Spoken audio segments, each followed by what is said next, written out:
All right. Ready for you to say we're live. Just like we are.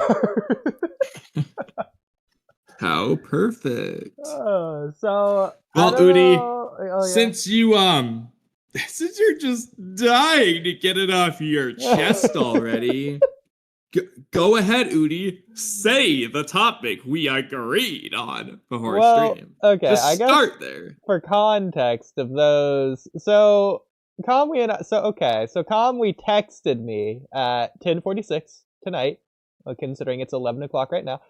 We should start with that movie topic because I'm so glad you're saying what I've been saying for so long. And I say, I already have no idea what topic you're thinking of, but I'm down.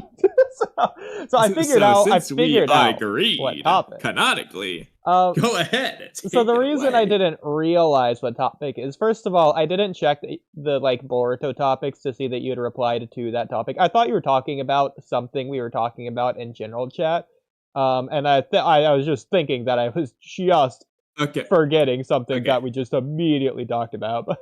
So I was obviously I was wrong. referring to that Boruto movie topic, Yeah. but what I was hoping you were thinking was you were thinking back to like the last time you watched a movie and thinking, what is that topic? Why is he like what possibly is he randomly referencing about the Bring Her Back movie right now? Out of nowhere. But he was right about the funeral scene. To be fair, I've been saying that for so long. It's been a week. It's only been like 2 days.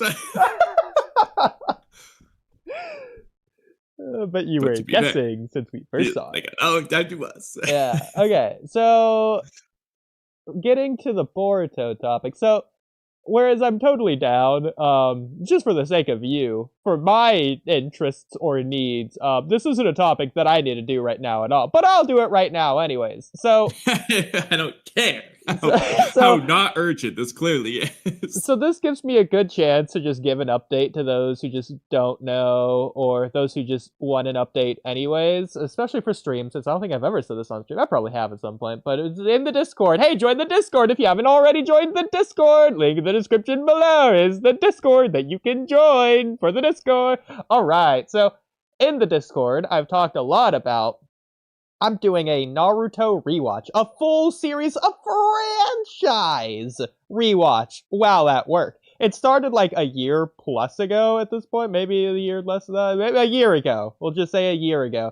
And I started at work watching on Samsung Free TV or whatever it's called because you just turned it on and it was coincidentally, for whatever reason, the 24 like the default channel was that. I didn't turn it to that. It's just you turn the TV on, it defaults to Samsung TV, of which it coincidentally defaulted to the 24/7 Naruto channel. So that was like two coincidences on top of one another. In other words, you press the power button on the TV, the first thing that comes on by default is Naruto 24/7 Part 1. In English as well, so there you go. But it ran a lot of ads because it was the 24/7 channel, so obviously it was doing that. But it was nice because it was 24/7. I eventually realized that it had like a demand option or whatever on demand, so I would like actually watch it like in order instead of whatever random episode. And that's where it really started, technically. I was trying looking at other options, especially once I was getting towards the Sasuke retrieval arc, because for whatever reason that arc just wasn't on Samsung TV. Lo and behold, I email a Samsung and they added it. I did that. If you are a I still love Samsung that. TV viewer, I am the reason you can watch that arc. But that aside, so I finished Naruto Part 1. They just don't have a Shippuden 24/7 channel with ads or without ads. They just don't have it at all. So I tried to find it on Tubi for free. It only has like Japanese of some parts, and then like same with Crunchyroll, and same with all these other even paid subscriptions. Hulu is the only place that has it all of Shippuden in English, not for free for a monthly subscription. But that's why Kim and Kamui bought me a month worth of Hulu, so thank them for that. Um, As I say, I don't know why I'm telling the audience to say thank you to them instead of me saying thank you. But hey, whatever Whoa, works. whoa, whoa, whoa, whoa. To be fair, Someone's gonna thank audience, them for it. well, by all means, thank us. Yeah, guys, why aren't you thanking Cam Kamui for getting me who? What the heck, guys? You know what? The best way to thank us for that is to leave a super chat to make up for all that money we lost. Yes, yes. In fact, okay, we could probably figure out when I started Shippuden by going to Naruto topics, looking at me, and if I just type in, I guess, Or when you were asking Sasori. about it in our TMs like months ago. Yeah. Actually, okay. Well, I guess it would make sense. It was just at the beginning of the year, so I finish Shippuden in like 4 months. Yeah, about 4 to 5 months. It's just all of Shippuden. So there you go. So that include like It might have even been 90% of the 6 months. fillers. I don't know exactly how long, but Well, no, keep in mind because I started like towards the middle-ish end of December, so it's been like four okay. months, which is kind Yeah, of crazy. guys. That's like $40 or whatever that we are owed. Or was it And 3 frankly, months? I mean, if we're gonna put this on a per hourly basis here, I mean, we've streamed like 1 billion hours for like $10 total in this channel's history. So, spare a quarter or two. I know you guys are donating $100 for a stream to the Cloud Ninja podcast. What about us? Let's get $1 per stream at least. Come on, Actually, one of you's got $1. Throw it in the super chats. I take it back. If it's the end of March, I've watched all of Shippuden in about 3 months, which is crazy. Keep in mind. Okay, so this is a full franchise watch. This isn't just the anime. This isn't just including the filler. This is including all of the specials, all of the movies, of which I watched on Netflix, which was a separate monthly subscription, which I now need to cancel now that I've finally caught up to all the Naruto movies, including the Boruto movie. But recently, this week, I finished Shippuden. So in case you didn't catch on to that conversation so far, I mean, and Oodie, not to flex, but like when I was abroad for 1 month in college, and it was like a 1 month course, it wasn't all of Shippuden, but it includes part one. I watched all of part one and up to like episode whatever the Toad prophecy is when things went downhill with the website of Naruspot.tv. So that's about 440 episodes. I watched all that in 1 month. well, to be fair, Kamui, did you do it while at work? Well, while at school work. See, I feel like that's different because you could just sit down and binge it during your free time Oh, as you're absolutely. literally And I on had the vacation. worst sleep schedule of all time because I was staying up. Like, I was, 6 hours ahead or however many Exactly. hours ahead. And I was, like, Uh, up going to bed when people in America are going to bed because I was watching all of Naruto so I episodes. feel like the equivalent, because keep in mind, when I'm at work, I'm working. It's also not my TV. So I guess the equivalent would be when you're working at the bar and you have the remote to the bar, and you would just imagine you just put Naruto on at your bar that you work at. That's the Well, one equivalent thing's for here. sure. Hootie is not working very hard considering how much he's paid attention to Naruto episodes. Oh, As evident by his I'm millions of topics. based on the things I've very clearly missed, based on like so many of the Naruto topics I've written down during my rewatch, which is also a thing I've been doing, so you could just keep track of how quickly I could like pace myself through Naruto. So that's been a thing as well, clearly. But I did my best. Either way, finished all of Shippuden this week and started the Boruto stuff now. So I've watched the Boruto movie, and I watched the Mitsuki one-shot chapter after that. Now I'm doing the Sarada Gaiden, or not Sarada Gaiden, the Naruto Gaiden. It's basically the Sarada Gaiden arc, but it's Gaiden. I'm doing Gaiden now. And that's where it's like left off or whatever. But anyways, all that to say, I wrote down topics during the Boruto movie, and this is the topic Kabi wanted us to do first. Um, but before that, Rudo, hello. I can't wait to see how you're gonna greet us.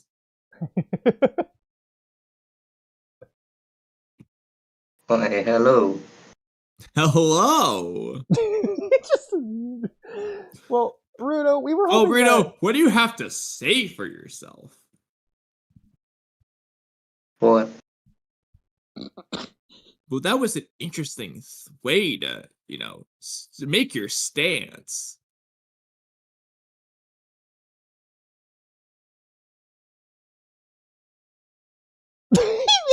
Okay, so Rudo. Well, it seems like he's speechless. Well, Rudo, when it comes to the movie version of Naruto Boruto the movie, what did you think of it?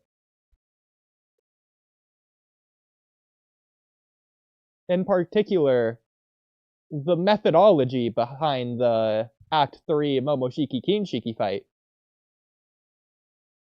And the way it was portrayed. As especially as in a comparison to the other portrayals of that same fight.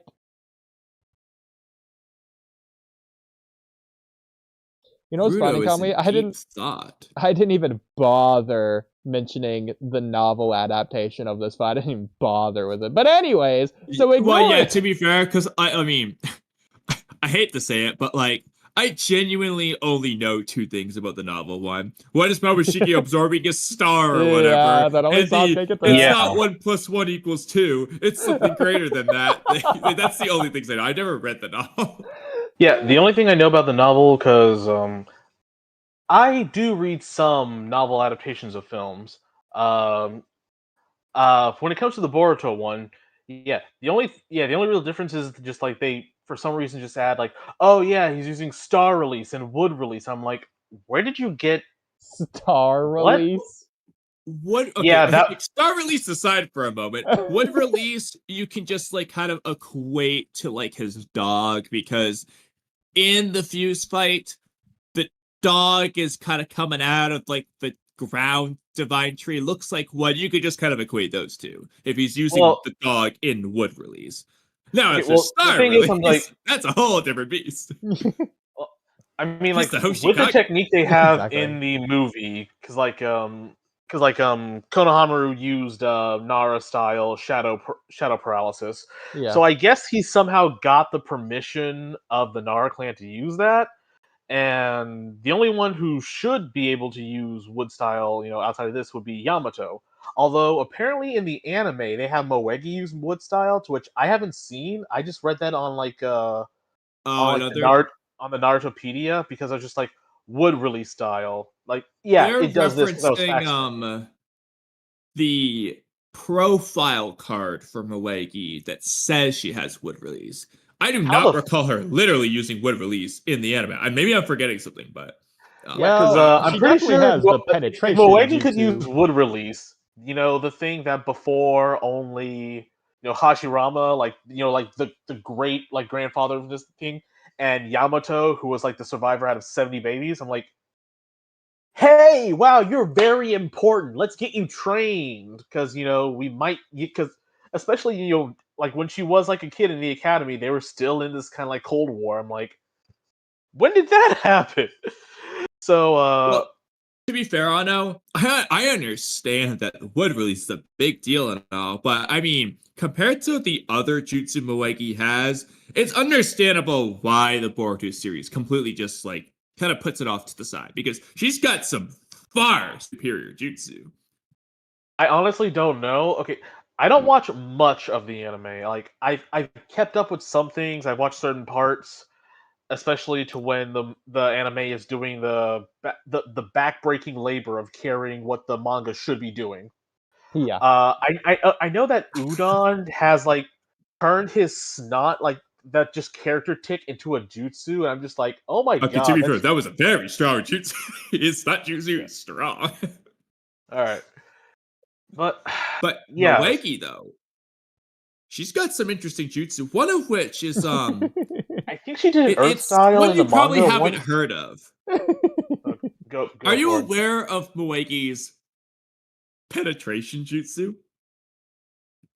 I temper my expectations of decency, but go ahead.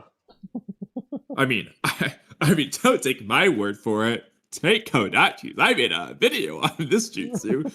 She also has the ability to read Okay. minds. I'm going to Narutopedia. Well, wait, no. You don't need to do that. I will go find and link you the video on Moegi's Jutsu. Oh my god. Hey, No, there's no way you made a well, video dedicated to Jutsu. It's just in the video, right? Surely. Well, hey, okay, it was about Moegi, like, why she could talk to trees or what. I don't remember everything about it, but I went over the penetration jutsu in that video. That Let me is just funny. find this. yeah, okay, Volume 4, Ninja Profile. There we go.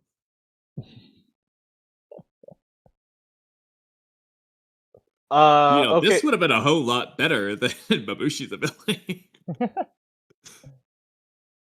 Okay, although, okay, Oh, this is a surprise. I did go to her page, and apparently this says that Moegi can perform a cooperative version of the sexy jutsu along with Konohamaru and Udon, and so I'm just like, That's definitely game only. no, well, the citation It is might be in saying the Boruto Naruto episode profile. 158. What? I mean, I'm not going to So, say Phil- she can't do it in the anime. So a filler. Oh yeah, episode. actually, I think we do see this in a filler Oh, episode. okay, yeah. I do not remember the this. The penetration technique. The what now? Yeah, Moegi's penetration jutsu. Oh. Yeah, well, it just Excuse says me? that, and that's okay. Just like Wood Style, it just Bouncy, says bouncy. Boruto NNG Volume 4 Moegi's profile, to which let me pull it up. Now I Like- remember this one. I remember I the. have access to it, yeah. so I remember that one. now let me skip all the way to the end here. Or, okay, I guess it wasn't to the end. Yeah, okay, yeah, Volume 4 is where. Okay, okay, so I'm on the page here. Kazamatsuri Moegi. Well, think of it as ranking in allowance money. Wait, hang on. Strength 70, intelligence 130, perception 180, dexterity 160, chakra 126, negotiation 140. I don't know what these numbers mean because I don't know where the cap off is, but skills, entrapment, Killed sensory entrapment. Oh boy. ninjutsu, marksmanship, That's and yeah, just Skills. ninja arts, wood style, green hued jutsu, vegetation barrier, all seeing jutsu. Well, so no, see, I'm glad you're mentioning that one. So there's a few different translations for that one. There's the perception technique, the all-seeing jutsu, and of course, the penetration jutsu. What the fuck is the penetration jutsu? Look, Moegi. all I'm telling you guys to do is watch the 6-minute video I linked in chat. I go over what this database profile is implying, and I do it in a serious way. It's not the April Fool's joke of what that sounds like, okay? I actually do this in a serious way. But that being said, I will make fun of the name. Actually, I was gonna bring that up because I'm like, I was gonna bring that up like with the Divine Trees too, because spoilers. Well, actually, I'm saying spoilers because it's honestly something you could just like miss and just now realize, given how much fuck all it had to do in the story. So it's like, oh right, we have Shinjus. So it's like, and like because they like the Shinju, because like Code had God DNA inside, that somehow messed it, and so now they each have Shinjutsu. And at least Mamushi's is being able to break thermodynamics and allegedly make perfect clones of himself. So what? I'm glad you're mentioning the thermodynamics. I know, but okay, but going through there, so it's like real quick, Angus, are you talking to someone outside of your stream on accident? No. What are these noises we're hearing? Are you picking up my microphone? Are you picking my audio? I think Nate Angus is just making noises. Anyway, so it's like Ryu, he has like Shinki's power apparently on crack because he can like make like magnetic sand so invisible people can't see it, but so strong actually though, inhibit I don't know abilities. that we can't say it's Shinki's on crack, considering Araya's sword can still counter it easily. It's at best Shinki level. Well, here's the thing, though. I don't know shit about Shinky because I'm only going from the manga here. So it's like, Oh, what could he do? I don't know. He's a guy who the last time we saw him was in chapter 11. He went on a train to, and so. But anyway, that Hidari Don't you can care still so do the. much about him? No, I mean, I care that he's Gaara's adopted son, so much like with Inojin or any other character here, I don't care about them specifically. I care that if they were to die or get hurt, it would hurt the characters I do care about. Which Wait, is sad. Ano, you're saying you don't care about Yodo? You Which is mean sad because we still the only care he's very because of easy to not care Naruto. about. I care that she's Boruto's best friend? He I cares don't so care The only much thing about. that about? these characters are is related to the characters we do care about. I guess I care that she's wearing a thong and that Ikimoto think that's appropriate. But then again, what he did with Sarada and what he did with like you don't Yeah, necessarily have to. There's actually a he's video I gonna saw talking about the designs for characters like Sarada, Chocho, Ada, and Sumire, and be just like how Ikimoto awful is it not. is. Ikimoto is what we in the business call a degen. Okay, and since we don't have any topics, what still fumes my gears is that like because he apparently is just unable to draw women without wearing heels, despite that Yeah. not being like within the Naruto like world, right? Like Well, Ada, people I will can tell give a you Tsunade Ada, I wore can give a heels, pass to. Yeah, Ada, I can give a pass to because she's a and non-combatant and everyone she can actually fly. most of the female characters in Naruto in all of Naruto wore heels. So it is actually perfectly in line. Shizune and Tsunade did, I know that for 100% Yeah. sure. Yeah. Sakura did too. Tsunade did, and maybe Sakura was and wearing maybe the heels. fifth. Okay, but like The fifth though. Mizukage, Yeah, I actually, think she May was probably wearing. did too. I'm Can't pretty remember. positive Okay, without even looking back okay, at but it. still, those are like two exceptions to where What everyone about like Kamui? would have proud Samui. I don't know. Well, again, I'll go look. No, actually, Yeah, at, I will at gladly least in the look. I feel like at there's a least in lot the more anime, prominent it features was on flat. Samui, so There are a lot yeah, more. maybe no. Yeah. Okay, but seriously, no. For W. Samui, no, she wore the usual like No, flat-toed yeah, things sure. because when Yeah, so that's Yamato it. did those seeds to track them, that like she was the one they tracked.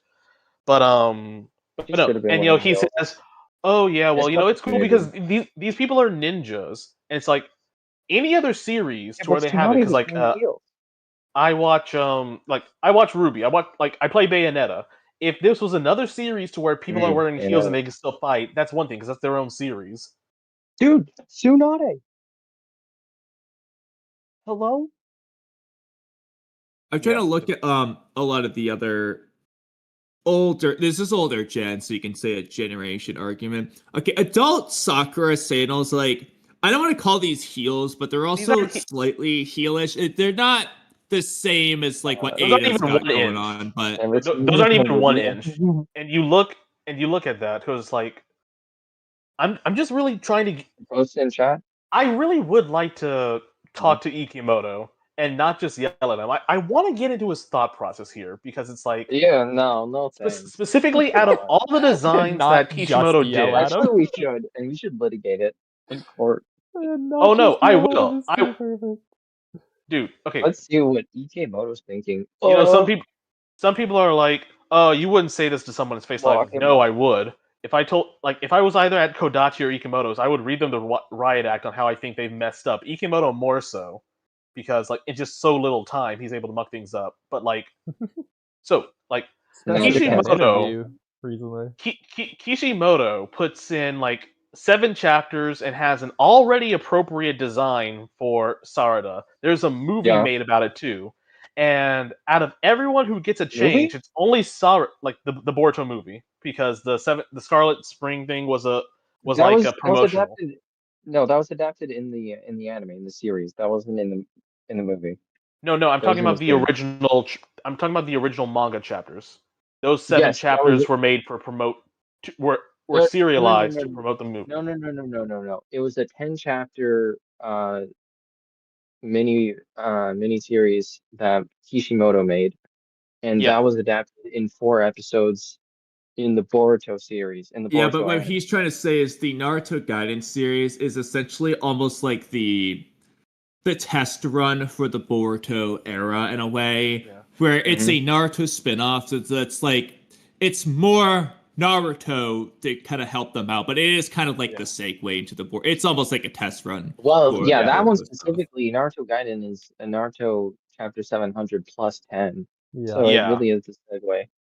Or not the So segue, the but it's like, hey, you connecting. have your creator. It's the You have story. like these designs of Team 7, and you specifically only change the design of the 12-year-old girl to where she's wearing high heels, like She's a wearing very short less skirt, clothing, and has to wear all that. I'm like, more dude, you're a sick more fuck. cleavage. Yeah, Yeah. it's really it's And it's then it's kind Kodachi of for some disgusting. reason also space. I like Ruby, and if you have a problem with that, that's your problem. Anyway, Mikimoto but sucks. anyway, though, you also have a okay, and I will blame this on Kodachi for bringing Sumire into the story at all and not having her do anything. But like Yeah, that was, then Kodachi decides to be like, hey, you know these cool outfits that Sumire has, whether either as like her posing, or then as a villain, and then as like a normal like one in the series. Let's yeah. take that away and also give her this like she's in like office management design for the time skip, but she still has. I hate it. I hate I all of that too. I And can't wait to see how the anime redesigns the characters into Blue Vortex. I think I've shown you they're guys going to my, have to like not mine, but they're the here's okay. I'll just post it in chat. yeah. And So just real so quick, people know that. Yeah, go ahead. Sorry. about the heels thing. So I was just trying to look back at a bunch of different Boruto characters. Um, 1 second. And Now, specifically some of their the manga images appearances. make it look a little inconsistent because, for example, I looked at Yodo, and if you look at, I'll just copy this in chat. So this is like a chapter cover, volume cover, whatever this is clearly Yeah. Ikimoto art. And here, this is not high heels. These are like boots, shinobi Yeah. furry boots, whatever, but they're boots. But in other images, they look more heelish, so it's a little inconsistent. But I'm based on this, I'm gonna say these aren't heels. And what I was gonna say is, when it comes to Tsunade and Shizune, when they're introduced, they're not acting as shinobi, they're acting as civilians. And from there, Kishimoto just keeps their designs. True. You could make the argument that the initial design is that's Shinobi Tsunade. I don't remember off the top of my head if second Uh, great Shinobi wore Tsunade's wearing heels, so that might have been I was a gonna say no. Well, transition. you don't even need to go Uh, that far. You can just say post time skip. Yeah. But well, but even then, Just check. it's like two characters Check in right now. Naruto who were like fully like full grown adult women did heels, right? But And anyway, so but it's I like wasn't done the point. So, and then in the case of Sorry. like Sakura and Ino in the anime designs, at least, they don't really look like they're wearing heels. You could yeah, make because an they fix all that. argument that this is meant to be a generational thing because we do know from the Boruto movie, they do make it a big point with at least Boruto's character in contrast to Naruto's, as Boruto likes his fresh, super nice looking clothes, whereas Naruto's got the tattered old jacket and all that jazz.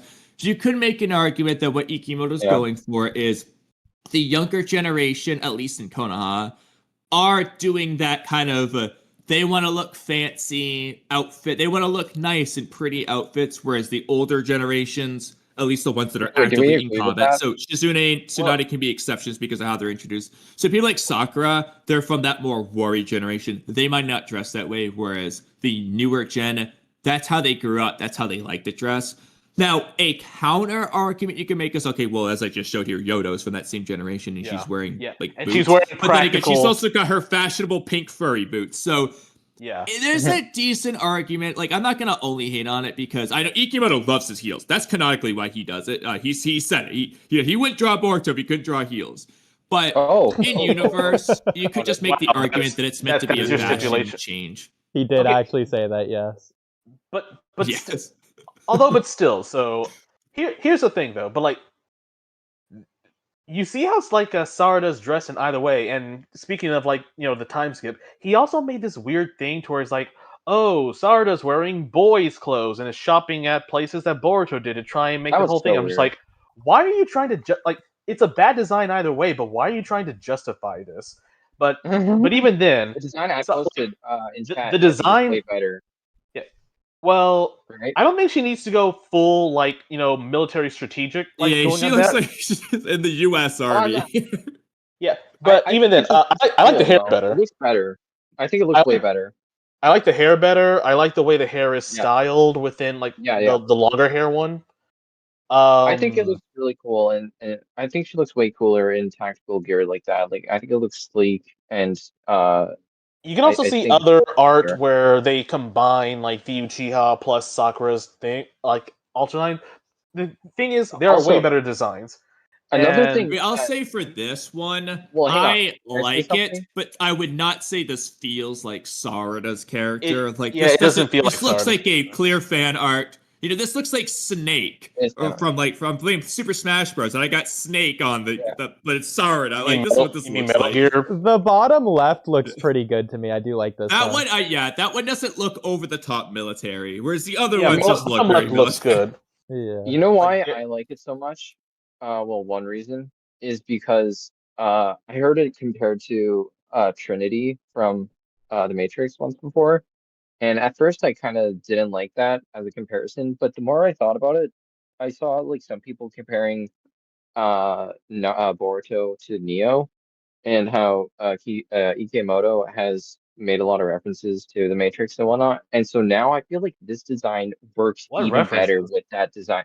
Yeah, as a reference and as like a design aesthetic. And here I'll Like post something else in chat, which is Tsunade post time skip, and even Sakura they are wearing heels, but you can check that out. okay, so aside okay, the bottom middle one. Aside from the Yeah, hair, I don't really think the harnesses really work for it. I think I think the all the other harnesses are sick. outfits work too. I think like maybe if you at least like put on a flak jacket and have those things on there, that's one thing. I will still say all of these designs are way better beforehand, and you can also see other designs where they have like to where they're even like taking what Yeah, Ikemoto they're put wearing there, but heels. it's still just So making it better. And that's post time skip that they're I don't wearing think heels. those are heels as far as tho- Sakura goes. That's just the those angle. are Those are just her heels. regular boots. Yeah. They definitely are heels. Okay, Here but I like can post those something are else. 1 inch. Okay, but like those aren't those are at best 1 inch, and people like just generally can walk in that and run in that.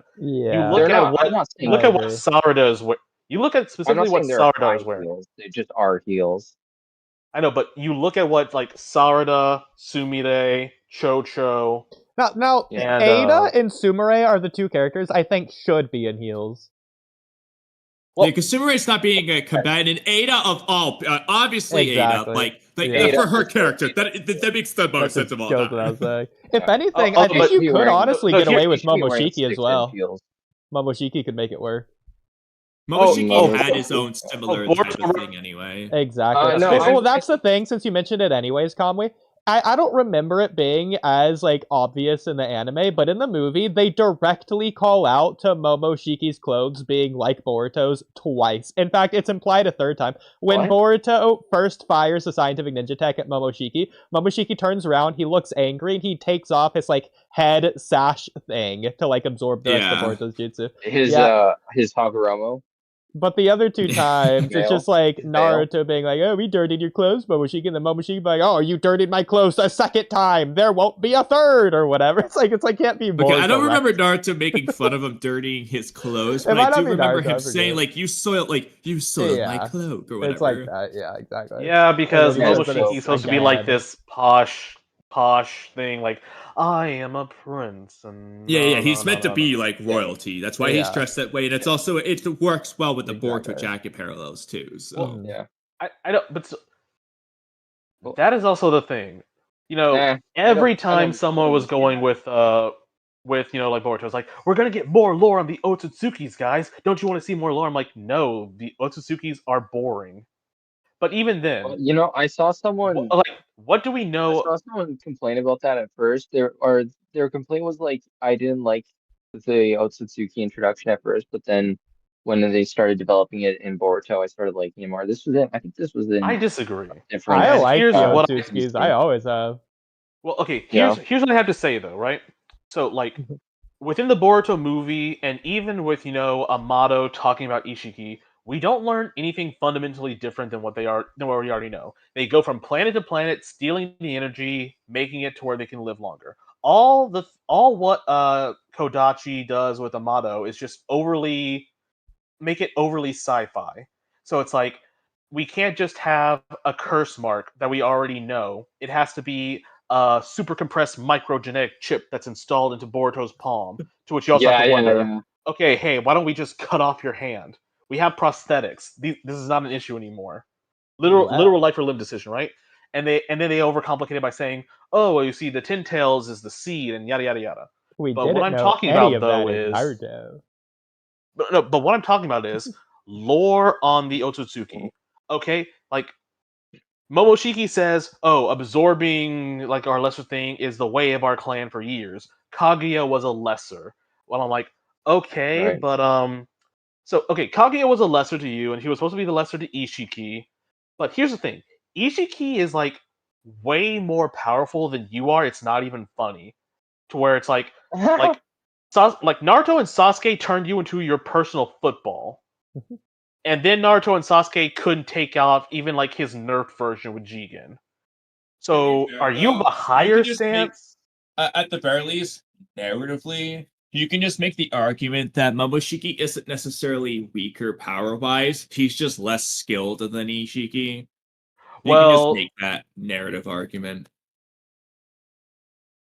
yeah, there's also the skill, and that's also another thing I wanted to bring up with the karma, because also like with the fight with Cody, it's like the true essence of the karma is to gain this like all these millions of years of battle experience, and I call bullshit on that because I'm like, okay, Momoshiki has millions of years of battle experience. He lost to two people who had 20 years of battle experience.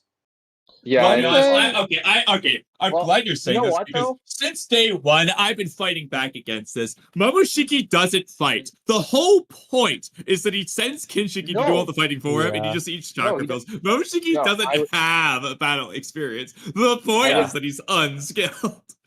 I I would know, but completely disagree with you there. I think Yeah, well, he no, does I feel like fight. it's Like more he like he's shows up. sending him to do the grunt work. It's going to be like a Yeah, Nappa Vegeta situation, but you don't really know what that means, so.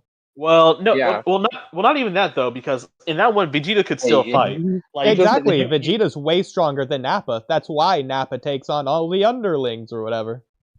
but I'll like let you you look have at his all runs. Yeah. you look at all the other adaptations though. Momoshiki is like running from discount Naruto and Sasuke, who are like leaps and bounds above everybody else. And I'm not saying that the other Kage are weak, far from it.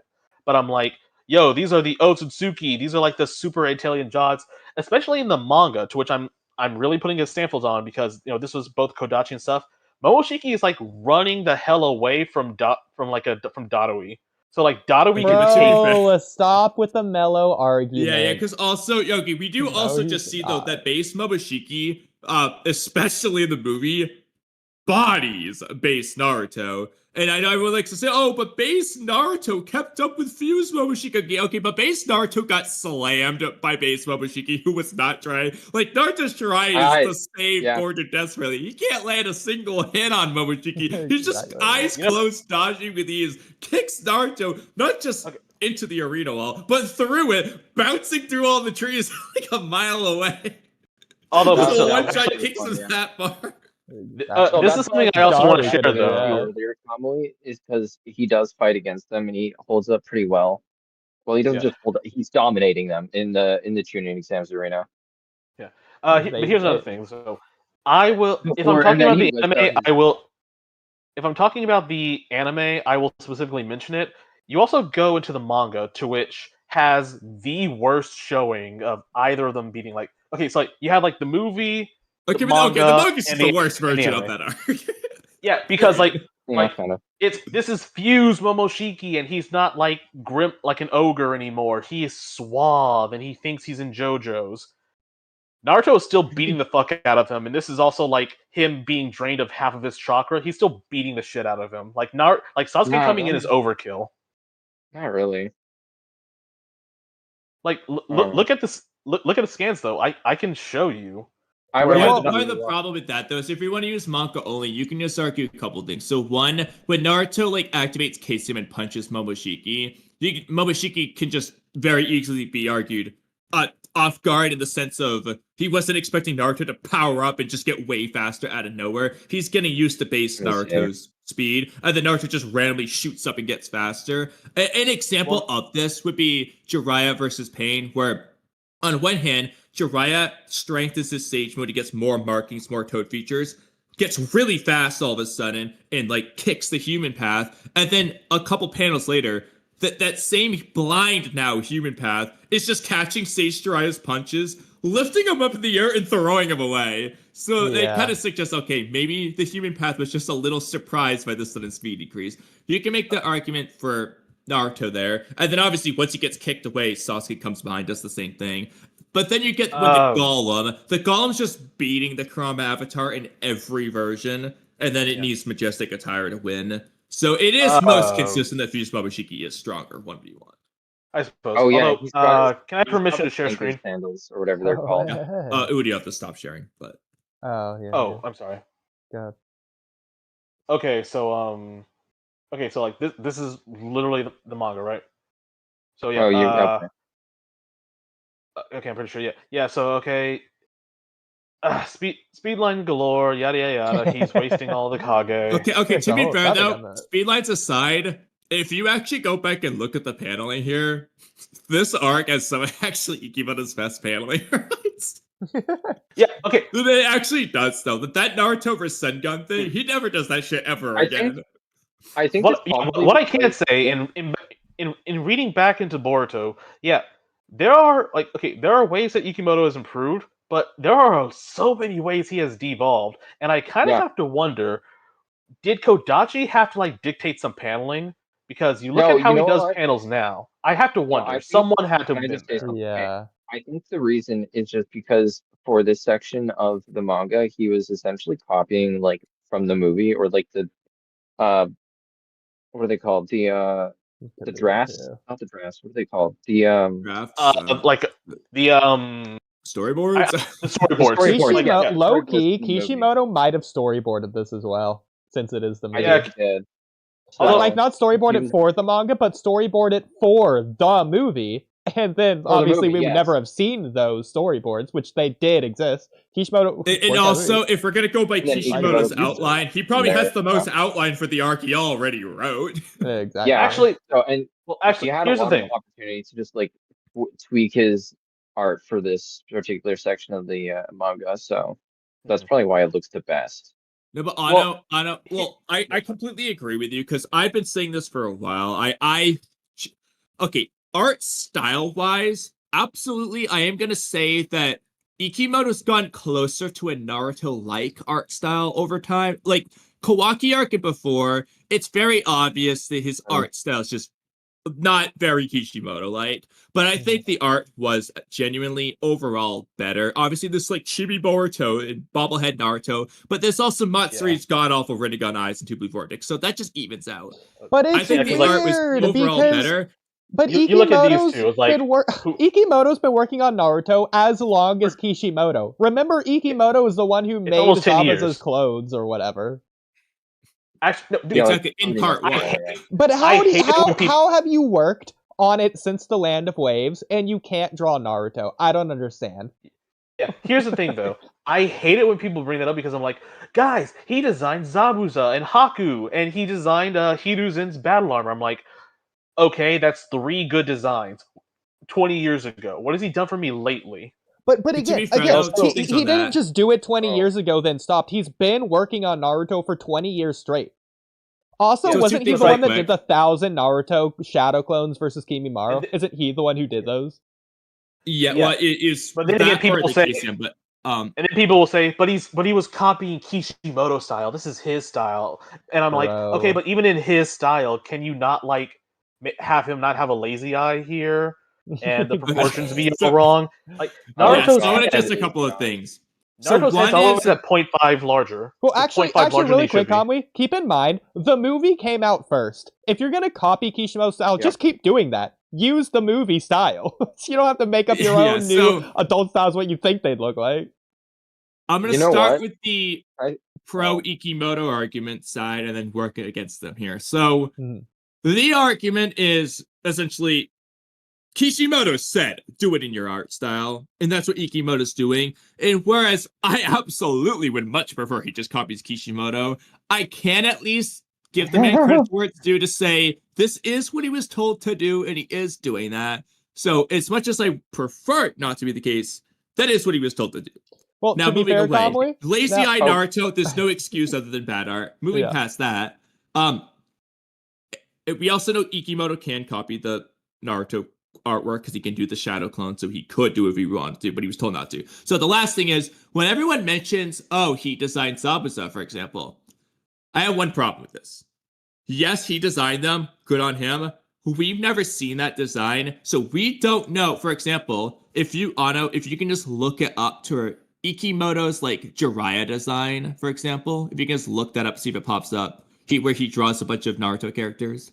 that's actually true. We don't it's not know like if he the drew Ikimoto Zabuza version manga. of Zabuza looks like that. And Kishimoto-ified it into what we got. Exactly. We've never Exactly. seen the Ikimoto Zabuza design, as far as I'm aware. That's true. That's possible. Yeah, for sure.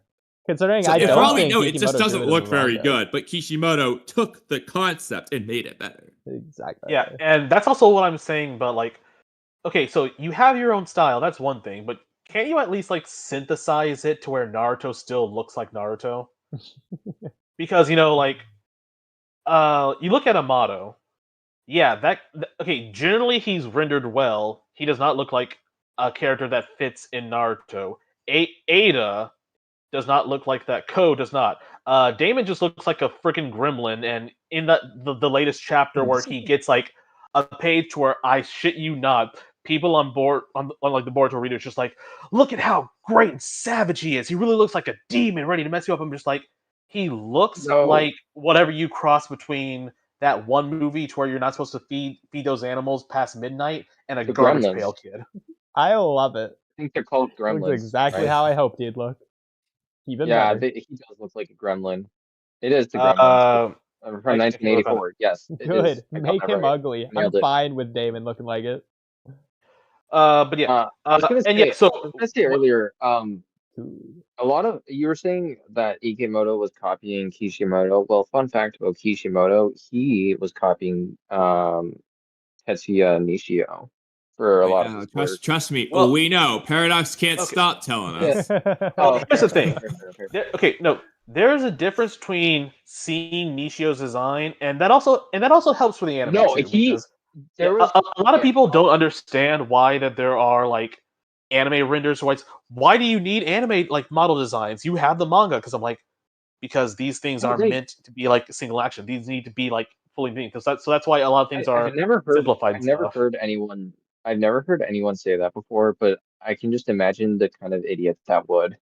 Oh, you were not in the trenches during like like the 2000s, and even then, Oh it's yeah, like okay. especially yeah, because people are just like, oh, why is this? How come they can't do this? I'm like, because people have to draw this and be able to do it in motion, 12 frames per second, and also do that. And that's not even getting into whenever there's Yeah. animation changes to where you have to simplify the designs even more to make things really smooth. And I've seen people bitch about that.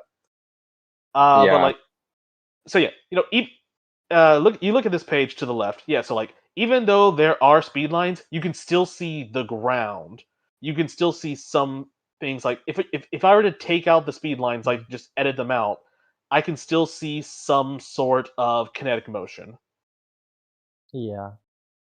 And to the people who keep on saying it's like Dragon Ball, I'm like, no, it's not. But even then, even in Dragon Ball fights, I do still get like speed line sickness, even though Well, to be Toriyama honest, does it well.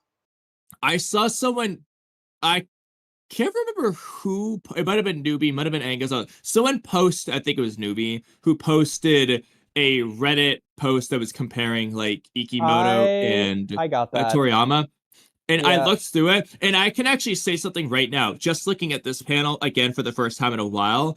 And based on what I saw from that article, where they showed the differences, this current art that we're looking at now is much more reminiscent of the way Toriyama did it, right? Versus what we see. I mean, look at this stuff. The twirling sword. Have you ever seen that TV Vortex? No, Ikimo would draw a still frame of a sword just in the air. The panels that show like Momoshiki far away, Naruto close, in that perspective. Here, Ikimoto's doing that, right? I mean, how many times do we have to make fun of the floating pendant behind Boruto to where we can't tell where it is? He doesn't do it in the same way anymore. Now, you mentioned Kodachi there. I think there's one of two options. I will say, sometimes he does a pretty decent job, but I genuinely think that what we were just looking at before was better than this. But regardless of that for a moment, Kodachi might have influenced the paneling very well. There is another possibility, though, which is just that because Kodachi was there or writing, Ikimoto had more time for the art. Exactly. Now he has to do both. And because of that, he's sacrificing his paneling. Mm-hmm.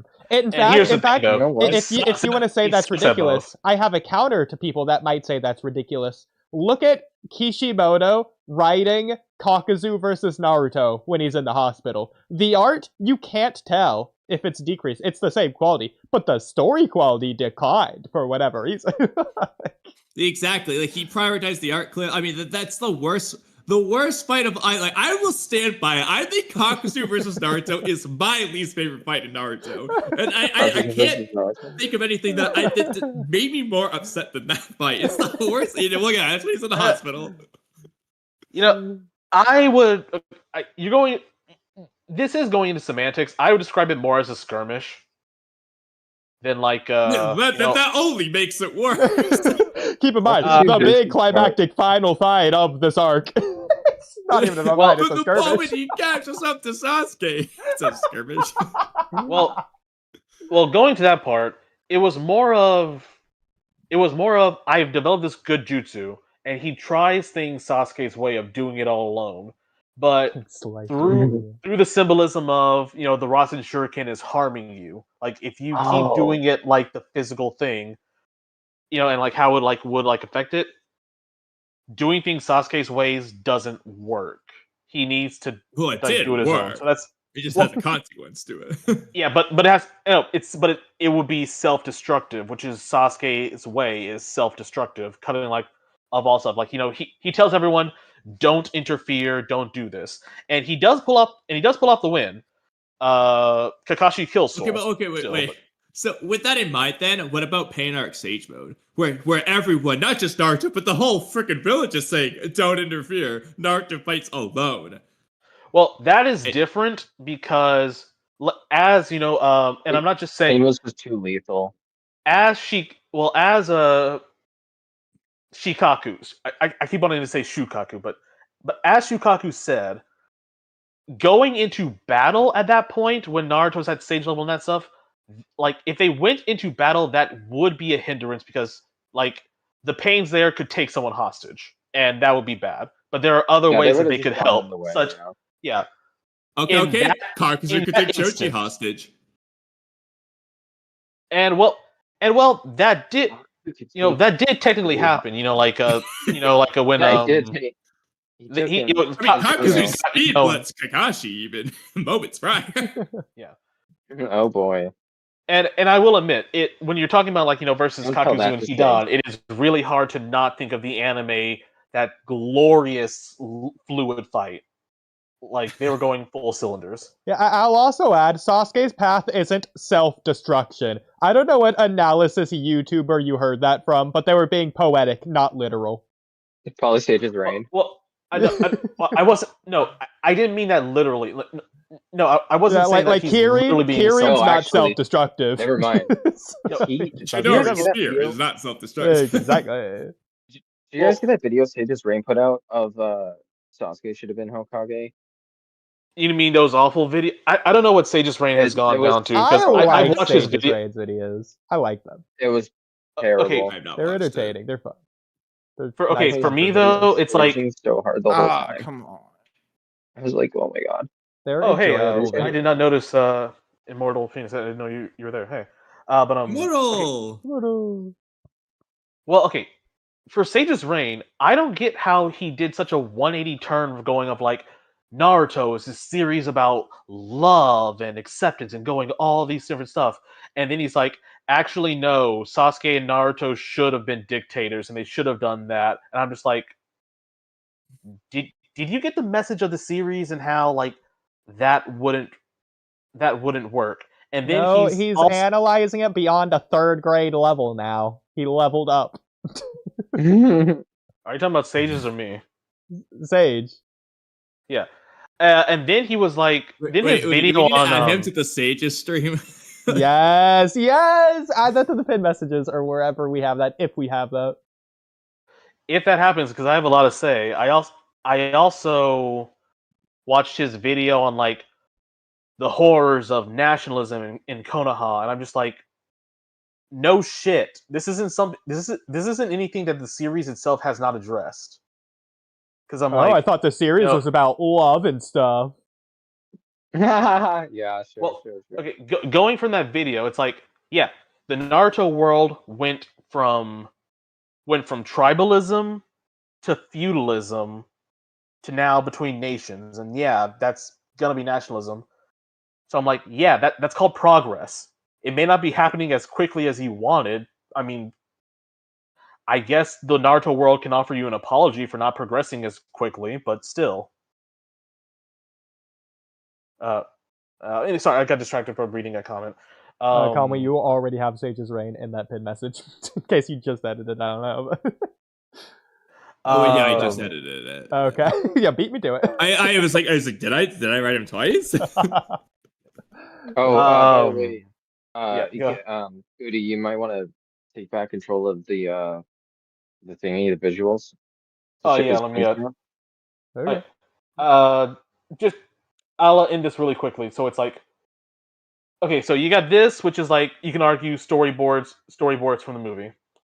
Yeah. You can also. Oh my Go god. to the owl fight, bro. I still think that's arguably the best fight in Boruto. I will give Ikimoto this. I think his Ao and Ishiki are his best character designs in the whole series. I'll even throw I would Jigen agree in with there. that. I think Koji and I Amado think- are pretty consistently very good too. I think so, yeah. All right. Walky. So going through this one. Characters are good. Yeah, going through this Low-key, one. Shoujoji was pretty good too. Yeah. Speed lines galore, but what I can say is that I can still follow where the action is going. You know, like strike, going here, going this. I am sick of the speed lines already because I'm just like, you need to do something else, right? But I can still follow it. Now we go all the way over to Two Blue. Oh, shucks. Is it still? Yeah, is it still on the Two Blue Vortex one? It's on No, Naruto Next Generations. Hold on for a sec. Oh my god. Okay, so now we have like, all right, it's Boruto versus Jura. Let's have a fight. Speed lines. I'm going this way. Well, actually, hold on. Go back one page. So, I mean, we could still it's flying Raijin is what the argument. I was gonna say the left page there, without context of flying Raijin, is just confusing. You don't understand what happened. Yeah. I think look, I cut off a leg. This time. Bro, why did Boruto teleport with his still, like, sword what's going still sheathed? He just gave Jura enough time to counter. Yeah. Well, it's well, you see, it's EI Jutsu, and so to do EI Jutsu, you need to sheath the. But anyway, and so people will like use counters like this because like, you see, it's the. This is chapter 23. 23. Okay, thanks. And so people will say like, no, look at this. This in particular is like totally Toriyama style. He does this, and they're doing mini actions like. That is for sure, yeah. But like, there's other ways to do it. For example, like Kishimoto does a billion times in Naruto, where he'll just draw like the one hand doing like 5 punches to indicate all the ways the punch went. I think Ikimoto's even done this early on before too, versus just drawing the marks just all over the page, but they didn't move their hands. Like, technically, look, that Jura one there on the right, that one's doing it, where you can see there's like 3 Jura hands. Obviously, Jura doesn't have 3 hands. That's implied that he's just making all those punches. That's an example of just drawing the punches, you're allowed to do that. Manga Uh-huh. does it all the time. It's the Yeah. same thing that Kamui has to mention every single time it happens. Naruto's Demon Twin Jutsu. Demon Twin Jutsu, yeah. Yeah. Exactly, Also, and I will hey- continue to do it, but that is what they're doing. And also, I just want to mention here. Wow, Jura, you got shocked, and it looks like unpleasant. If only you had an ability to drain chakra, so it doesn't affect you. If only you had Rinnegan. Rinnegan. Yeah, you know what I find weird though is that Boruto wasn't using karma in this fight, even though he's told many times that Jura is like impossibly strong and whatnot, and that he would bring ruin to the whole world. And yet versus Mamushi, who's like, as we all know, this like Chocho level Well, threat. it's funny you say that, because even as we're seeing in this fight, Mamushi tanked Boruto's Purple Lightning with no effort. You didn't Jura even here. say ow. Jura here, he's stunned for a minute. Yeah. He says, nah. Yeah, Mamushi took it Now better remember, than remember. Mamushi, I mean, we already know Mamushi is very comparable to Boruto. But Chocho It was slams fine afterwards, Mamushi. So too. honestly, I don't know why they don't just send Chocho after Jura. Exactly. And so it's like, these are the average. This is the unaverage to where this is like a good panel, seeing like you can feel some force. The problem is that this should be the average and not this. So it's like, Not I'm the a best. lunge at you and I hit you and you're going there. I'm like, mhm. So This it's like, fight is pretty well choreographed, I will say. I mean, Jura I know- can't be that strong. He punched Boruto and his head didn't explode. Chocho, on the comparable. other hand, He Exactly. punched Boruto in the gut, though. Why would his head explode? Well, his gut didn't explode why either. did his stomach explode? Yeah. Why is he Oh, still true. alive? Unlike Mamushi versus Jojo. He's trying to kill him, by the way. yeah, he's trying to kill him. Keep in mind, he also has a spike on his hand that he just didn't use. Why didn't he do a hand thrust? Yeah, Yeah.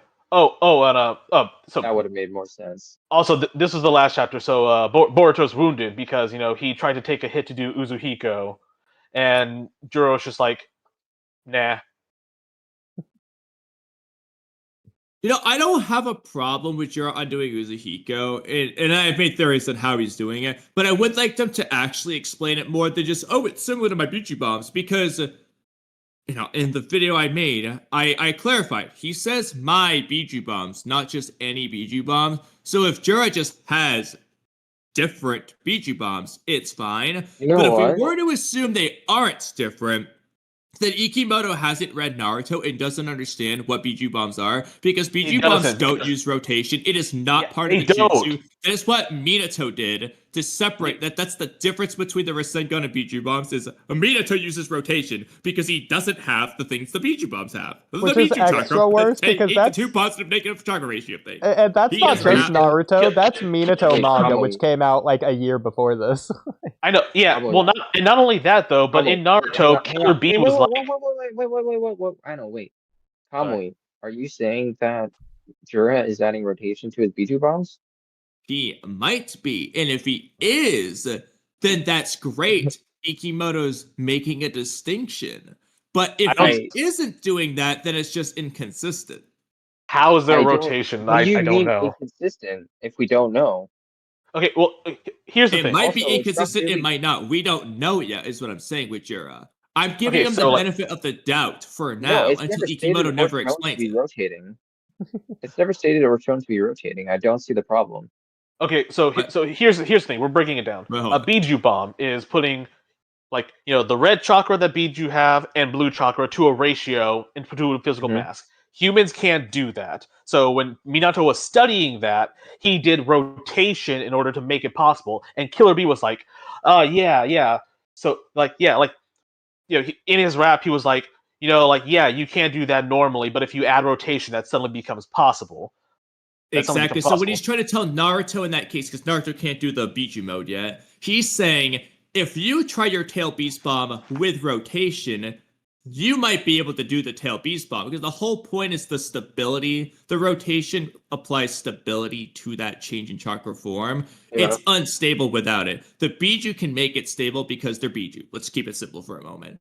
Naruto's Yeah. not in Biju mode. He can't make it stable. What he can do is try adding rotation. And he kind of gets it. I mean, he definitively gets it for the mini Biju bomb after he befriends Kurama later in the arc. But but that's the explanation. I mean, I've literally done like a 25-minute video breaking this down. Like, it's consistently explained. Rotation is the unique aspect of the Rasengan versus the Biju bomb. Yeah.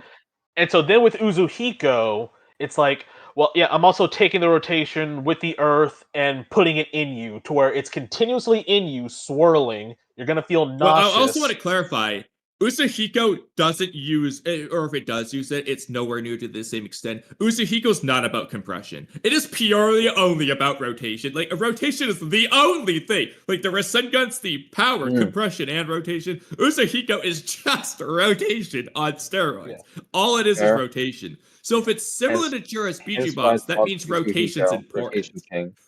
Yeah.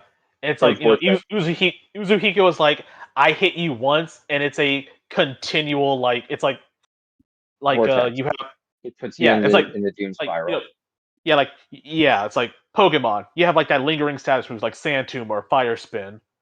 It's always causing you damage, and only until like Boruto revokes it, and then he shows later that like, oh, I can turn this shit up and just blow you the fuck up with it. To which I kind of think defeats the purpose when he did that with Hidari. I'm just like, you could have just did like a massive Rasengan, would have done the trick too, but whatever. It's also weird because why didn't you do that against Code when you first showed up, like, and just he doesn't want to kill him? Code. Well, he didn't want to kill Code. He didn't want to kill Code because he needed to get to his dimension. So he put the frog on him that had a symbol, then go there because that was the goal. Fair. Now he's explicitly not trying to kill him. So now here's what I would say though.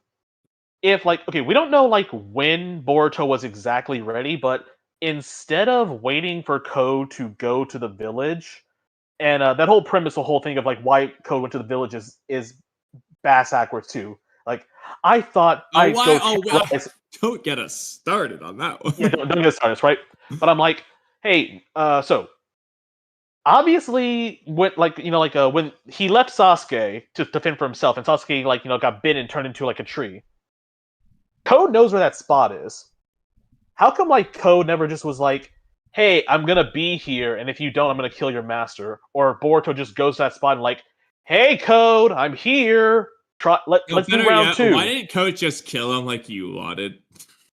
Yeah, like he wanted. But anyway, there should have been other different ways to get Code's attention. And also just like, hey, how about you also go contact Ada, who you're still cool with, tell her to tell you where he is, and hopefully like not dimension, and go jump his ass. But that's also the thing. But anyway, but Jura gets hit by the Uzuhiko. That's what Boruto, who was easily dodging him for the stall tactic. He took the hit and he takes it. And so even though that doesn't and I never expected that to be the win button, you know? I just thought that it could be something to where Boruto could fare better, but then Jura just goes, no. Because it's similar to mine, but that's rotation, and the rotation's still going in your body. I actually would have believed it better if he was just like, I'm a tree, right? My anatomy isn't the same as you humans. Obviously, I can regrow my leg. Can you humans regrow your leg? My physiology is completely different, buddy. I would have accepted that better. And so Boruto's just like, fuck, I didn't think of that. Okay. Yeah, but I'll also add real quick I don't remember if I said this in my video, but just another piece of evidence that Jura's Biju bombs at least should be unique is the fact that Boruto didn't put 2 and 2 together, Because if the Biju bombs in general, Ikimoto's retconned it, they just do use rotation, then Boruto should know this by now. And if he doesn't, bro, how stupid is he? They're I never also stated question. or shown to use rotation. I don't see what the problem is. I also Huh? question why, like, okay, like Jura, hyper compresses, does a small one, and can do sniping one. I always question though, like, hyper compresses that's still a Biju bomb. When it hits whatever it hits, how come it doesn't cause a huge fuck off explosion? Well, Like it's kind of, I Kamui, mean, it's, Kamui, I love how your argument is, well, it's inconsistent if it uses rotation, but we don't know if it uses rotation. Then I how is don't it think, okay, Angus, inconsistent? I don't think you're understanding what I'm saying. I'm just gonna send you that video. Okay.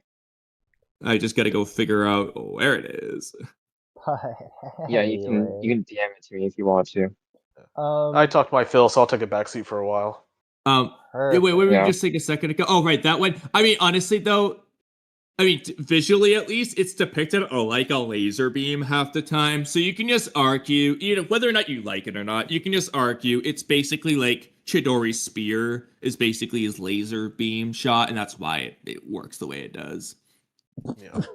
Yeah, like Jutsu often have different forms they take, and the Biju Bomb is essentially a Biju. It is a Jutsu, so I don't really get the problem even if it did have rotation. Like I get that your whole thing is like, well, Minato couldn't do what the Biju did, and so that's why he needed to use rotation. Well, that doesn't stop the Biju from adding rotation to theirs, especially if Yeah, but they're they don't. humanoid. They don't. It's kind of the But okay, no. Okay, Well, so okay, but the whole thing is that Jura like is this okay, might but be the it. the Shinju, the Hito are the Godfreys. The human Godfreys are humanoids. So like the idea that they would have like, and especially he was reading, Jura was reading and studying and knows a lot about Konoha lore and stuff. So like the idea that he would like learn how about though? how Where do you? Okay, so here's a question though, and this is also something I was then he went curious to the about too. Like, library. so the library has a book on how the Rasengan works, Rasengan for Dummies. Yeah, no. How It has the thing Uzahiko works, dummies, the yes. jutsu they don't Oh know. yeah, that they don't know, and yeah. So I'm just like, okay, yeah, he's reading all these books, he's taking information and stuff, and just like when he popped onto the field, I was just like, okay, so it's like everybody else, they are people. We know that they are people who are like based on like Sasuke, Moegi, Oh, and I said Bug, people, so you because could we care name a about few. Bug, right? Because we Yeah. all care about Bug, just right. But Jura is the Ten Tails.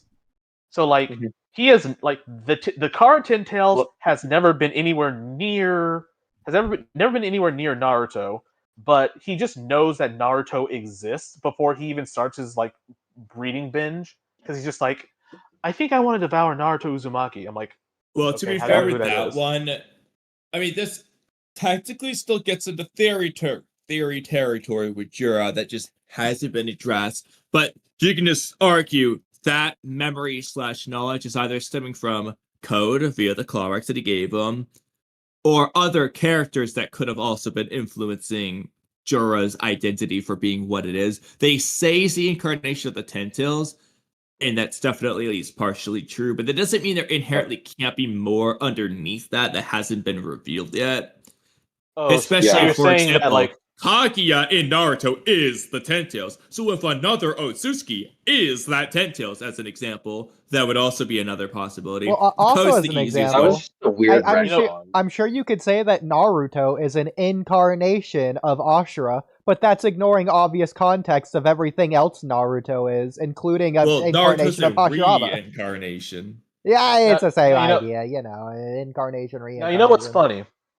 Now you know what's funny is that like so I and I'm like just have it on my own. I'm not screen sharing anymore. But like Two Blue Vortex, Chapter 5, the direct chapter after they're introduced, and he's just like, I'm thinking of devouring Naruto Uzumaki, and we're having all these questions.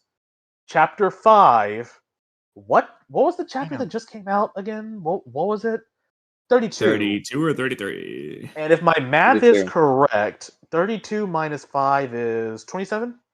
Yes. We have 27 chapters and we still don't know what the fuck this guy's deal is.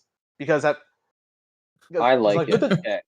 I will with the sit here and divine defend that trees. because Okay, I need to get this off my chest. Jura is currently my favorite character in Boruto, and I think he's super interesting. And I think I think the way Ikimoto is handling him is surprisingly good. Like for Ikimoto's standards, like he's doing really good stuff with Jura. He's very I'd compelling argue to that's a me. backhand compliment. Ignoring the Well, parts where elaborate it's on why, really because I will say, bad. Angus, Oodie and I have gone over this a lot before in the past. Not in a while because they haven't really done anything new on this regard. Yeah, that's really We've the explained why Jura could be very good, actually. But we've also explained why we don't know if that is what Ikimoto's doing with Jura for a variety of reasons, to where we don't know if he is good or if that's all just Jura's ADHD inconsistencies and that's all there is to it versus the narrative intentional reason behind the things he does in certain scenes. So why would you say that in particular for your case, at least? Before we say anything For about me, uh yes, you, Angus. for for why I like him so much, or But yeah, why do you think he's? I mean, at least he's your favorite. But assuming the because he's latter of what I'm about to say is the case, well, why why do do you I think think he's so he is compelling? the best character?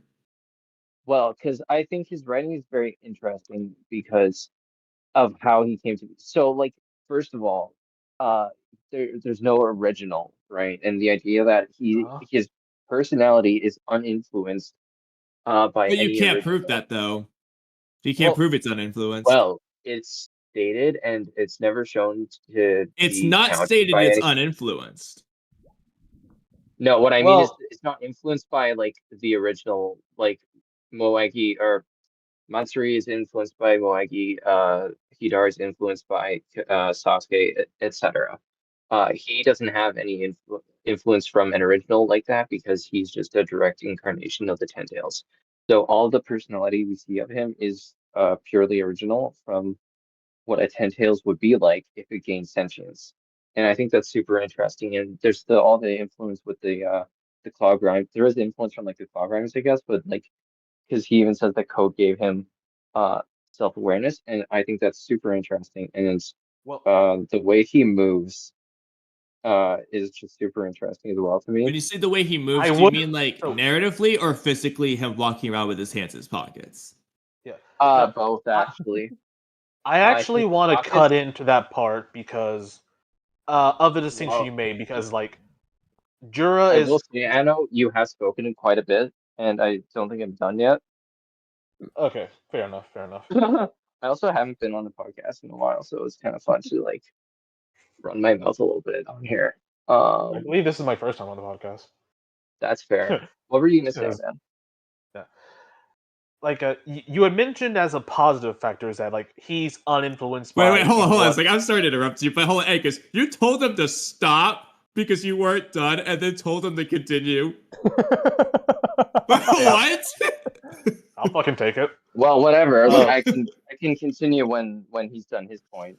You know, I can You always go back to it. stopped him in the middle of his point, just so we're on the same To page. clarify that you had more to say, and then stopped He yourself stopped to me let in the him middle go of back to what he was mine. doing. He stopped me well, in the middle of my point. So I just felt you know it. what? Fair. So we'll we'll do a secret handshake later, and all will be good. So it's like, Yes. yes, Jura doesn't have a human of the Claw Grimes bit on him, but when you look at the other ones that did, Hidari, Matsuri, Ryu, and Bug, they're not really all that influenced by themselves either, because like Okay. Well, Hidari, like because like Hidari's I just would like argue. what are we? What are we? Who am Hidari's I? stupid. What am I? I I would argue they completely are because of their targets. So, for example, Mamushi's target is obviously Ada because of their whole relationship. Hidari's target is Sarada. Uh, Ryu's target is the Kaze Kake, if I recall correctly, or It whatever. was like Gara. It was Gara, yes. And then Matsuri's target is Konohamaru. Konohamaru. So So yeah. I would argue their personalities are influenced by their originals to some degree, even if it's on like a base level for who they want to devour. I guess I'll just Obviously. end my little point with I don't think the divine trees have personalities either. Well, I think that's Oh, But yeah. I wouldn't go objectively that I would far. untrue. agree. Like I would agree with Matsuri that. definitely Stated. had personality, whether you liked her personality or not. She well, had it. well, They definitely did have personalities, yeah. okay, well, They're very distinct. Database okay, says they Hikari has have the the personality personality of the of an original. idiot. but going over to Jura specifically, I think Yeah. that calls into question all the more as to why he would want to devour Naruto, whom Uh, he should not know, and since he has no basis to anyone who does, I'm would actually not going either. back to the But continue. chapters. It for So he now, didn't mention. as of now, it did say because of Naruto's connection to the tailed beasts, which is why Jira's Yes, interested in him. But I think there's that going to does be make But how more does sense. he to it than that. know? Yeah, I was gonna say, but like, how did he like pull Naruto's like name out of thin air? And even like, Exactly. yeah, his connection to the tailed beast. I don't know Yeah. if But he those, did. but He those said tail, nine those tails. tail. Well, yeah, but Going Well, I back to guess the that gets rereading. back to my point from earlier. So the Jigen Ten Tails, unless Jigen was just gossiping about Naruto and how he's Yeah. befriended all the tail beasts to that Ten Tails, randomly having a picnic with that thing as it's trying to eat him. Unless that's the case, yeah, Jigen's Ten Tails shouldn't know anything about Naruto unless the Yeah. information is either coming from Code or what other person that could be influencing that. And if that's You know, the Yeah. case, you do have to admit that any of Jura's personality at that point could be influenced by Code or whoever else, That would if just for be nothing weird. more than the memories that Code or whoever else has, which would influence his personality because it's not possible otherwise. or He or has how those people say memories. It's she, going to influence him. or how people say That is Shibai is true. is responsible behind everything because he's God in the cells. Now, this did remind me of I a scene from of the Matrix because we were talking about that earlier. You yeah. know, maybe something impressed upon something from you imprinted onto me, something copied or transferred. You know, from like Matrix Reloaded, like with the Agent Smith and Neo. Well, I haven't seen it, but I'll believe you.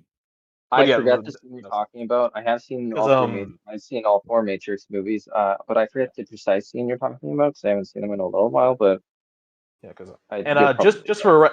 just for reference, as you're talking about Jura, I'm like pulling up all of his scenes, so I have like chapters 4, 5, 7, and 8.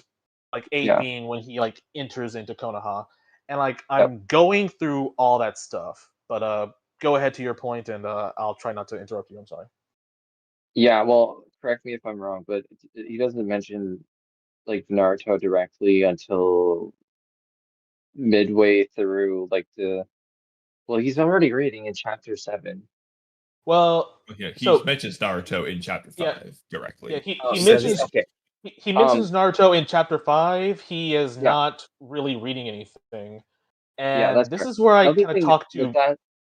Another thing with that though is that it could be the case that, like you said, Kamui, because Code at the end of chapter 80, for the original run, he brings all of his targets, and they were, uh, among them was Naruto Fuck the Ada. Sexto Kage. Yeah, yeah. He's being an incel bitch. He's like, fuck Ada, fuck Kawaki and Yeah. Boruto and Naruto and I guess Boruto, but now he thinks that he's Kawaki and just fuck all of those guys.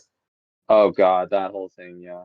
I I Oh my, I oh that was just so bad.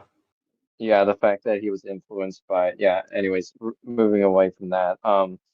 We could discuss that in another time. But I was gonna say, that is true. Like he does list off all of his targets, and so it could be the case that like maybe the memories in the claw marks got into the I stuff guess from claw I marks don't have know. memories now. I don't think it's going to Or be His he claw had anything marks, like memories. that. his claw marks Yeah. contain his chakra, which is why the memories I would wouldn't apply in that like case. his Well, And his memories to blood. be from They contain code his blood as about well, which is why Naruto. they couldn't be absorbed by the karma marks. So the idea that they would contain like his his blood would transfer some of his like deepest honestly. No, I don't want it to be from code. I think that would be just really weird. Not that code couldn't have the Weak. knowledge, well, but it'd just be yeah, that weird and for Jura to care that much. How yeah. Plus, he something also I had don't the that think thing of like when talking about it though, it's not the karma as much as it was because during the flashback with Kachi and Koji, he's talking about the Shibai cells and the Shinjutsu. So it's Honestly, like Real close okay.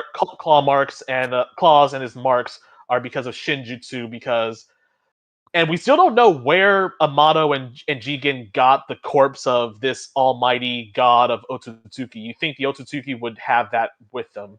But oh yeah, I injected it yeah, Jigen decided it was a good idea to put god DNA, super duper god DNA into people, half of which he can't trust. And maybe they'll yeah, develop some sick ass powers. Real yeah, quick, yeah. I couldn't really hear what Oodie was trying to say, and then I go before he forgets it and it gets off topic. Oodie, what were you trying to say about code?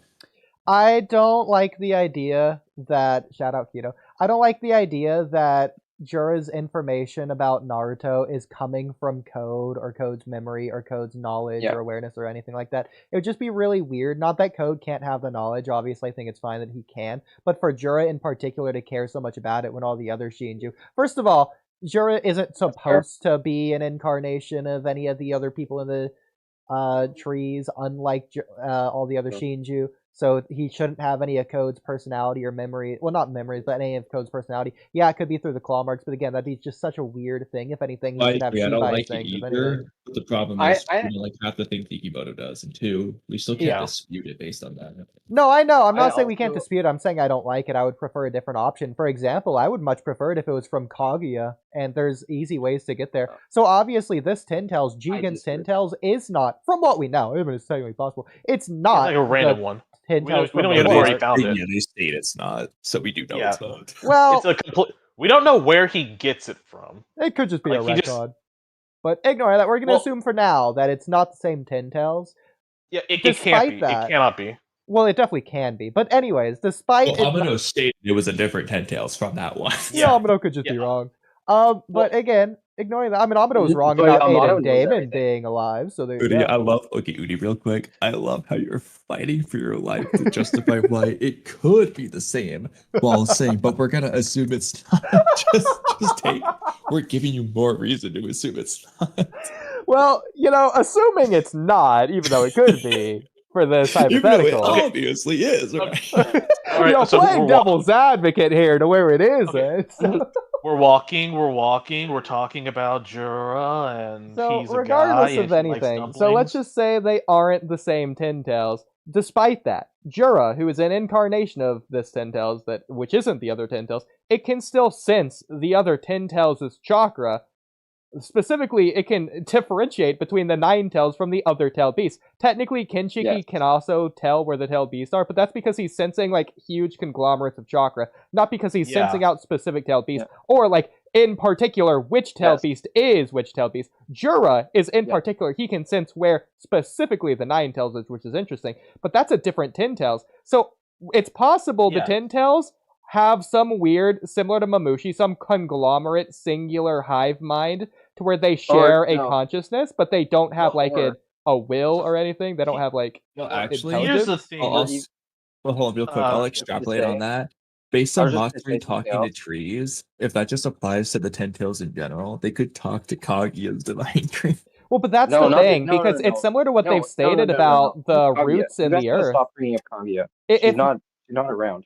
because Matsuri Yeah, can you- talk to you guys gotta the get- the You guys got to get trees. around that. Yeah. Well, anyway, but but here's Moeki the thing, does though. bring up I was gonna say Sorry. Moeki does bring up the trees and that they are able to communicate and learn things through the trees and whatnot, or whatever she says about the trees. It's also but then I possible know that the Ten Tails just do have Mamushi splitting ability, and all Ten No. Tails come from one Ten Tails, and they all are just a clone of the same Ten Tail. So they're all There, the same no, Ten Tail. yeah, there's They- the well- vision technique, but there was one other thing I was going to bring up, which is the psychic Wait, okay, link that all We're getting off psychic hold on link real that all quick. tail beasts share. Wait, hold on, Oodie. Huh?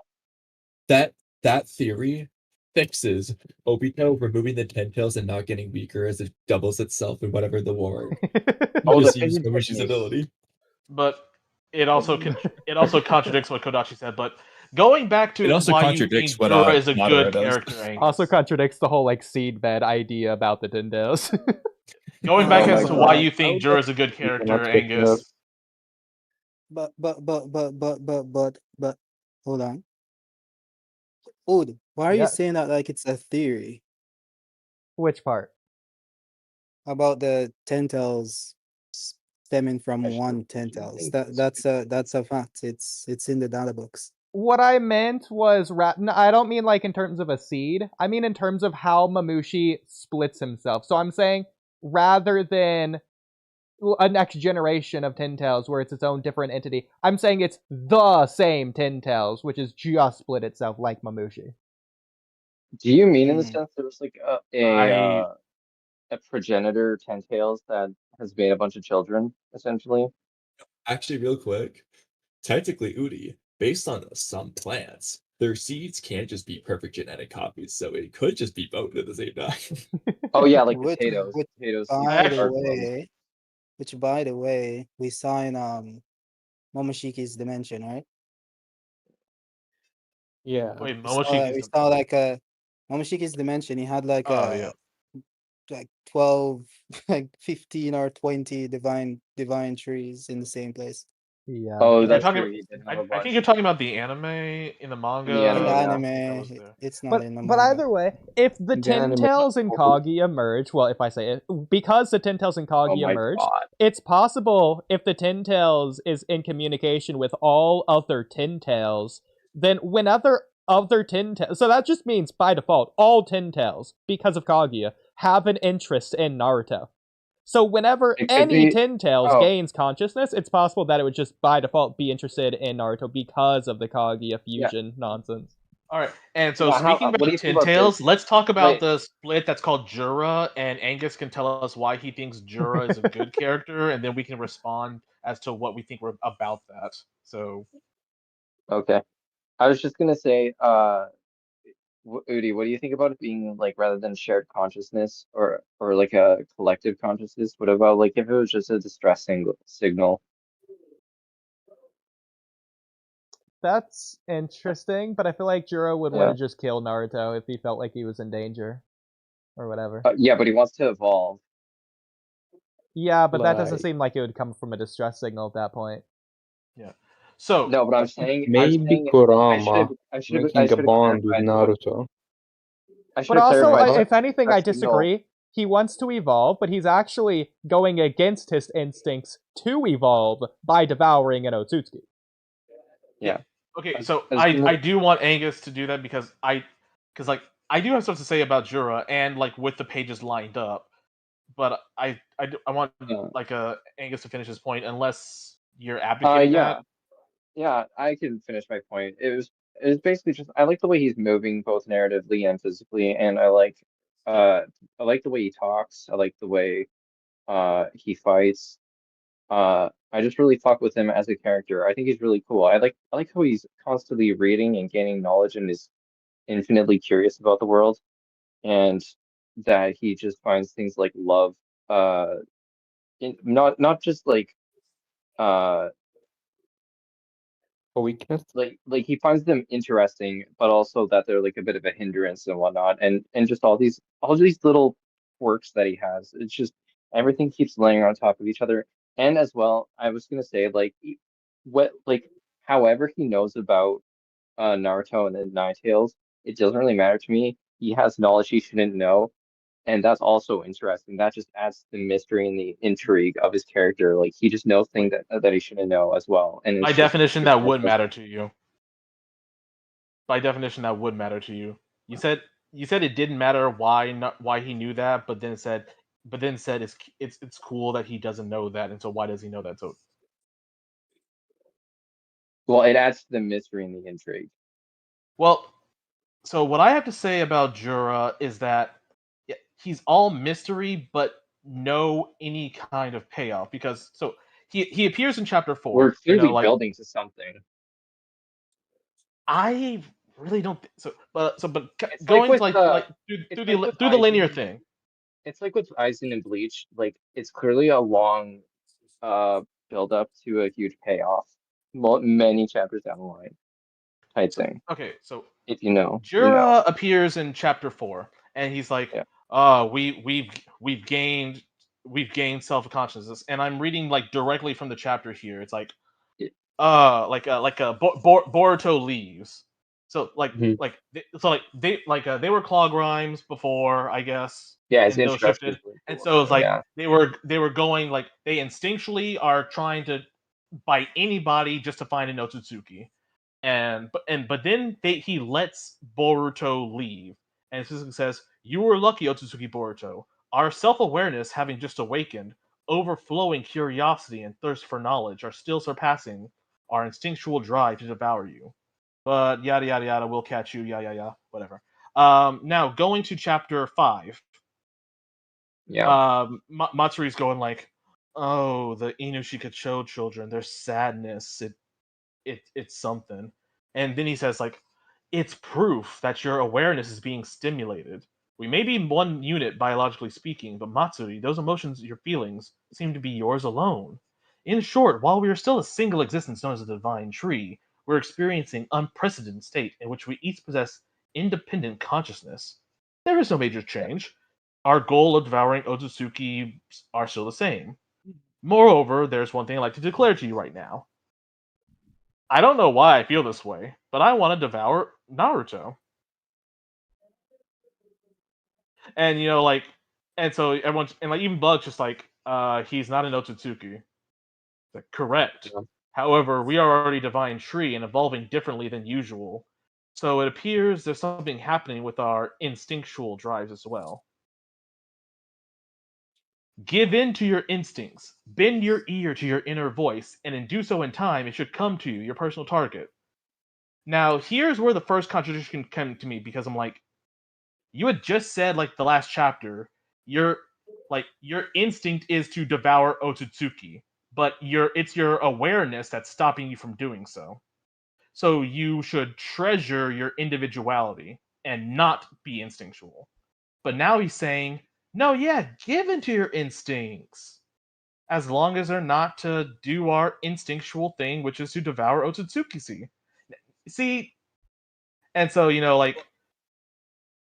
That's and so, actually not the only one, Anna. There's actually a worse one when Jura outright explains that unlike humans, those Shinju, all the Shinju in the room, follow their instincts and don't surpass their instincts, and that's a human difference, and blah blah blah. yeah, And yeah. as you already mentioned, his introduction is saying that they were surpassing So, humans. Kamui, I know Yeah. you said humans, but I heard Cubans and was like, that's oddly specific, but okay. Yeah. And so, Matsuri's like, follow my instincts. Konohamaru, I might want to eat him. Good choice, yeah. And then Hidari is like, I just have one question. The fuck are we? And so we have like a panel of Jura, and he's like, a reasonable question, but ultimately it doesn't matter. It's like growing pains, which arise from the manifestation of your ego. Worrying about it is pointless. I'm like, no, you should be questioning. Yeah, just like how the But you are Because Otsukis what being it didn't most matter, right? important Naruto that your Shippuden? instincts You know, it's just like, reveal oh, that the whole to you. series And, based around them. Target. and So I so will say real quick, I know a lot of people are trying to talk, we're just making this hard. With that one, I don't want to say too much because I want to ask Angus a question before I give my stance on that. But what you said about Jura there can both work as technically bad writing. He's being inconsistent because he just got done saying curiosity and thirst for knowledge should be surpassing our instincts and blah blah blah. Why wouldn't you want to promote that to Hidari? However, I will elaborate on this later. You can make a case of it being an intentional, actually workable thing that works, a narrative contradiction to where Jura is saying one thing, doing another. And that can be good. However, before elaborating on that for the 100 billionth time, as we done a stream, I did want to come back to ask Angus a question. You Okay. specifically said, do you like how Jura moves narratively? So we're going to ignore his hands in his pockets and how he's drawn or whatever. The Yeah. narrative part. What are you referring Yep. to when you say that? Before I get into that, I just wanted to make a comment on what you said about his writing, and that is another thing that I do like about his character, is his writing, how he's written, like how he's written. And I think, I don't think what you were explaining earlier was a contradiction. I think it's just it could be the case that like he was just born and like he's kind of confused, but also it could be the case that he's written to be like overly intellectualized to the point where he's saying things that are kind of nonsensical. And Yeah, that's because kind of fun in its own way. well, Like he's kind of I he's kind of disagree there. whimsy. I disagree there because it's like it sounds like he's talking out of his ass. Because it's like, That's fine. To me, that's fine. I don't really care. I think but like it's the just the, fun the and narrative, whimsical. but like nobody's calling him out on this, and neither is the narrative. Because at first he's like, They were we also need to. born. Well, I know, but it's like, yeah, like they're all just born, and yet in chapter 5, like Jura decides, oh yeah, I'm gonna take the main stage and I'm gonna like tell everybody what's what. Yeah, it's like guys, I know what's going on. We were Yeah, I all like that just about born it at the too. same time, but I'm gonna tell you what's going on, and I'm gonna directly contradict myself by saying we, let's say like, yeah, it's like say like in the same page, he I just think goes what it like, is, I think what it is like I just kind of compartmentalize it to where like it just makes sense that he kind of takes control of the situation, and I just compartmentalize everything, and then I it know. all makes sense. But is that a you thing or the writing thing? And I'm putting this on Ikimoto because the only times you have any That's kind of amazing. questions with the other divine tree is Mamushi questioning, well, why do you want to eat someone who's not a Notsutsuki? That's what we're supposed to do. And then Well, actually, and then just to extrapolate, it's Mamushi asking why to everything Jura does. yeah. He keeps And doing it. And then Hidari's just going like, what are we? And that's also just Hidari's thing. He's like, what is this? Is that Naruto? Is that a book? And so he's just like constantly mind fried. To which I'm like, we gave up Sasuke for this. We gave up Sasuke for this homeless man, the guy who looks Yeah, like he is kind of a homeless retard. Yeah. I wouldn't Yeah, say Hidari is not my I favorite. wouldn't say that. My favorite Like Shinju, and Jura Ju- is. Jura and Hidari in particular dress more like homeless people than the actual homeless man that is Boruto. Yeah. Yeah. That is a problem I have, which is like Boruto is way too well dressed and way too clean cut and way too clean in Yeah. general for being homeless for the last 3 years. Yeah. He should look But dirty and grimy and disgusting. yeah. But still, it's like so like he's answering these things all out of his ass. Where it's like, oh yeah, these questions they don't matter. It's like growing pains. But then he Yeah. says you ought to do what's important. Your instinct will reveal to you who your target is. And again, he just said in fourth chapter, we are our new self awareness is superseding our instincts. But no, go back to your instincts. And I want to. So it's like, Okay. Mamushi's like, I Well, want to eat Ada. I want to do this. And then going to chapter. Hold on. Chapter 7. He just has a bunch of books. I guess in whatever dimension he's in, like Code put in a lot of books. And he's like, it's Actually, curious. he took over the Leaf Village. It's curious, Yeah, this world. The more like he's reading a bunch of nondescript books. Like he could be reading some dictionaries or I don't know. He's reading about like how Lex Luthor stole 10 cakes and that's horrible. Actually, he's he like, does canonically have a dictionary because Hidari was reading it. yeah, but it's like the more knowledge I acquire, the more questions arise. The more things I don't know, the more knowledge reveals my ignorance. It's fascinating. By the way, it's occurring to me that none of these books are answering my questions. I'm like, yeah, a random book isn't gonna answer like what's the key to life. And so he's like, let's go pay Naruto Uzumaki a visit. yeah.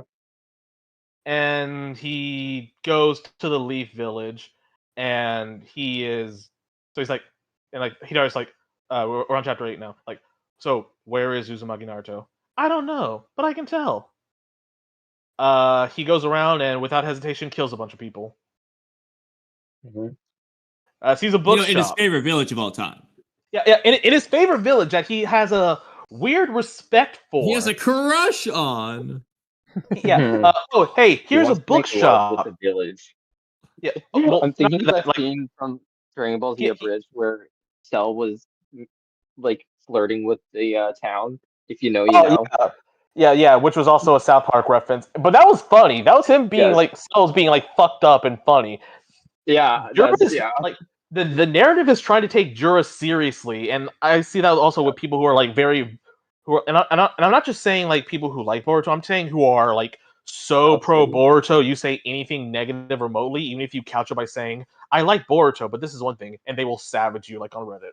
It's like he knows what books are. He says, "Wow, a bookshop! This is awesome." Whoa. And then Kawaki comes in. It's like, Kawaki, you're gonna damage. Like, don't fight in front of the shop. You're gonna damage it. Yes. Yeah, it just Do not fight in front of the shop. You'll damage the treasure trove. Yeah. Well, back to Angus explaining the narrative ways that Jura narratively moves. Well, I mean, he does bitch slap Kawaki into unconsciousness, and I do give him points for that because I hate. Yeah, because I hate, and also, okay, I'm screen. I'm gonna screen share again now because I'm screen sharing again now because this bothers me. It fucking bothers me. You can see it now with just like, look at like boys speed lines galore. Get shoes.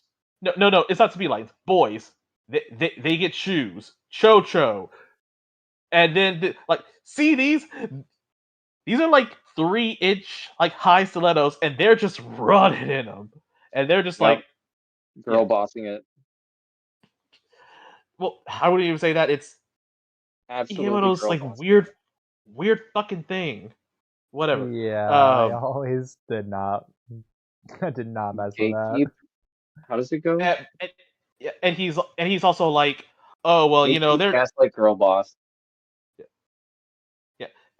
Well, hey, fortunately, Himawari, while having a very extra long belt, which is also like an Ikimoto thing, at least she gets to wear okay, and this scene, shoes. okay. I always thought from previous panels that they just had them like on, just not fully clipped or whatever, just not tied, they're just loose. No, Himawari just has a stupidly long belt. So does Kawaki. It's like a tail. On her front. I didn't even realize this. It's going down to her freaking knee. If they were just undone belts, they're just loose, whatever. That's silly. That's Kawaki. He doesn't want his pants to stay out. But Himawari just has a freaking 8-foot tall belt on. No wonder Daigo's complaint about these. You guys are justifying Daigo's complaint. This is stupid. Kamui. That belt is as tall as she is. Larger. That's a measuring or tape. the belt. Yeah. Okay. Well. Hey, and again, this isn't really praise. This should have been something from the get-go. At least Himawari doesn't look like a fucking gremlin right now. To where like from page 1 in the final panel, honestly, like it's kind of surprising. Well, with her redesign, she doesn't look like a cat, like this kind of, I don't know, Cabbage Patch Kid or something. Like Himawari is supposed to be cute, and like in Next Generations, he drew her consistently like this. Like, what are you?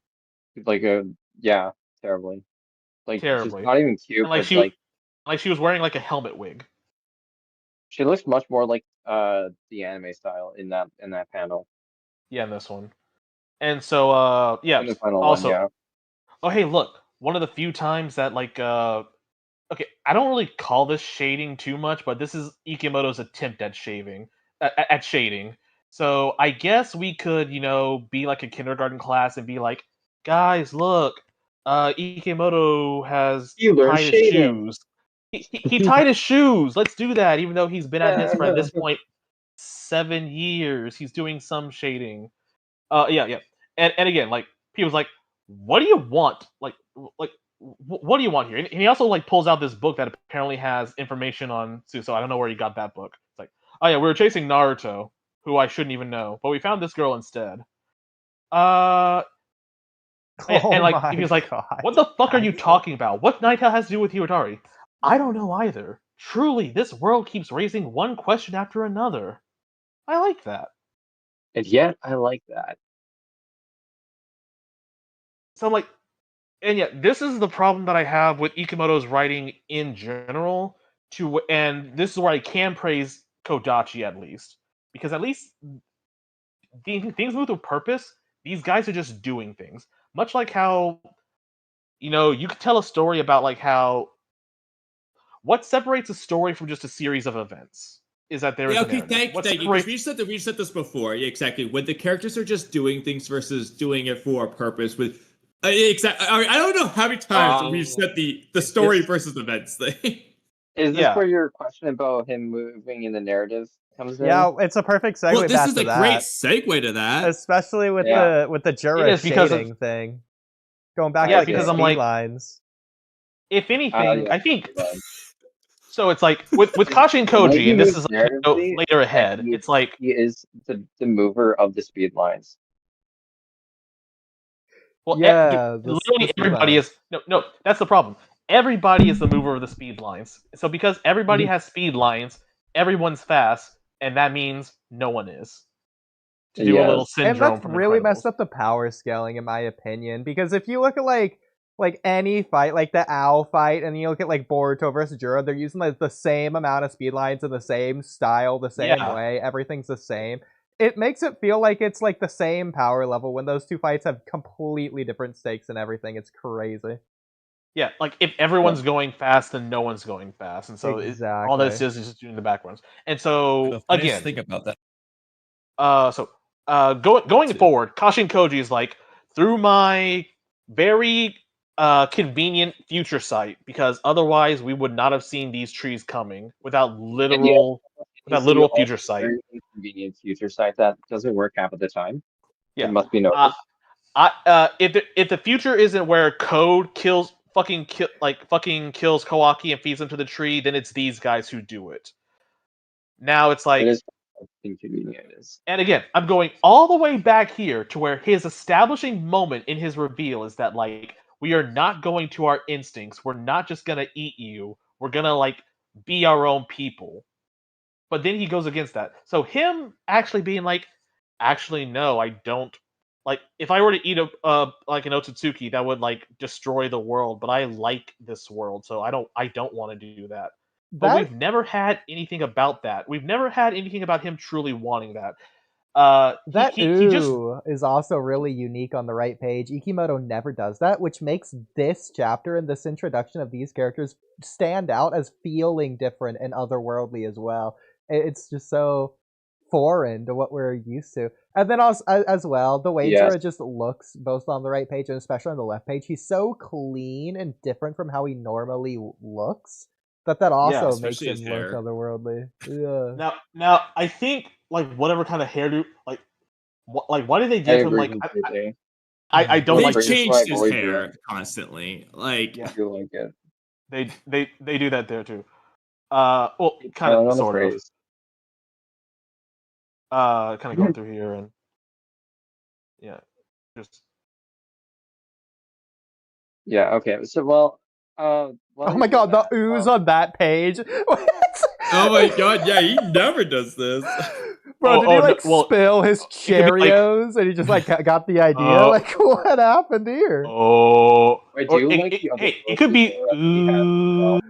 I feel like this only works if you have both pages together. That's so hilarious.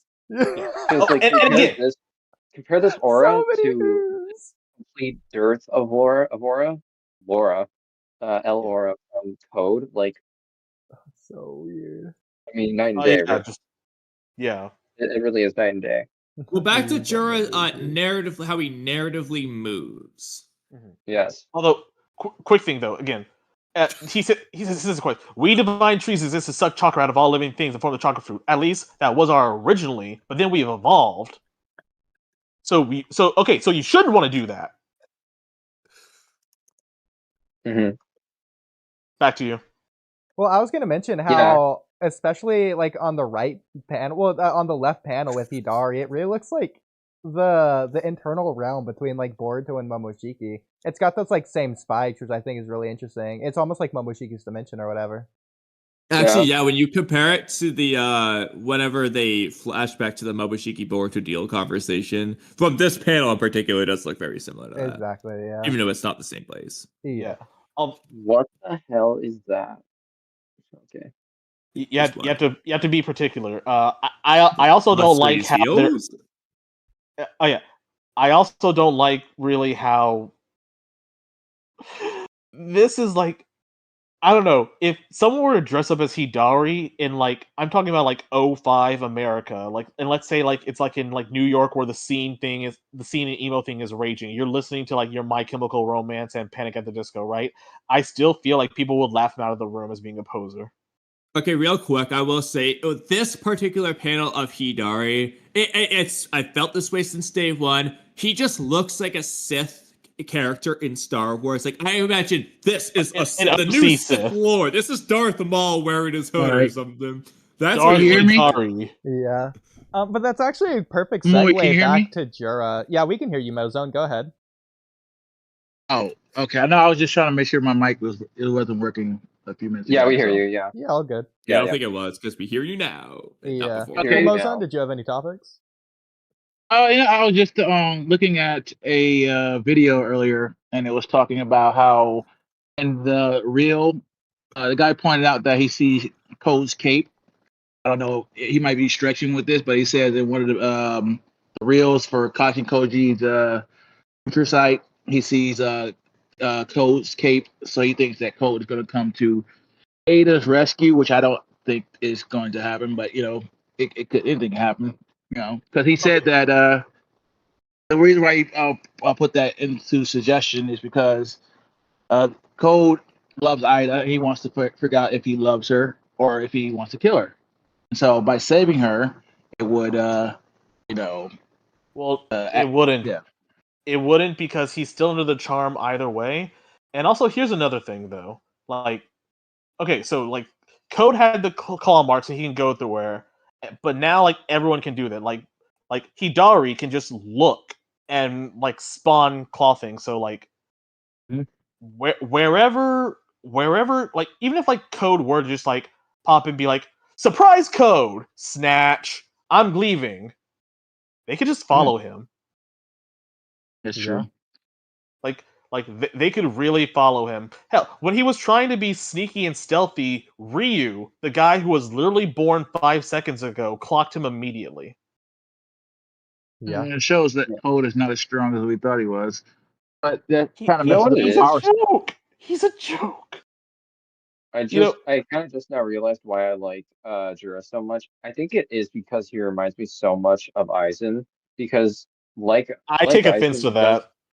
Yeah, like Aizen, he does talk in riddles and he works in the background and he hasn't. Anytime he does fight, he just exudes aura and power.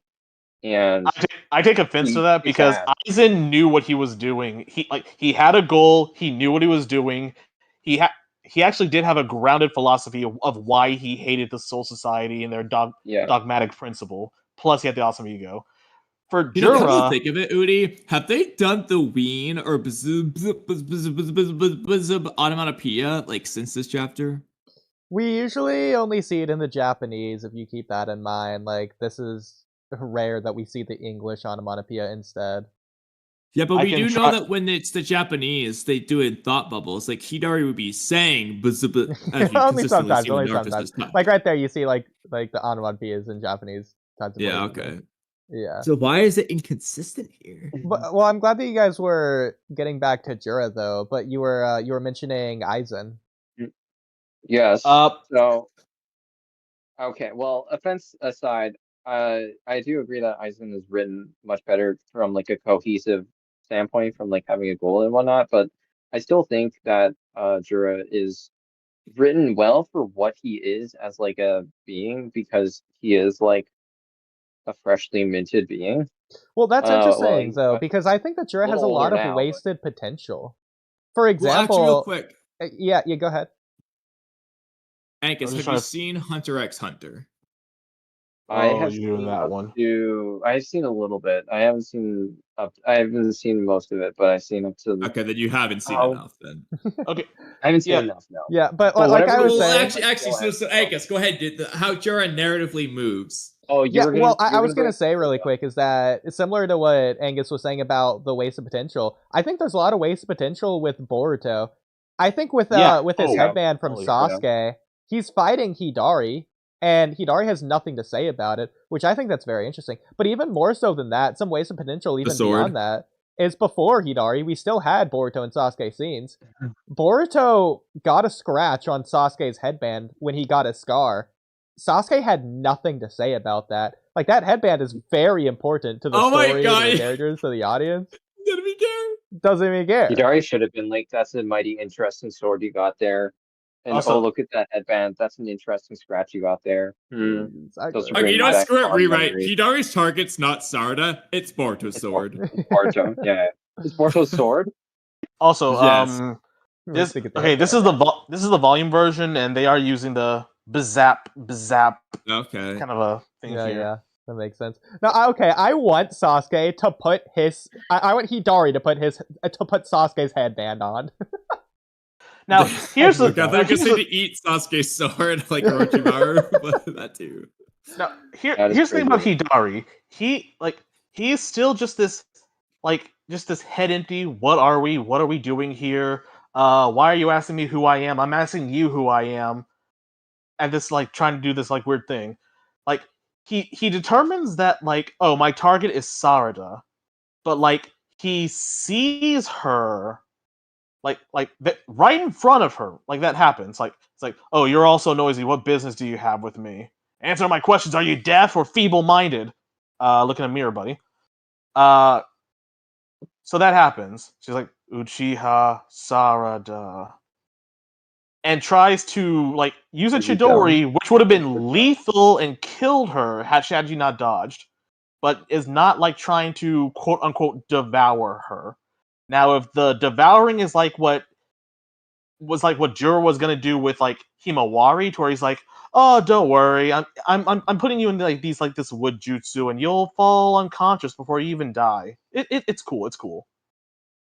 So based on what we see from Hidari later, in this chapter, I think it's not going to be so Jura does I'm just going to make this simple, long distance wood style. He makes a different tree that isn't connected to him, whereas Hidari and the other Shinju seem to just transform themselves into what's different. Like Matsuri transforms her cloak cape thing into wood to eat Konohamaru. Hidari wraps Sarada up with a wood style hand thing, and that's seemingly how he's devouring her. So the best argument you can make for it to actually make any sense is just that he was gonna stab her and then devour her immediately after, before she died. Well, I mean, you look at how things are here. This looks like it would more go for the head or anything. But, I mean, it does look like she's going right for her neck, but exactly. Hidari is stupid. And Kamui, I'm glad that Kamui you mentioned Jura, because getting back to the narrative move thing. I think the characters here are moving really interestingly as well, especially going back to the Konohamaru panel. If you want to go back to the other page, right there. The other one, the one that you had on screen, the one, that one. Okay, yeah. So in the bottom left there, Konohamaru's screaming out for 2 people. Wait, what? Yeah. Tak and the power of Juju. I love Tak, by the way. Oh, okay. Also, this also kills me in the previous chapter beforehand too. It's like, guys, we have a chakra signature that matches Uchiha Sasuke, but where is he? And I'm like, this guy who looks exactly like Sasuke. They can't put this together. And Konohamaru was also just like, oh, we got a report of sensory unit. I was told that one of the trespassers was Sasuke Uchiha, but I don't see him. I'm like, look at him. I mean, it's Ikimoto's, and I'm using a bunch really huge quotation mark set style, but I'm like, he looks exactly like Sasuke. Well, it looks like there's also on the top right panel. That Code instantly recognized Bug when he saw Mabushi. Yeah, it's he's like, Sasuke, who is this? His signature's here. What's going on? I don't see him, even though I see a guy who looks exactly like him. And later he does the Chidori. Well, And, let's like- also not forget, Sarda has intel on the divine trees from Boruto before this moment that she literally thinks about before she meets Hidari. And Yeah. Konohamaru is the one who has to figure it out, and not Sarda. She can't figure it out. So Oh, look yeah, at the and ooze she's like- on the I've seen right page. She freaking inverted some of the ooze to be white on the black. That's so funny. It's so weird, like a freaking zebra. Okay, it's also okay, just okay. like- So narratively, you could argue that Himawari's got all these ooze to narratively parallel her with Jura, who narratively moves a certain way. Go, take it away, Angus. And then we have like Stardust like that. What are you I think it's attacking not me you. with? Oh, sorry. I was just gonna say the way Boruto was leading the Mamushis, that's a lot like, I think there's a scene in the Matrix where Neo was leading the agents, if I'm not mistaken. Let me go over to the Viz Media thing also to where the chapters are. Or Too. there's a scene like that. There's a scene like that in the Matrix movies, like where there's just like they're leading a group. It might not be the agents, it might be the machines. Well, I guess that's great and all, but that has nothing to do with Jura and how he narratively moves. I think That's you were true. Okay, mentioning How the would Matrix that with narrative Jura, look? though, right, Angus? Because you were mentioning that earlier about the Matrix. If you wanna, so what is it about the Matrix again that you're talking about Oh, earlier? it was just that Ikemoto likes to reference it. Okay. I wouldn't say It has to relate to how Jura particularly. narratively moves. Kamui, I feel like No. you're really stuck on that phraseology. Oh, it's like, wow, you use Chidori like my dad, and you look like my dad. Who is my dad? Who are you? I'm your father. No. Yeah. Referencing Star Wars too. Let's go. Yeah. Also, yeah, just skipping through all this shit because I don't care. Oh, Why'd oh, you do that? Angus can explain how Jura narratively moved. Oh well, hey, this feel is how he like narratively flews. Like he flies, he zooms. I feel like Like I he's should like look, I feel see, like like it's off screen. You don't see the actual consonants, but Yeah. picture them off screen. He zooms. That's how he moves. He Okay. oohs. I feel like I should tie the bow on that and just like one I final know. thing to say Have you guys on Jura. played Tack and the Power of Juju? Oh, you know what? I was really, really young. Because I I need somebody to love that clarify game. something for me. I'm so glad that you mentioned that game, Conway. I've just been thinking about it. Hey, Kamui, can you explain something to me? I was having trouble understanding something about this last chapter. Amato stated that what do they call it? The Mamushis are yeah. like they're all one person or something like that. I'm trying to figure that out. They What might constitute- they He might gave share like two theories consciousness. about how it worked. One of them was I have to go back and read it word for word what he said, but he gave switched- two theories for how I switched they're, over. consciousness. I switched over and I can be there right now. Okay. I'm not looking right now, but just let me know when you get it. You could read it.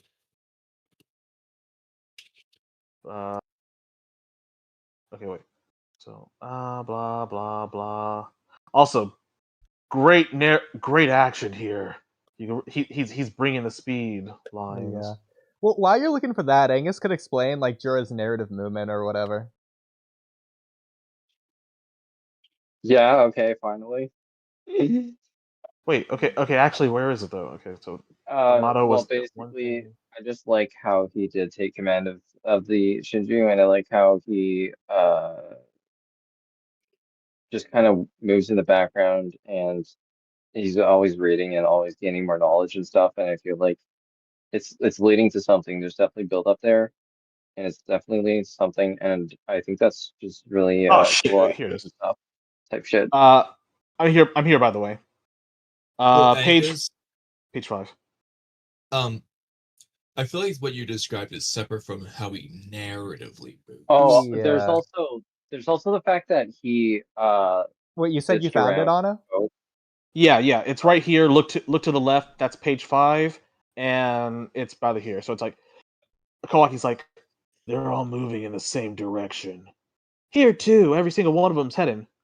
Mr. Amato, how? Which is just Sumire. Like when this gets adapted, anime fans are gonna be so fucking pissed. I know, bro. But anyway, yeah. There are several explanations. It may be that they can share visual or auditory information with each other. You mean like how the Renegon does just already? Yeah. Yes. Or, while each Mamushi can think independently, there might exist a single collective consciousness governing the entire swarm. A single collective consciousness? Yes, Sumire, that is what I just said. Yeah, so Dorian, Uh, you're basically just presenting two theories, either of which can technically apply to when Damon does its reflection and all the Mamushis get hit in that area. Depending on which one it is, so it just changes why that's the case. yeah.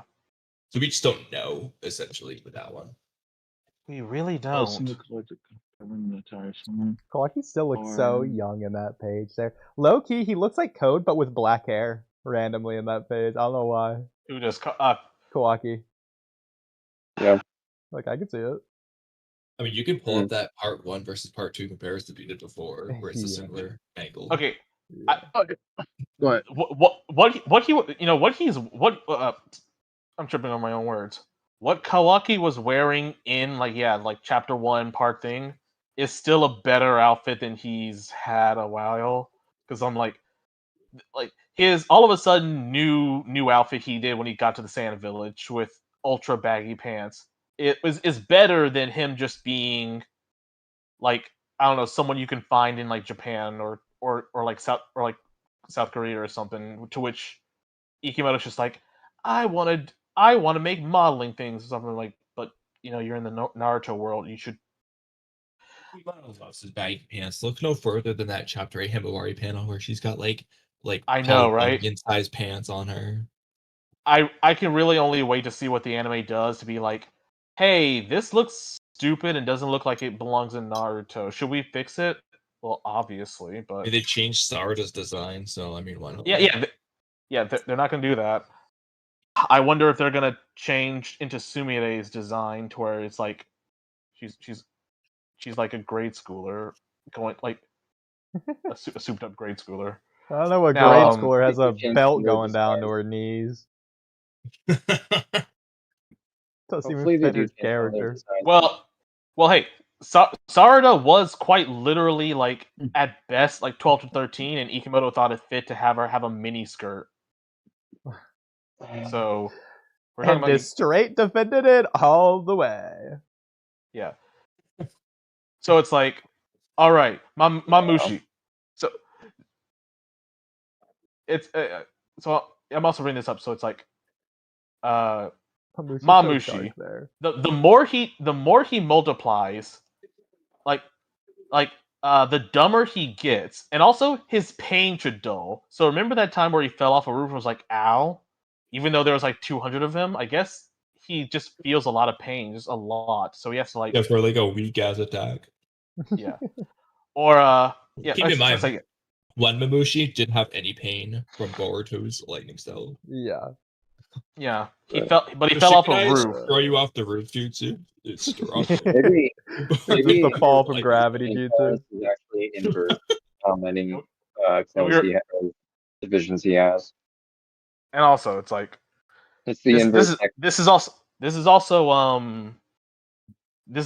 like a Koji telling Shikamaru this shit, right? And so at no point though, like when he's like contacting like his secret elite team and none of the parents, where he's like, we do this. He doesn't relay this info of like destroy both eyes because the ones who lost their eyes won't be able to divide further. Oh, okay, so do that. Boruto and Kawaki each do that once. But be careful, as their head count decreases, the intelligence will improve. But then you have everyone else like Sarada, Delta, Shikacho, and like then with Himawari stuff are just like killing them en masse, which I'm like, guys, don't do that. Like, Ikimoto keeps like doing all these things. He's like, hey, here's what you should do. Am I gonna have the characters do what like I just had Kashin Koji stress is what you should do? No. I mean, I will say, I said this in chat before, but technically speaking, if Chocho blows up, okay, ignore the power scaling. If Chocho blows up Mamushi's head, she did destroy his eyes. That just comes with it. Yeah. She did both. Counterpoint. If you blow up someone's head, they die. So their head count, like literally, you blow up their head's gone. Their head count decreases. And so the remaining one's intelligence will improve. Low key, That's I do a think. sucky. So, yeah, really we quick, agree with that. But I do want to say, I do think that based on this latest chapter's revelation, to where seemingly what they might be going for, maybe not, but hopefully they are.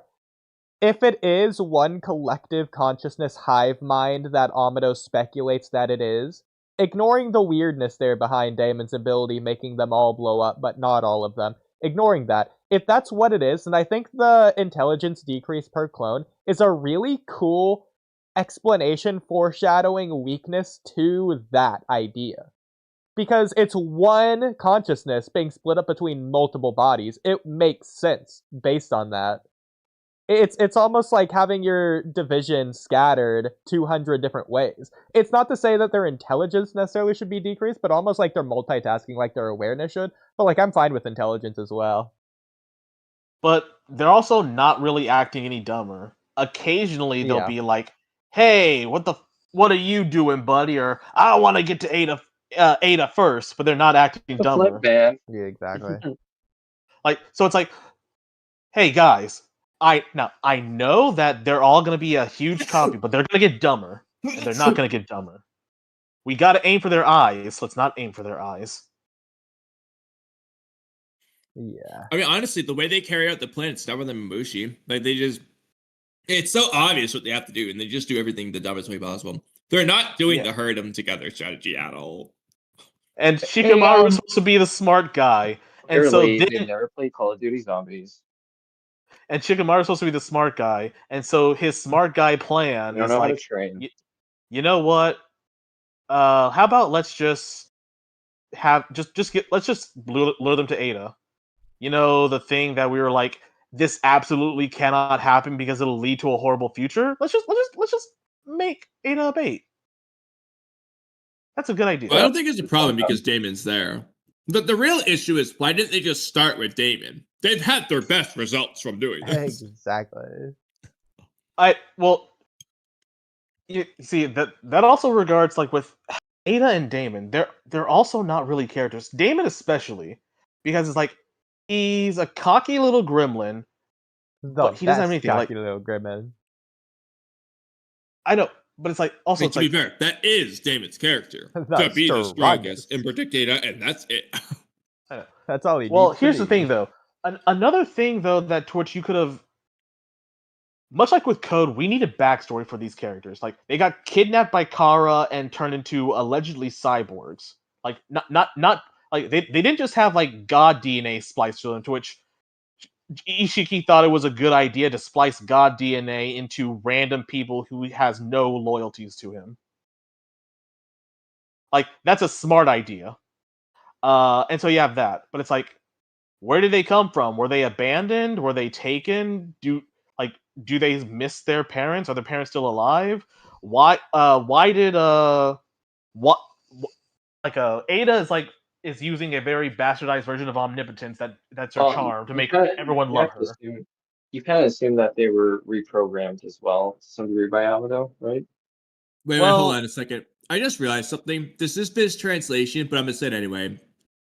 Everyone who's saying Damon's name is based off a computer programming language can go screw themselves up, because what Boruto's saying is his name is like Demon. That's the reference.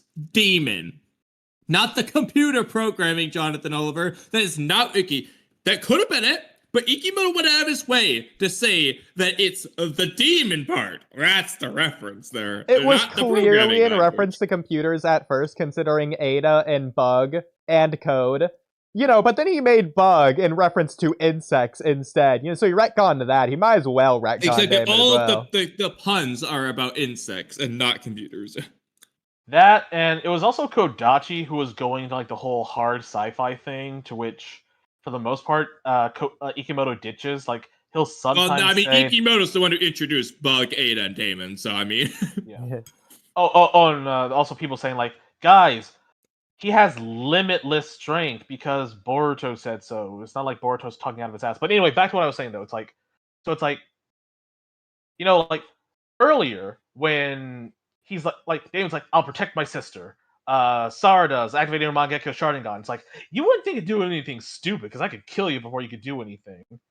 But then, like, the next chapter, Ada just declares how she has a death wish and would be perfectly fine if Sarada or Sumire, who Sumire is also apparently totally into killing people now.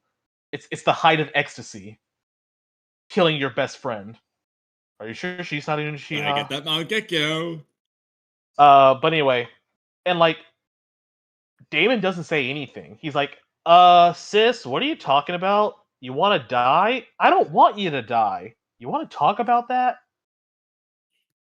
Well, no, we can't do that, because that would actually kind of give him character. And also, Ada treats Damon like shit.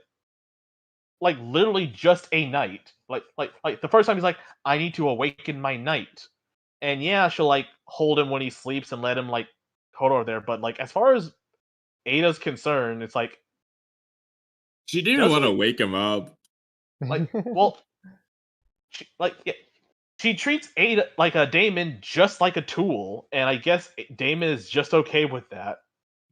Well, to be fair, narratively, that can do something. They do it with Kashi and Koji too, going back to Naruto Part 1 themes. So, as long as they do something with that. I know, but and they don't. Well, they can, but they haven't yet. Really. And they're not going to, let's be honest. Yeah. Probably not. Yeah, he does the whole thing. Have fun there, and it's Mamushi. For some reason, I know a bit about them, the damn bat. It's his palms is dangerous. When his palms are touching someone else, that little devil can reflect all sorts of things. If he senses even the slightest intent to kill. Oh wow, he knows. Actually, go back for a second. Did you paraphrase that, or is that what he said? If he Yeah, no, said... Okay. Assuming Mamushi's just right, even though Code... Okay. I'll come back to Code in a minute. Assuming Mamushi's just right, that means Damon is actively sensing everyone's intent to kill, and that's when he does it. Meaning Damon's sensory just got upscaled. No, well, it's not just automatically happening. He is sensing it. I don't know how far he can also turn it up. Please continue. I'm sorry. I have a topic on the new sensory thing. Yeah. We also talked about it with Mello. What I would say though is that also Damon can apparently turn it off, because it's like, because when they got to Konoha and he's like, let's establish the pecking order. Yeah, hey, Amato's like, this is what Damon can do. Okay, so this is what Damon can do. I have the topic. If you guys want me to do the topic really quick. Yeah, but real quick, Angus. So how does Jura narratively move? Oh my god, these Axel, where did you find these? The color swaps that you've been posting. Those are crazy. Where are you posting them? In the podcast chat. Like Sasuke with Naruto's color palette, like one of them looks like Menma, another one looks like Minato. And like all these crazy ones. Like Sakura with Sasuke's color palette just looks like Sarada, like straight up. Oh, no. I posted that one before where you hit swap Sasuke and Sakura, and they just look like each other. Hey, Kamui, I got a question for you. Okay. So if Jura gives, let's say, Code the chakra fruit, right? Wouldn't Jura just turn around and eat Code? Well, he very well might. I mean, I'm just saying, he comes in Natsuki, In the chapter where Code comes in to get Ragdoll around, as he says he will, but as soon as Code leaves, he then tells like Ryu's just like, you actually gonna do that? It's like, No, next time you see him, kill him. That's not what he said. He just said, I'm not going to stop you. Do what you want. He didn't tell him to kill him. He just said, well, if you really want, I will respect your wishes and let you do it. Like, man, you could have killed Code in Chapter 4. You could have killed Code in, I think that was Chapter 23 when he first get up again. And I believe in that French interview, he was like, yeah, I probably should have just killed some characters. Because I'm like, wow, okay, Code, you created the Divine Trees, which are more threatening than you in every way, somehow.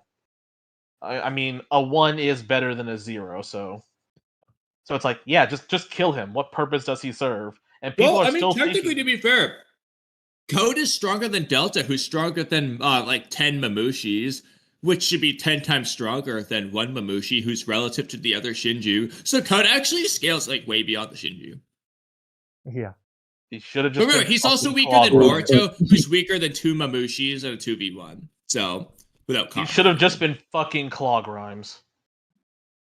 I mean, that's what they're being written as. No, If you just imagine all of them are Claw Grimes, all of a sudden the power scaling is consistent. Now you see, that's me doing the work, and if I'm gonna do the work for for Ikimoto, like he's like he put in the volume 1 thing, to which you put there, and I still have on my phone just for the shits and giggles. Volume 1.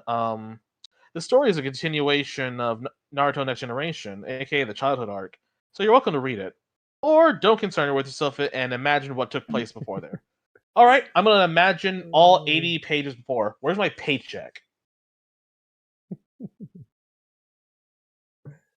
Well, here's the one thing I was just thinking about. Where was that if stated?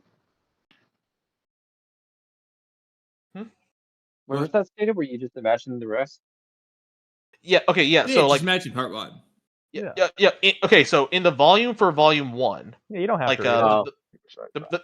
but that's where it is, and he says it's just like, oh yeah, go read Naruto Next Generations, or you could not concern yourself with it and enjoy this while imagining what took place before. oh yeah. Yeah. Wow. Like, okay, where is it in the a Japanese code of respecting your senpai, to where you'll not only tell people to just ignore the 25 or so pages you wrote, but also everything your previous writer wrote as well. Nah, just skip all that. Well, there was actually yeah, for Naruto Part 2, there was a brief snippet that Kishimoto wrote that was like, uh here, I'll see if I can find it real quick.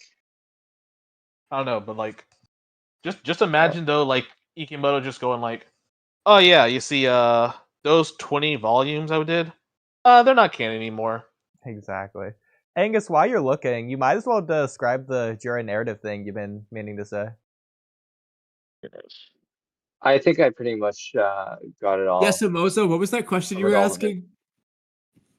Oh yes, I was going to ask. Well, we know that based on Toshi Koji saying that Right, here it the is. worst case, I'll send it. the worst possible future is with Jura. He said that, and so if that's the case, then I'm sure that Atsushi Code is still weaker than Jura. If that's the case, because he said the worst possible future would be with Jura. So according to Kashin Coach. I mean, technically, he didn't say it was Jura. This is heavily implied. That's who it is. Yeah, and so that is the worst possible future they were trying to prevent, right? For Jura to come around because he's so strong, and if he gets angry, then everybody dies or nobody can defeat him. But Sushi Code is still weaker, so I was like, okay, well, he's power scaling is still not of that of Jura's. So I'm curious to see. Yeah. Well, Cole would actually still have that a broken a karma mark if he becomes an Asuski is another thing I want to find out. Yeah. We still have it on. Well, like Ishiki said, make the chakra fruit and eat it, and then you'll be an Otsutsuki. To which That's also something about circling back again, Otsutsuki culture. I'm like, okay, so people can just become Otsutsuki, but like if he does do that and goes up about the stars and finds other Otsutsuki, would they accept Code as one of them? That's a good Like, question. could he say that, if he, oh hey guys, yeah, I worship you, but I also killed one of you to get where I am. But Ishiki gave me the pass. I yeah, have a presumably if he used the Suzuki path, presumably if he ate the chocolate fruit and did evolve into one, they would accept him. Yeah, that's well, true. Kamui. that's again, Well, we're, Angus, we're Otsutsuki. Sorry. for like the narrative, because I did want to come back to that. What were you saying about like Jura's direction? No. Yeah, well, basically, Wait, hold on. What did you I say about like 10 how, directions, Oodie? I spaced out for a second. Oh, I was well, it's interesting you say that, Kamui, because Jura it's like 10 is like Jew, one and of then like 10, Jura's 10 name is like directions. 10 demons, because Ra is like demon in Japanese, so it's like really interesting how Jura's name is that. Did you guys know that? Jura. Exactly, yeah. Oh It's like yeah. 10 demons that Jura's Um, name means. I would have to look at like either the kanji or katakana and see like how that is. But Well, the Jura. kanji for 10 directions is actually Jipo, which is interesting as well. Well, I DM'd that to Miss Anne's or Salads and Bolts, and she actually did correct me and say that it was Juco, but I guess you can pronounce it either way. Yeah. Yeah, it's 10 demon. Jura is Jew plus Ra, 10 demon. Yeah.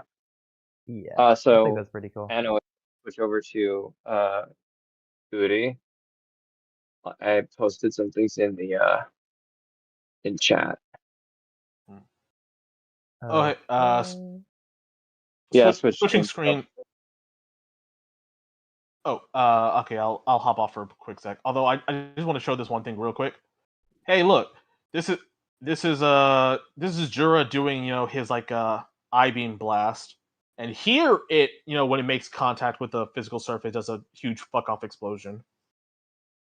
I Mhm. guess this is the one where he didn't add rotation to it though.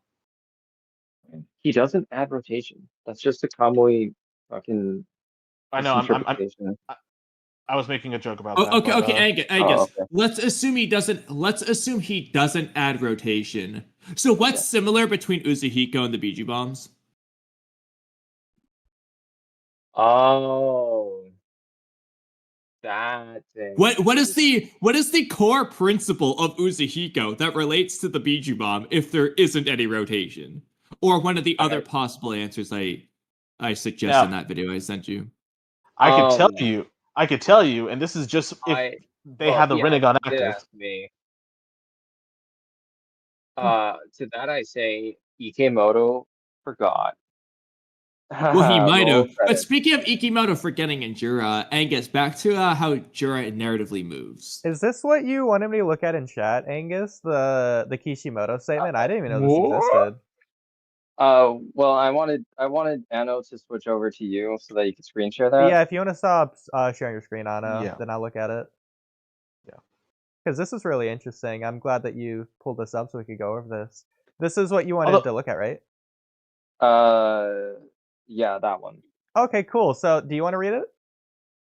Yeah, okay. So he says, oh, right. I wanted to let you all know that with this volume begins part 2, so I look forward to your patronage. Those who have not yet read part 1, please read from volume 1. Then again, feel free to read it from the middle as well. Haha. Now you Well, see, okay, that's but still then again, markedly he different. says please read from volume 1, but feel free to read it from the middle. Whereas Ikimoto's saying, oh, please, I'm begging you, just skip it all. Just imagine it. Yeah, this is Yeah, Kishimoto 2005. So in the manga, I'm guessing he put this at the beginning of where Shippuden is for the manga, which is interesting. Yes. But two different things. First of all, it's all the same manga. He didn't just make it his own different manga. But secondly, like Kamui was saying, he's saying first and foremost, please read it from part 1. But also, Yeah, I then think he it's- follows up. This is doing Ikimoto's statement right, because he then follows up with, "You could read it from the middle," but then he also like adds in there a 245. laughs. 245. Like he's making it clear Exactly, that's a like the joke. awkward laugh. Like he's making it Yeah. obvious that's ridiculous. Like you can Yeah. do it if you want, but you shouldn't do that. Here's the actual recommendation of what you should do. Whereas Ikimoto says, if you're unfamiliar with it, read that first. Or, just imagine what took place before. Yeah, it's fine if you just don't read it. You can just isn't- ignore it, actually. And there isn't even a he he, a he he, ho ho, ha ha. Yeah, better yet, you could just start here. Just like how Angus didn't- should start with his Jura narrative. I didn't post that to say that Kishimoto and Ikimoto said the same thing. It was more just that they happened to say somewhat similar type things, which I found funny and interesting. That's fair. Now, you see, when I also read this, I thought of the infamous basement order. So where it's like, oh yeah, no, start with Two Blue Vortex, and then you can go back to Naruto Next Generation's volumes, specifically 5 to 6, to find out who's the mystery behind this one thing. And Actually, looking at that Kishimoto statement, Oodie, Yeah. what are the odds that Ikimoto, because he hates Kishimoto, as proven in his 4chan post, he's doing that it's like a troll. He's what? trying to basically say what Kishimoto said, but he means it this time. Like he's making fun of it. It's like, no, you better actually do that. Just skip part 1. Just to Can you roll that back? Yeah. Roll that last part back. 4chan post? What? Yeah. Yeah, when Ikimoto talked about how much he hates Kishimoto in his 4chan post. Okay, the Link? problem with that Can you is DM me that? We'll just I'm put, like, hey, we'll do you one Udi's better. We'll just send it to him. publicly post it in chat. All right, because I'm like, it's in still, chat? which chat? Like a regular chat or like Any podcast of them, chat? whichever one you prefer. Let's put it in all the chats: the YouTube chat, the Discord chat, and the podcast chat. Yeah, you 'cause I'm can't put it in like- YouTube chat because you can't post images in YouTube chat or comments, but other than that, in Discord it works. There are people who Yeah, keep more on going reason to like, join the Discord. there are people who keep on going like, oh man, Kishimoto doing all this stuff, and I'm like, they've admitted like in the French interview that like Kishimoto will say, hey, maybe you should do this, and Kishimoto will just regularly disregard anything he has to say. Yeah. So I'm also so just funny. like, Not what's the secure. drama that happened? What's the drama that happens between you two? It's because it's like, yeah, man, Ikimoto is his fresh talent, and I want to do this, and then it's like, translated. Oh boy, wait. If I clear my tabs, I'm just gonna do a basic bitch Vivaldi translate. it was just because I had too many tabs open and the RAM was preventing it from translating. I'm stupid. So it's like, hey, Boruto can't happen unless it's my guy Ikimoto who is doing it. Working as the assistant. A glorified. I like the glorified idea villain that artist. whatever picture this is like a depiction of Kishimoto and Ikimoto together. It's definitely from an anime. Yeah, I know, but I think it's funnier this way. So I'm not Yeah, I'm not trusting this. I'm giving it as much attention as I am. It would be funny, but there just has to be something between it, because I'm like, despite how much, and with another person in the Discord, which you should totally join, by the way, it's not like you'll only see Kamui and someone else argue about a dick metaphor. That doesn't happen at all. Well, to be fair, we weren't doing that. We were arguing about the Susanoo. Yeah, they're arguing about mass, girth, length. We did not use the G word. Well, the other two, you totally did. But No, I said thickness. but it's like, let's all be honest. Boruto was like a jump mandate. And I have always been firm in that Boruto is an unnecessary story. But now it's an unnecessary story that was told poorly. and it Yeah. graduated with Ikimoto to an unnecessary story told horribly. No, I You think think it's that bad? I think Boruto is a I do think necessary it's that story. bad. I think it's a necessary story. I don't think it was told as well as it could have. Well, I'm hold glad on, you're hold on. talking about Speaking of that, though, you because- mentioned Jura's how he narratively moves and why you think it's the best thing ever. If you want to actually explain that. Yeah, I think that actually Idea? is perfect. Let's 'Cause lay that does off. get back to what we were saying about Jura, actually. So Okay. I've been thinking about it. Jura, Yeah. as we were talking about, is written as Tin Demon in Japanese through the kanji and all that, like we were saying. I posted that in chat as well. If you want to put that up. Oh, perfect. Yeah, okay, I'll pull that up on screen. Yeah, on screen. Let me Yeah. pull it up. You mean the this chat? In regular chat. No, in just Uh, regular chat. Okay. It's near the bottom of regular chat, somewhere. This thing. There you Yeah. go. Okay. Perfect. Yeah, right there. Jura. Yeah. Tin Demon. Demon. I'll pull it up like this. Yeah. Tin Demon. Hey, you know what? I just thought of something.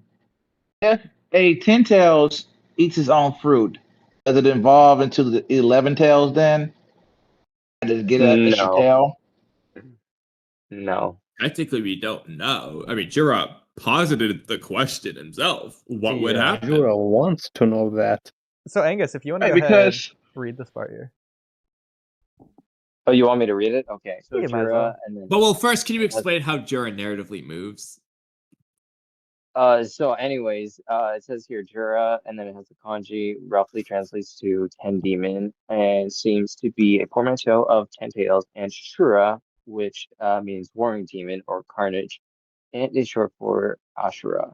May also refer to the 10 Rakshasi, probably butchered that, that appear in certain Buddhist myths and Japanese folk stories.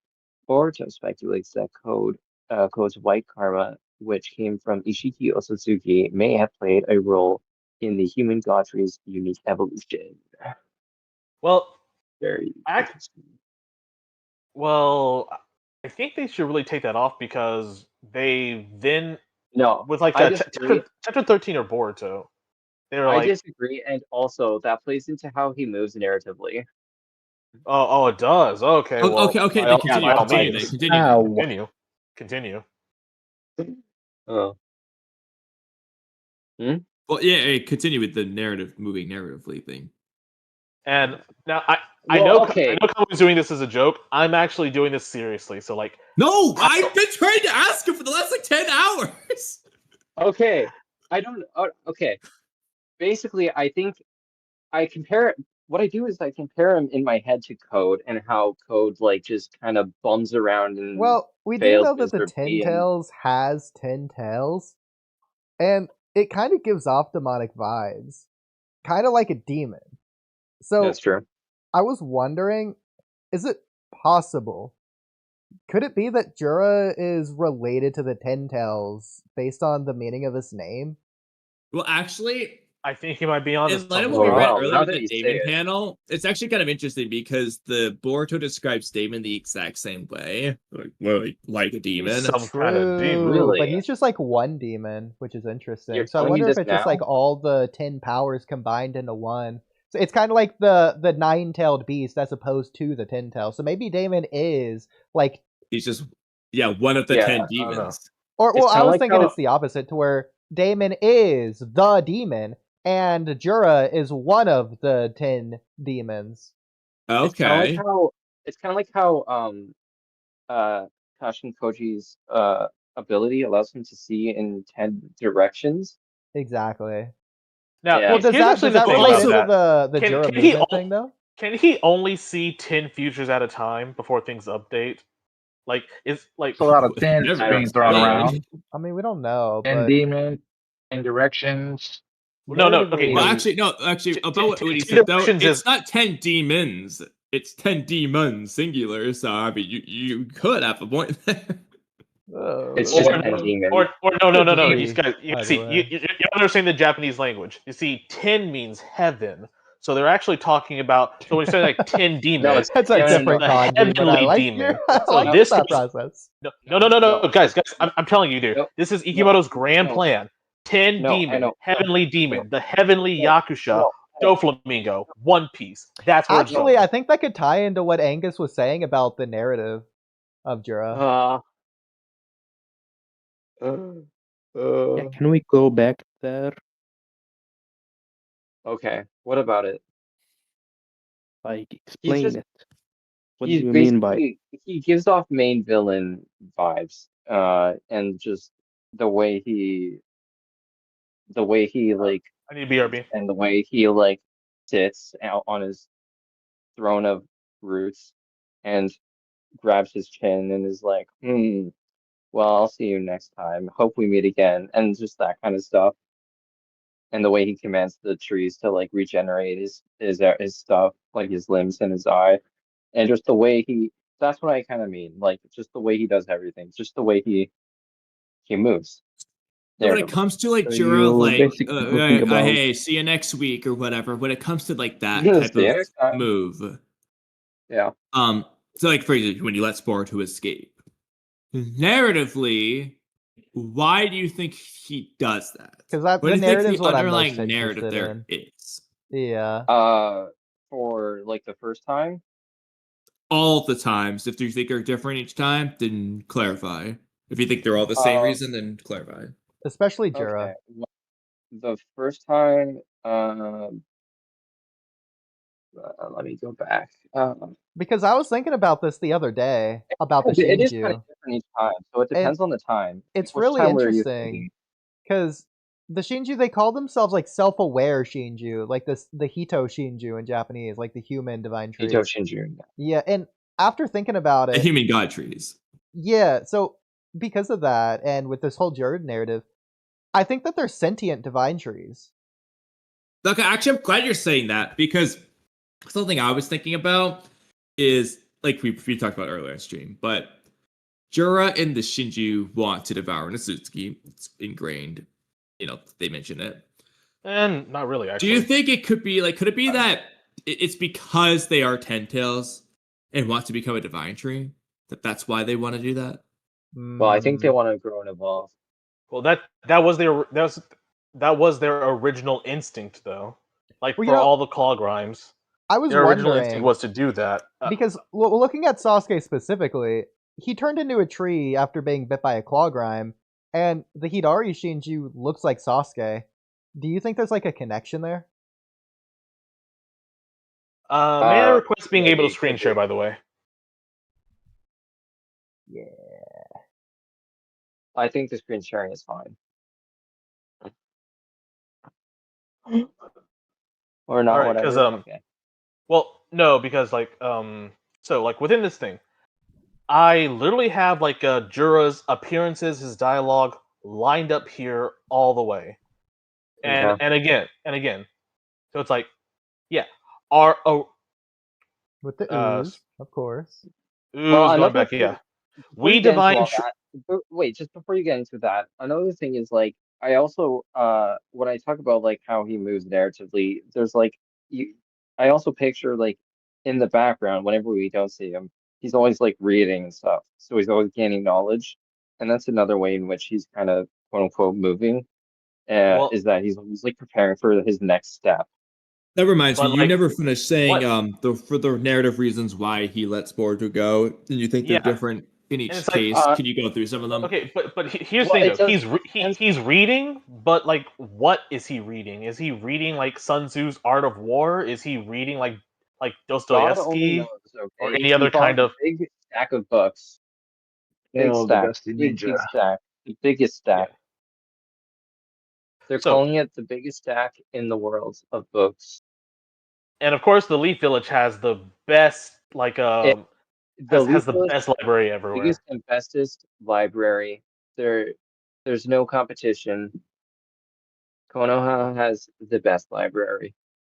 Yeah, I They're will just calling say, it- still to this day, if they never show, I don't care if it's Mako Tactics, Tales of a Gutsy Ninja, I don't care which one. If they don't make a single Jiraiya book, like cameo, reference, anything, I'm burning this series. they better do it.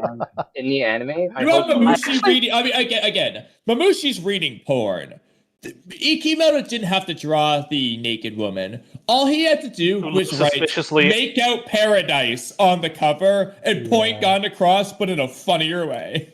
No, And the you don't women who look understand. suspiciously like Sakura and Ino because, well, Yeah, she's in that book, guys. You don't understand. Sakura's just reduced to a pin. You don't So- understand. Kamui How do you think technically she afforded sad women repairing the were flower absolutely shop? critical to Why the do you plot. think she doesn't have time to fight the claw crime in Mamushi's, guys? She's busy in modeling. Okay, so Angus, I would like to respectfully take the mic, and by respectfully, I mean I am going to do so right now. So we've on it. Like, Hey, spend that shit. Go ahead. Sorry. So, yeah. Spin that- original driving instinct. Ida Otsutsuki formed chakra fruit, but they've evolved. And so it's because of that that they're letting him go, because they could very easily, they could like all swarm him up, like they got him, and it's like Otsutsuki and like Jura is like has them all stop, to which allows like Boruto to go, which takes a while because like he's in a different dimension. It's like it takes a while for him to actually go, so he deliberately let him go under the pretense of our self-awareness has begun and we're going through this. So like we're surpassing our instinctual drive to devour you. But then he says, wherever you go, you can never escape your destiny. Next he goes, well, we should all give in to our instincts actually. Screw this screw all this stuff. Give in to your instincts as long as it's not to devour an Otsutsuki, which should be your predominant one. Yeah, as long as it's your second best instinct, that'll do. That'll do. You know, also, And he's talking like real he's quick, knowing shit. I'm addressing the elephant in the room. That honestly we haven't talked about enough, but like, there is an argument around this, which is just that it's truthfully only Jura himself, but he's speaking about them collectively. But ignoring that for a moment, so he's just wrong. Like Mamushi, especially Mamushi, is actively just trying to devour Boruto. That's all he's trying to do. He's not curious. He's just trying to eat him. So Yeah, he's on the wrong mission. about the others. He's on the mission. Yeah, he's like, we're here. Like, we're divine trees. We're here to do the Otsutsuki thing. And yeah, it's like this is further why he ain't. corroborated by the fact that when Jura says, "Oh, let's eat a different target," Mamushi's like, "Why? They're not Otsutsuki." So it's very clear that Mamushi was trying to eat more. So. Well, I'm glad that you guys are bringing 'cause this up, though, with Code and the White Karma, because previously, if you remember before this, Boruto did say that the White Karma has Otsutsuki essence. And I was wondering, do you think that means that Code has access to, like, the Karma's power? Well, I don't know, because the White Karma was supposed to be a dud to where he couldn't do anything, and it's not through the Karma that he has his claw marks and like his big meaty claws and the claw marks. That's the Shinjutsu. Yeah, but keep in mind though, we do know that the White Karma Seal is a lump of Otsutsuki essence. Boruto explains that in chapter 6. So what if that's why the Ten Tails evolved into a god tree? No, the Ten Tails evolved into like a god tree was because of the Shibai stuff, like the Shibai god particles, and that's also, especially if you look at this, because again, the Car Ten Tails was an immature Ten Tails, unlike our Ten Tails, to which the Nine Tailed Beast came from. So it's weaker. It's weaker. But then these Ten Tails are all of a sudden able to press Boruto, who is above Code, who was above Jigen, and they're the serious threat now. Well, and this is already, victims. And this is already where in Naruto Next Generation they made Tailed Beast Chakra chump change.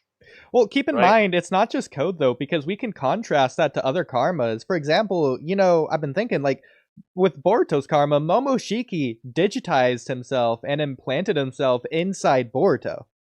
Do you think that has something to do with Boruto's karma? Probably, yeah. It depends on whether you think it's backwards compatible back to the karma, or if you think it goes to karma to the Otsutsuki. Yeah, like, do you think he could play himself on, like, PS4, for example? I mean, he did digitize himself. I don't know. He did digitize himself.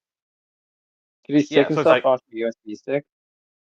it's an instinctual desire. That's why we should do this, but not our instincts to devour Otsutsuki. Just unsettle this third step, and he's talking out of his ass like he has any kind of authority of what he's talking about, and everyone else just listens to him. Sorry, not Jiraiya, Koji. To which there is no reason for him to have been Jiraiya's clone or anything. He serves that serves no purpose. But that's another thing.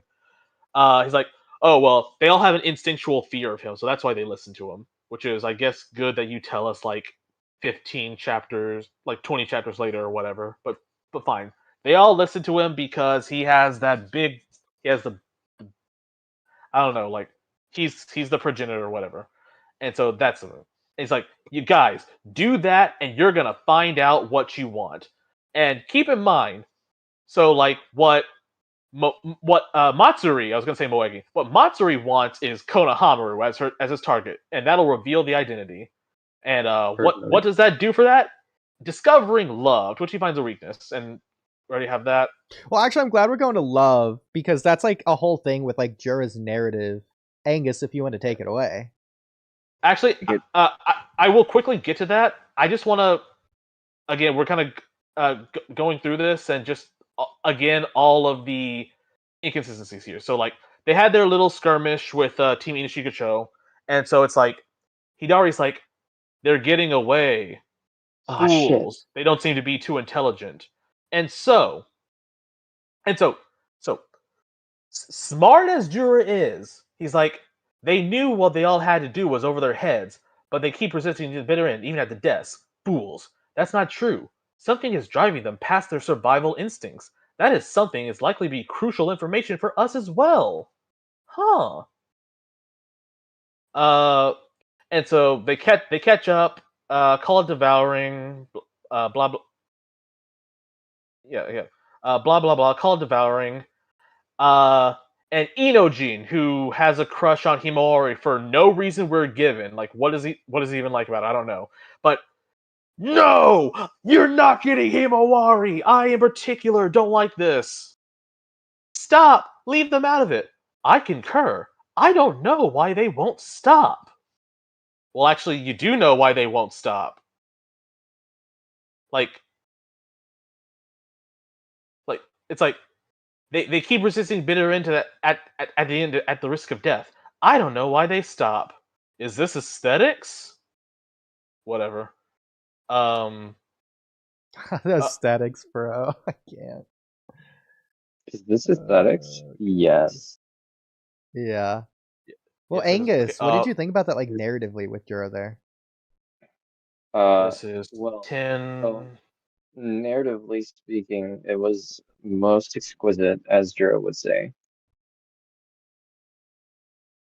Well, actually, no, you never finished explaining. Jesus Christ, I've asked this so many times.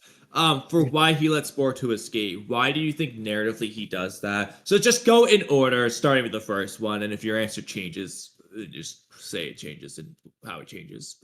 Oh yeah, and also this is also a Jura bit. Like, oh, you make my heart you make my heart dance. My heart aflutter, dance with joy. I want to test my true power against you. That's just his thing. We're skipping past Hidari because I don't care. You sound like a poet. Yeah, like that. Yeah, because Jura is a poet. Yeah. He's so elegant. But anyway, as you were saying, Angus. Go ahead. Well, that's what I was saying. Yeah. So, I mean, it is said that Hagoromo was the first 10 Tails Jinchuriki, which is kind of like Jura. I think that's interesting. But like keeping that in mind. Oh yeah, he was, wasn't? No, was he? Exactly. Yeah, No, but like that's not what a Jinchuriki is. So well, that's where I get to the question here, because comparing that to Jura, is it possible that Hagoromo sealed the 10 Tails inside of himself? No, what Hagoromo? Okay, that's hold on. Is a possibility.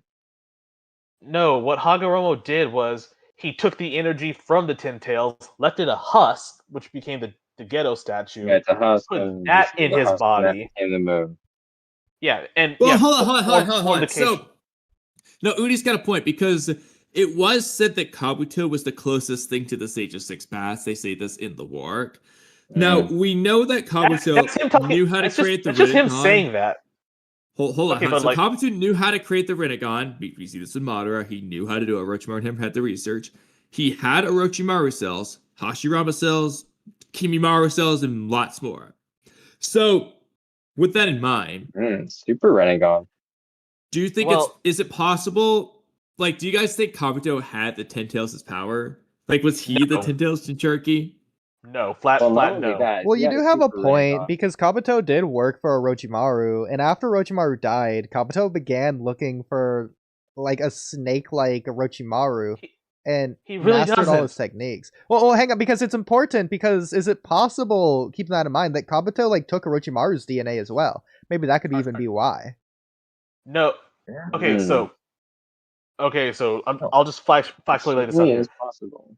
Hagoromo took the Ten Tails chakra, left it a husk, put it in himself, divvied it up, and gave them and like not just divvied up the chakra, but gave them actual sentience, sapience. Which, if you ask me, is the most godly thing around here towards all these. Well, super but that's not godly the things only around, godly thing because, like, not countering, but bouncing off of what Oodie said too, as well as what you said about gods.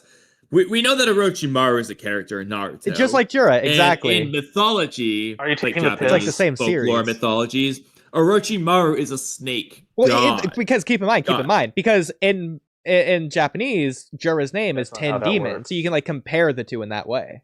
Okay, Yes. we're moving- So my we're question moving is, on. do you think Orochimaru from Naruto has snake-like abilities like the snake god in the Shinto mythology? In the same way that like Jura has like Ten Tails abilities in a way. In a way, yes. Okay. Well, okay, so going back to this, we really needed to know that Chocho and Himawari love having pancakes together. Their friendship is so great. All right, so Yes. okay, so Jura, I know you're not complete idiots, which is why it's incomprehensible that this drastically lower your judgment ability again and again. Yamanaka Inojin essentially brought about his own destruction and foolishness, heedlessly going against my warnings. He clearly lacked rationality. I don't understand, but it seems something has caught fire in you. Like, or is it coincidence, or is it a correlation? What is this human emotion you speak of?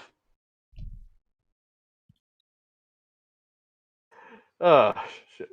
Okay, now from here and there, that doesn't matter. So going back to shit. Yeah, so going back to what Angus was saying about why Jura let Boruto leave. Yeah. So basically, it depends on each instance of it. So which one were you thinking of in particular? Just go in order, chronological order. So like Oh. Jura has sniped Boruto, has him dead to rights. No, like no, right no, here, no, no, no. like That's right here. not the first one. No, that's the second one. The first Yeah, one. the first one technically would be your chapter 4 one. Well, Yeah, the first actually, one- Although the first real one's the chapter 13 one, but technically the chapter 4 one.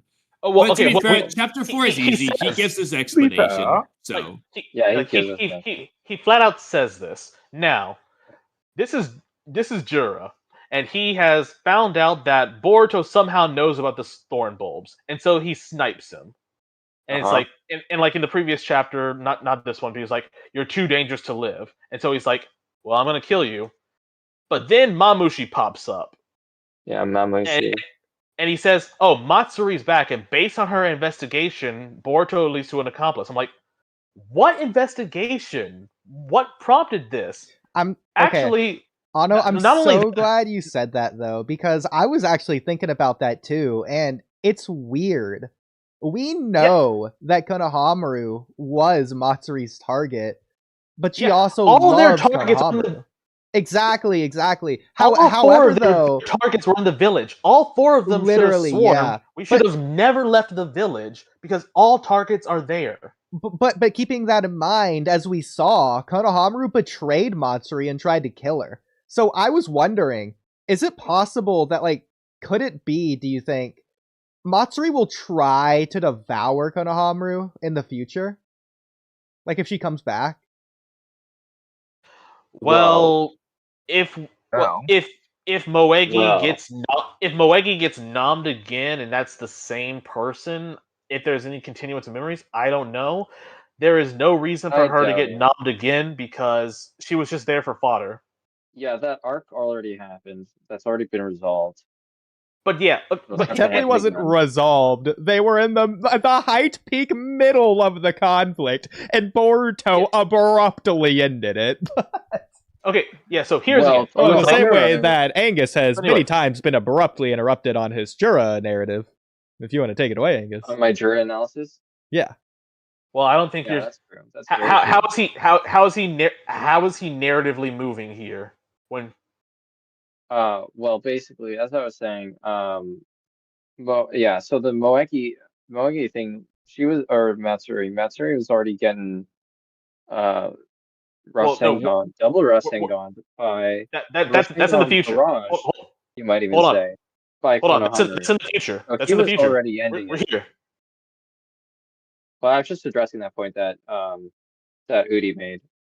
So yeah, it was already ended by that point pretty much. Like there was no more going back to that, Yeah. so to speak. Okay, but like, so here we are. Jura knows Boruto Jura. is not Jura. knows that Boruto knows about the thorn bulbs and is killing him. He has him dead to right already sniping, and he can kill everybody there. Just not even by sniping, but just creating a big fuck off Jubi bomb and killing them all. Yeah. And then out pops the Mamushi. Yeah. Yes, sir. So how is legitimately? I'm not asking this. No pretension, no sophistry.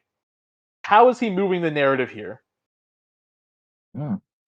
Well, I didn't say he was moving the narrative, just that he was narratively moving. Well, Okay, so please explain the explain difference in that though, case. because yeah, we want to hear like what you mean by that. Okay. And Okay. we So want the to, and like I said, narrative. we want to go through each and every instance. Okay. Well, No pressure. no pressure. Because so far it's not been really narrative. I want to hear like the narrative that you reference, not just like the Juro movie part, but the narrative. It's like no more beating around the bush. I actually want to get to this now. Let's talk about it. I really do Okay, too, well- because Well, the Go ahead, narrative Angus. here is that let me go to the chapter myself. We don't necessarily So have this- to start here, but we can start here wherever you feel most comfortable starting. Yeah, Well, if that's where you, you guys- yeah, I figured going in order made sense. But if you think it's easier for you to start somewhere else, like by all means, just Yeah.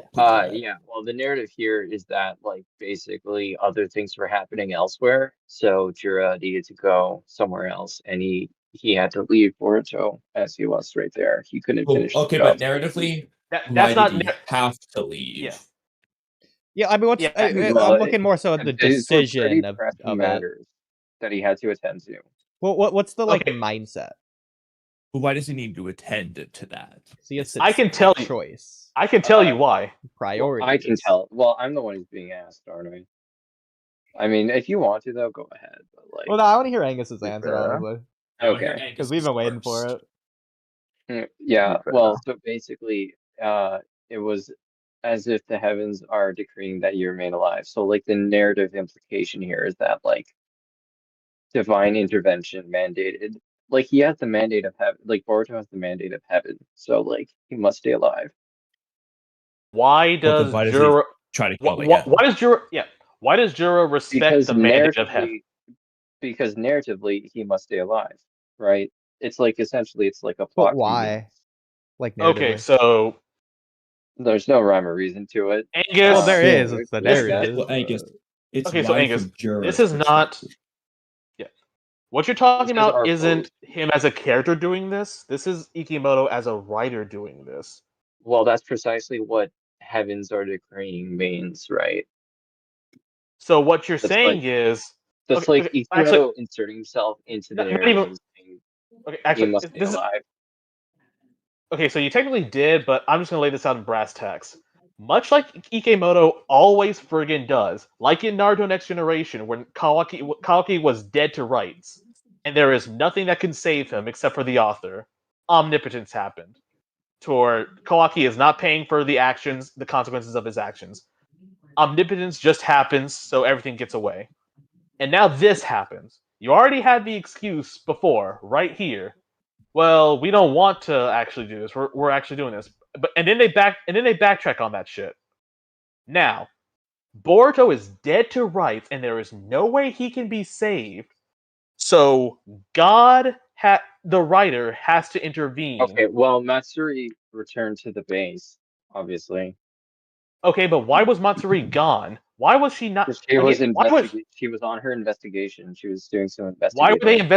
Why were they investigating Boruto in particular? As far as they knew, I mean, we know this. I don't want to get bogged down in the semantics of this. What I do want to hear, because I think this is the most interesting parting, is so far you said that it's narratively good. You've listed the events, the things that happen in the chapter, and then you said those are why it's good. But you're not describing why those events are good. You're just saying what the events are, and then saying you liked the events. I'm curious to find out why you think that was the correct decision narratively. What's that narratively saying? What's the narrative choice behind those events? The meaning behind it.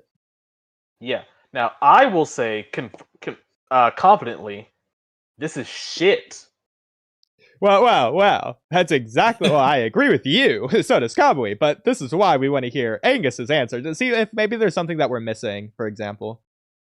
Well, I even mean, difference in opinion, I'm completely isn't that like the narrative as a whole, or my take isn't that like Boruto has peak writing or anything. Like obviously, like yeah, it's more so like Jura's character, not like the writing of everything else necessarily. Because we agree at multiple points, Jura's character is narratively pretty good. Arguably. Yeah, Jura's just a cool guy. But like narratively, so why? Because what's important, the reason why that's important though is because again, this is. We're talking Jura specifically, so it's from his perspective. But you said he moves the narrative and he narratively moves. So you are tying in how Jura is moving the story in some way, or how he's moving within the story, which is where those are becoming interwoven. So just saying Jura is cool wouldn't have anything to do with how he's narratively moving, obviously. So it has to go beyond that. And if you're saying it's narratively moving, it's only from where Jura intervenes in the narrative, but it is going to get into the actual overarching story, just specifically how Jura is pushing it along. Yeah. Just to clarify what was said, I said I like the way he moves, and you said, do you mean narratively or physically, as in with the hands in the pockets? And I said both. And just to like make a note of that, this was only one of the many reasons why I like Jura so much. Like, again, I like the way he speaks, and like he speaks in sort of riddles and stuff. And I like his power set. I like the way he fights and stuff. And I like how he aura farms and stuff like that as well. And I like his base of operations. That's like all how fine. We like that too, but that's more of the superficial stuff. That's like you said, you like it for both reasons. Descriptors. But you like it for both. Descriptors for Jinwoo, for Jinwoo from Solo Level. Oh well, that's funny too. Farms. Yeah, but exactly. Obviously they're different characters. His moves are cool. But he aura farms and he speaks well. But what I will say is that if you're saying both, so far it feels like you've only listed reasons for one, the physical reasons why you like him, not the narrative reasons. Like as an example, we agree that Jura pushes the plot forward, and that's a good thing. But what about Jura doing that in particular, the specifics behind it, do you think is quality writing for the Boruto story? That's like different from other series, like the specifics. I would say he pushes upon circles. I would say the mystery behind them helped push it go forward. Yeah, mystery? I would say chapter 15 was probably the best example of this, where like a new Shinji was born, and that really pushes the plot forward with like the whole thing with like Matsuri and the Sand Village and whatnot. And then you have Code showing up, and Code is supposedly the main villain, and he just gets negative by my boy Jura, and I really like that. Okay, but so getting back to narrative, though, I'll make an example here. This is just the first one I thought of, so we'll just roll with it. If anyone has a better example, go for it after. Just put the pin on that. He even says like, "Go ahead, do your thing. I'm gunning for you." You know, he's like, move the plot forward. we'll see where that goes. So, to give you an example of this, a plot versus narrative example, Konoha Crush, Naruto versus Gaara. Why are they fighting in the plot? Because Gaara is trying to kill Sakura, Naruto, and Sasuke, and I guess technically Pakun too. So that's the plot reason. But narratively, what's going on here? Well, hang on. Well, okay. So the plot reason there of why Naruto wants to protect them is because those are Naruto's friends, and friends mean a lot to Naruto. So that's why he's gonna fight Gaara. That's the conflict. But that's still all plot. Why does Naruto want to protect Sasuke, Sakura, and all that? Because they're his friends. But again, that's all plot. That's getting towards the narrative, but that's still not narrative. That's the physical reason of why Naruto wants to fight Gaara. But that's not I guess narratively it's the what they're narrative, doing. like So it's so narrative tension and the between narrative Gaara and Naruto. Yeah. The narrative difference between Gaara and Naruto is while they both have the same like upbringing, like of being ostracized in Jinchuriki, Yeah, it's like Gaara's was tension way between them. worse, Yeah. and Gaara believes that bonds are weaknesses, he only fights for himself, and to live is to exist. But Naruto values his friends from rescuing him from the hell of solitude. And even at the final moment, Naruto can still empathize with Gaara, can cry for Gaara for his circumstances, and yet he will still say, if you continue to try and I understand where you're going from. I do. I'm the one who can. But if you continue to try and kill my friends, I will stop you even if I have to kill you. And then he's like, why would you do that? Because they saved me from myself. I guess That is the narrative. The plot. I guess Yeah, like as I the was about to say. oh. No, please go ahead. I was just gonna say, like, the as an example of it, like you could say the narrative of Matsuri was resolved when Boruto destroyed her, and so that's why she's not coming back. That's like a good example of like the narrative versus like her character. Maybe you could say like her character arc wasn't resolved, but the narrative arc was. But for Jura. But for Jura, his narrative Wait, arc. repeat that again, Angus. Repeat that again. Repeat what? What you just said again. The whole thing. The whole thing. I was just saying about like Matsuri, like you could say that her narrative arc was resolved when when Boruto like destroyed her and they got the fruit and they implanted it into the tree and then she came back. The narrative arc was resolved even if the character arc was not. Well, okay, so okay. We'll hold off on that for a moment because we're still looking at this other scene. Mm. Which is why I was confused for a moment. So in the chapter 13 one, Jura leaves because Matsuri's back from her research. Reacts to that. Yeah. Well, actually, he gives a different reason, but we'll get to that in a minute. But narratively, why did he leave here? Yeah. Narratively, he left because he had to. He was called. Why does he have to? Yeah, that's not narrative. That's plot. Well, first of all, nobody told him to come back. Mushi did not say that Jura needs to leave at all. So, ignoring that. Well, you did say have to, and I don't think Jura had to. So maybe you didn't even mean plot. Maybe you did mean narrative. So why do you think it's narratively necessary for Jura to leave here? For the narrative, for Boruto's narrative to like continue on. But like, okay, well, ignoring the physical clash, the ideological clash between Jura and Boruto, do you think it's necessary for Jura? Why would Jura want? Why would Jura want Boruto alive? I would argue. Do you think Jura's decision here is a narrative win or loss for Jura as a character? I don't really count. You don't really look at narrative in terms of wins and losses. Like there's like the overall narrative. Okay. Not wins or losses, but how does this enrich? How does this enrich his character? How does this make him the narrative more interesting? Because it shows that he has different priorities and stuff. And like what's his priority though? When a new development came up, his priority shifted from kill Boruto to attend to this new matter. Yeah. So he's a So, dynamic. so Angus, He's not here's the static. thing. He's dynamic.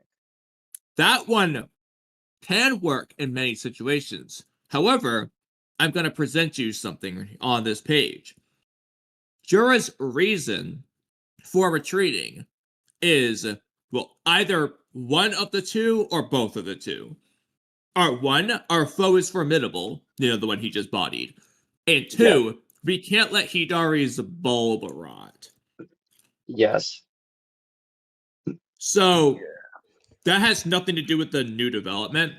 Because Hidari's been in his hand before he even declared he needs to kill Boruto. Well, I think and the foe has been just as formidable before then, so this applied before he even made the declaration to kill Boruto. I think when he said our foe is formidable, I think when he said our foe is formidable, it was in reference to how Mamushi mentioned that it seems likely that Boruto has an accomplice. So he was like counting the accomplice in, like, the foe is not one individual, it's like the collective, like, you know what I mean?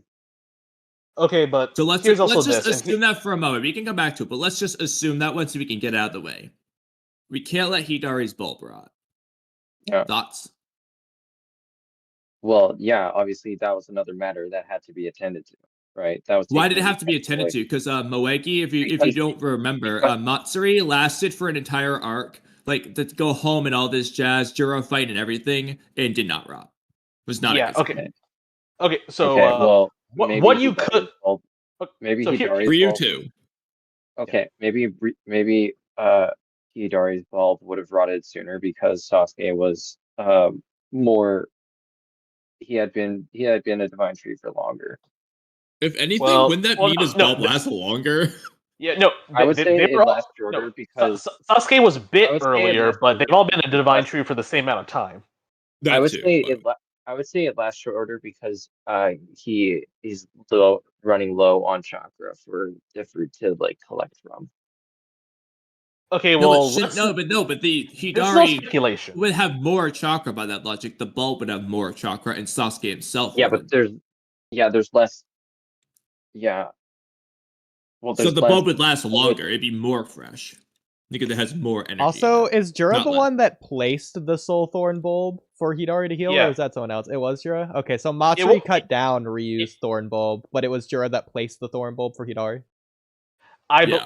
Yeah, I believe so. At least he did that. So yes. Okay, so we're also getting into a lot of questions here, but okay, so what you could interpret from this, and this is also going to be immediately interjected later, is that like, oh, we can't let Hidari's bulb rot. So I guess Jura cares about his fellow divine trees. He doesn't want them to go. Well, that's completely jettisoned later because he's here. And before Boruto even shows up with Ryu, he's dead and his soul thorn is there, right? Yeah. He does not even though there are like marks around there, he doesn't decide to blip over and get it and then take it back. And then Matsuri is sliced and diced and has a soul born. And he doesn't get that, nor does he send Mamushi or Hidari to go get those soulborns, which will be easy because Sarada's passed out, she can't do anything. Boruto's occupied, he can't do anything. But no. He just lets them both die, rot, and go away. So I guess he doesn't care about exactly because he prioritized saving Hidari over killing Boruto, but he prioritizes with Boruto doing nothing in between to justify this. Prioritizes killing Boruto over saving Matsuri and Ryu too, Shinju. Yeah, and there's no justification. We can theorize Hidari's special. Nothing suggested that. The only thing we've got for him being special is that he's stupid. Yeah. And there's now, also narratively, I can make something work with that. I can actually make something work with that, but Ikimoto has not put in that work yet, so I can't give it him yet.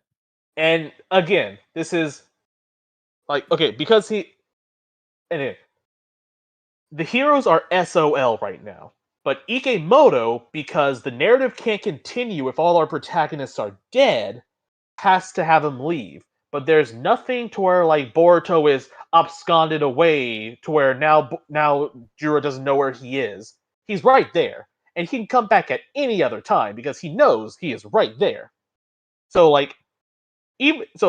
he can literally just be like, okay, well we can't let Boruto those right. Give me literally 0.1 seconds. Dead. Let's go. Or I mean, yeah, he's hey, shown how I'm gonna quick put. these snipes are.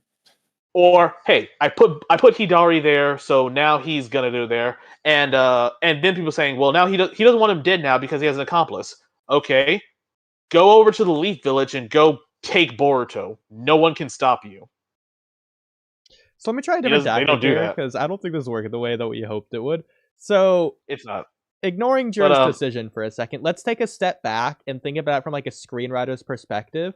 So, Jura's decision is the climax of this arc. The climax of this arc is Jura's decision, is another way to say that. So, taking a step back, looking at the macro level, what do you think is the narrative of this arc? And then how does Jura's answer play into that narrative to resolve the narrative of this arc? The narrative of the arc was, I guess it was. It was. And I know I'm Shit, throwing my you brain's in not there. alive I'm right now. throwing you straight in the hot fire pit off the frying pan, whatever the phrase is. So if you need time to if think I was- about it, that's understandable. It's a hard question, I'll admit, but if you got I will something- submit my answer. And my brain I was will submit working my better, answer I would as- be able to answer it. But I think I still can answer it. Just give me 1 sec. What was the because question? so the importance of figuring out what the narrative behind Jura's decision to leave is important because that plays into the narrative of the arc, because this is the resolution to that. So what is the narrative of the arc, and then how does Jura's answer resolve the narrative of that arc? I would put forward it was that Just to add on to that real quick, just to add on to that. It was, Everything the main characters have done up to the point of Jura's decision should narratively be what leads him to make that decision.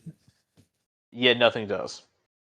Yeah, so there's nothing on the page that you would need here to answer that. In fact, looking at the page would just muddy the waters here. It's just thinking about the arc as a whole. What does this arc tell you as a reader? What do you learn from this arc? And then especially at the end. For example, yeah, go ahead. Just for some examples, you have Naruto Konoha Crush is trying to, at least in Naruto terms, it's teaching you what true strength comes from. It's not from loneliness, being alone, it's from being with friends. And what Kishimoto is telling you as a reader that you can extrapolate is friendship good, loneliness bad. I dumbed it down as much as possible, but it's telling you something in the Naruto universe, what true strength is. That's a in-universe theme for the characters to think about. Extrapolating to the real world, you also can take a message from that as well. So there's kind of the two versions of that. And again, that's not something that Kishimoto wrote on the page. You can't find that written in Naruto, but that's the meaning behind the arc. Yeah, of course. And not only that, it builds on the previous arc from the Land of Waves, to where when Naruto did not really have a goal, like he wanted to become Hokage, but he didn't really have the purpose behind it. And he talked with Haku. So he's like, why do you do what you do? Do you have someone important? Because if you have someone important to you and you want to protect them, that is when you will become truly strong. And that calls back to with both Haku and Gaara. And that's also with Hiruzen, with Orochimaru. Orochimaru just wants to drown himself in jutsu and plow the worlds of the chaos. But no, the will of fire commands us to gain strength. When he gets that last burst of energy from Kurama, Naruto's like, I am going to protect everyone. Yeah. Okay. How about this? I think the arc started with Jura and Hidari invading the Leaf Village, and Jura's goal was Hidari's goal was Sarada, and Jura's goal was Kurama, Naruto. which he thought was inside of Naruto. But then once he realized that it was in Himawari, it shifted to Himawari. And then once Boruto started getting in the way, it shifted to Boruto. And then once Hidari was killed, it shifted to collect his Soul Thorn bulb. And then it was, okay, maybe finish off Boruto. And then once new information came, it shifted to attend to those other matters. So I think So you Angus, could You're describing so- Jura as very reactive. yeah, I Yeah, was just no, gonna so say, again, real quick. I've was discussed just this gonna say, before in the you- past. That can you could narratively be argue- good. well, I didn't But finish getting my to- point. I didn't finish my point. Yeah, but you're could not answering argue- Oodie's question, which is why I was going to try to help. No, I was going to. The answer to the question, the thing that his answer to the question of what the point of the arc is that it shows that Jura is a dynamic character and not static. And that's like the narrative of the arc, is that he's just like, he is a dynamic character. And that's like That's definitely not the narrative of the arc. That's just a fact about Jura. Well, okay, like the arc isn't about wait. being dynamic as a character. Let That's me- not let like me- the Let me give you an example playing off of Kamui's Konoha Crush example, with the arc being about where true power comes from. So, Naruto proves this to Gaara, because Gaara's fighting with the power of loneliness. Naruto's fighting with, as cliched as it is, the power of friendship being the source of his strength. And Naruto doesn't just have words backing it. Naruto physically beats Gaara in his fight because Naruto is more powerful than Gaara because of the source of his power. Time and time again, Naruto overpowered Gaara despite Gaara constantly powering up with his power of hatred from his loneliness, but Naruto always overcame that because his power was always overpowering through the power of friendship. That's the source of his power.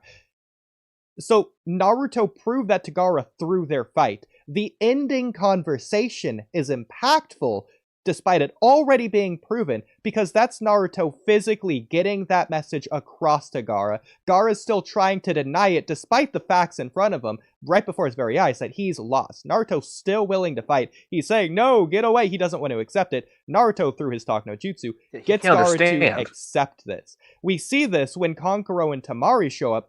They're thinking about fighting Naruto, and Sasuke shows up, and, they're still thinking about fighting Sasuke.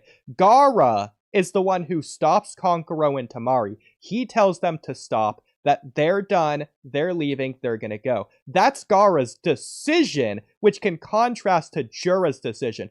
Gaara made that decision to show, and in fact, Kankuro mentions it. He's not just talking about physically, he says that Gaara's spent. He means mentally. You can see in Gaara's eyes, he's spacing out. Gaara feels ideologically defeated. This decision shows that Gaara has realized Naruto is correct. That's what that and scene that's the is showing. important part. Naruto proved the theme of the arc correct. Yeah. Because it's like, okay, and now here's where I want to pipe in to where you say static and dynamic. And I really want to define those terms. Before that, I just want to ask, like, whose job was it to prove the theme correct in the Boruto arc? Well, Angus, I hate to pin this on you, but technically, we're asking you to answer that. Yes. Well, okay. To start with that really quick, I'll ask you, Angus. And again, this is another question that's very difficult to answer, but I'm gonna ask it anyway. So similar to what's the narrative of the arc, what, Angus? Because this gets into your question. Before we answer that, you have to answer this first. What is the theme of this arc? I also have a follow-up question. What is the theme of the arc? I guess the theme of the arc. Oh god, I wish my brain was working a little bit better. To help you out here, I think the easiest way to address themes of the arc, at least in my opinion, is usually to address as a question. So, for example, Konoha Crush, what is true strength / where does true strength come from? Land of Waves, what is a shinobi, and so on. Are shinobi tools or are they human? Use what the series presents into a question. Usually the characters are presenting two sides of a question. Exactly. And the one that comes out on top is the correct answer. Thesis, antithesis. So again, what is a shinobi? Naruto's answer throughout the whole arc is shinobis are human. Haku / Zabuza's answer that shinobi are tool. Naruto's the one that wins, proving shinobi are human.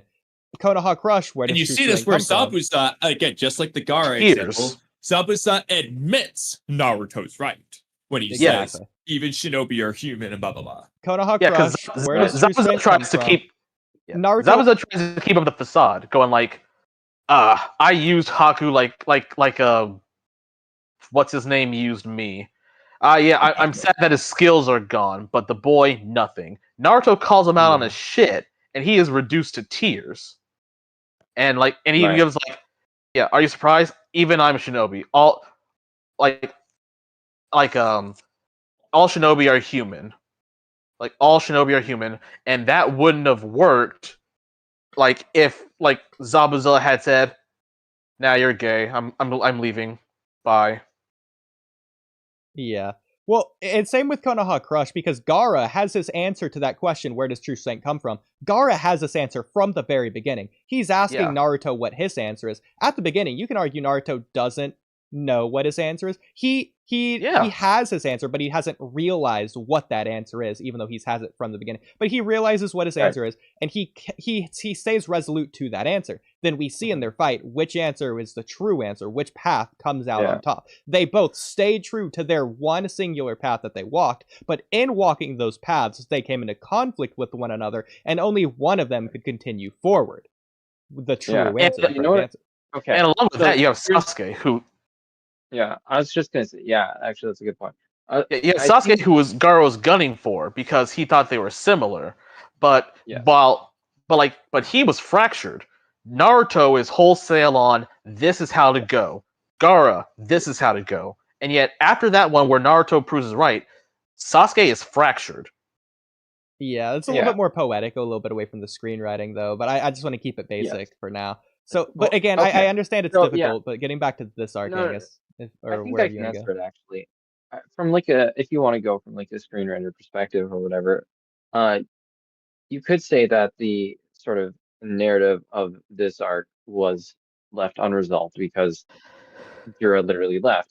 And so, but to that, what was unresolved? The narrative of each individual arc in Two Blue Vortex doesn't really matter as much to the grand narrative, which is Boruto is seeking to revive Sasuke. That's his goal, and that's that's the plot, though. Yeah, so I want to come back. Okay, we're gonna come back to protagonist and his goal in a minute. You said something. Oh, so I don't know if I just cut out and can't hear or something else. No, we can hear you. We can hear you. Okay, so it was just very silent for a moment. I was like, I don't know, something happened. But you said something interesting, which is that the individual arcs aren't really they don't matter as much. Don't matter to the overarching story is how you word it. Now, let's just assume that's the case for a moment. If that is the case, because that can work in stories, by the way, I'm not saying the stories don't have to be they can't be very individually. That can work well. But let's assume that's the case. If that is the case, then it is even more pressing that individual arc needs to tell its own complete story. If it's not going to be heavily going to the grander story, it needs to be heavily its own self-contained story. Now, technically, both should always apply. They should always be building towards the grander narrative and be their own self-contained story. But the more it's not going to pertain to the rest of the story, the more it needs to be its own self-contained story. Yeah. Well, I would say which means there needs to be a narrative conclusion to the arc. Yeah, and you can only leave things off for so many times before that happens, because it's again, so we know the plot happens. We can recite the plot. This happens, that happens, this happens. But we're talking about the narrative, the emotion fueled between it. You had talked about how this made Jura from a static character to a dynamic character. And I wanted to find those terms because static characters are unchanging. That doesn't mean they're bad. It just means they don't experience any change. A dynamic character is a character that does do a change. Positive or negative, they have a change. However, what would you say makes Jura fundamentally different from when he spawned from the ether in Chapter 4 or entered the village at Chapter 8 and then just decides to go home at Chapter 13? What is that dynamic, a fundamental change? Because if I'm talking from my experience, there's nothing. Okay, well, I would argue that when he spawned, he didn't know anything. He and then he gained new knowledge, and his goals shifted, and his priorities changed. And What are his then priorities? he went back to the base, and he created a new ally for the. What are his priorities? I explained them earlier, dude. That's fine. So real quick, because I do want to get back to this point because honestly, just real quick, genuinely, I should have gone about like 2 hours ago. The reason I'm staying is for this particular topic because I actually like this. So Okay. to the narrative of the arc point. So let's just forget about Jura leaving for a moment. We're gonna come back to that. Like again, why does Gaara give up? Narratively, Naruto proves his point. Gaara's wrong, Naruto's right. That's why Gaara gives up. That's why they leave. Okay. We'll get to how that can relate to Jura, but in order to do that, we're gonna have to, at one point or another, preferably first, determine what the message/theme of the arc is. Then we can work on who the protagonist is that's gonna prove that point, and then get into Jura's reason for leaving. So there's 3 steps here. We have to start with the theme of the arc. And really quick, I'll add there's really none. quick is on top of Kamui's point is I know that Angus, you said that the narrative doesn't matter as much in Two Blue Vortex, and that's fine. It doesn't need to matter no, for this. I You also shouldn't- said that it was left because of what Jura did, it was left unresolved or inconclusive or whatever specific word Yeah. you use. But in both of those scenarios, that's actually okay because doesn't need to matter, doesn't need to be resolved. The narrative still exists. It has to exist regardless. So regardless of its resolution or whatever, what is the narrative of the arc? Because that has to be there no matter what. And to be clear, plot is what happened. Narrative is the Okay. emotion driving between. Distinction. Yeah, so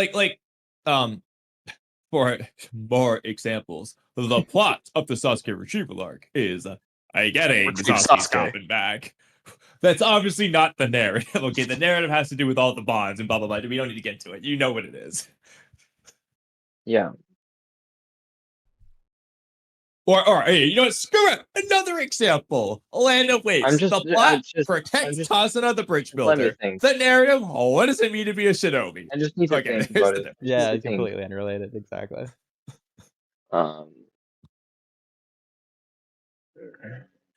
So obviously, plot. I'll give it to you. What was your Plot of the question, Shinju Kamui? invasion. Boruto wants to free the Sasuke tree Hidari to bring him back to Sasuke, and Jura and Hidari are coming to invade and eat their target. No. Because Sasuke is the fulcrum of the story, right? How? Let's definitely not know to I what don't- the plot was, but continue. Because I don't think many people really understand this.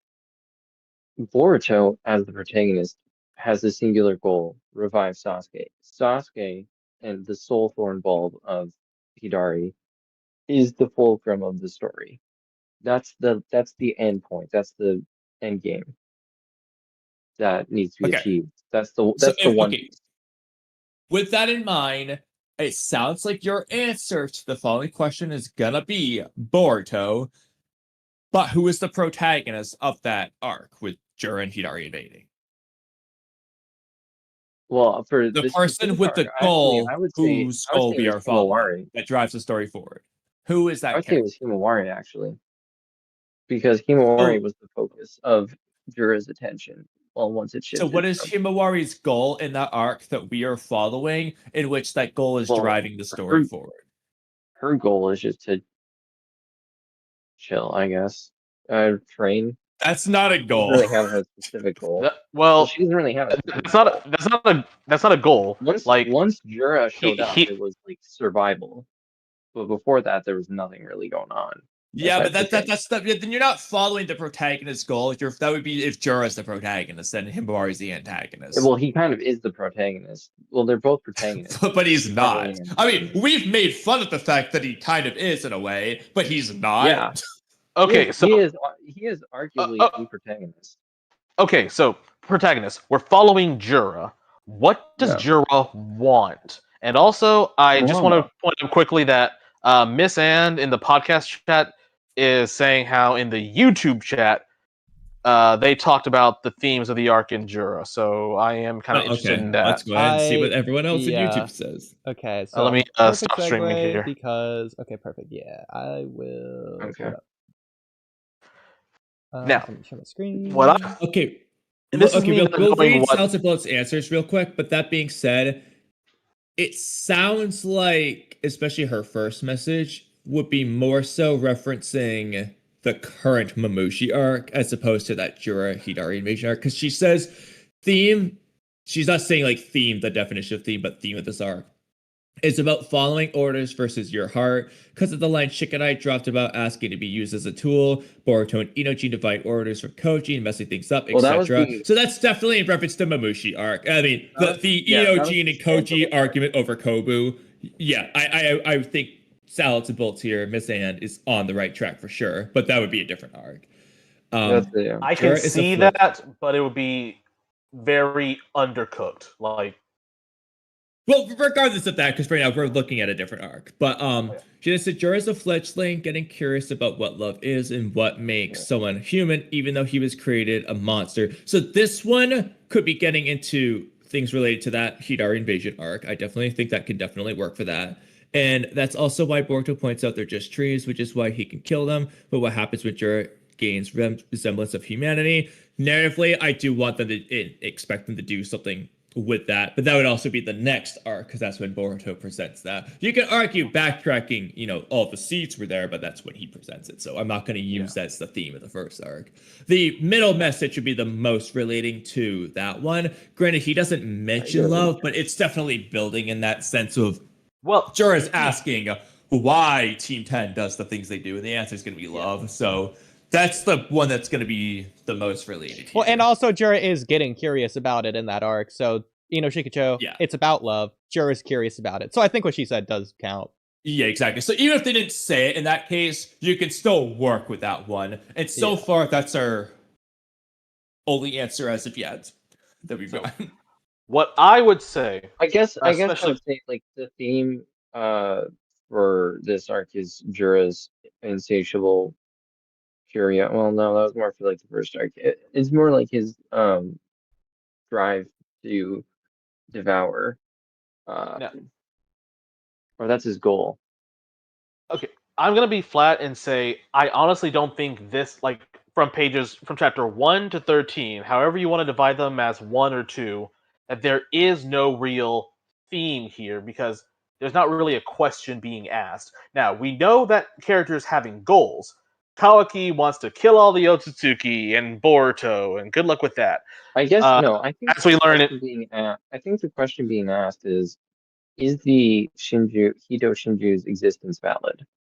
Well, that's the question. Honestly, if I'm going to be genuine and generous, if I was going to pick one thing from those chapters, that would be the closest thing, which does relate to what Miss And was saying.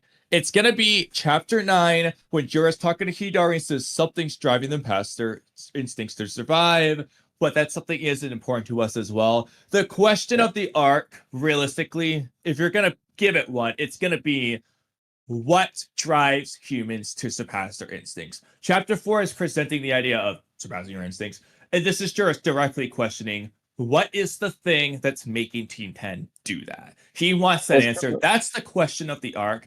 So then the question becomes, who is giving him that answer? And why does that relate to him leaving, if that's going to be the conclusion? I would counter that Jura is going despite himself, and the narrative fails by not having him be called out upon it. Because he states the instinct for all of the divine trees is to find an Otsutsuki, bite them, chakra fruit, bam. But he at first says, no, I don't want to just do the thing I can, which I have even more power to do now.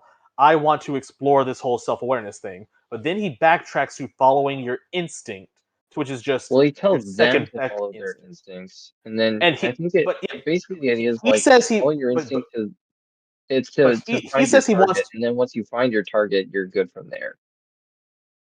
Okay, but like the target of a divine tree is an Otsutsuki.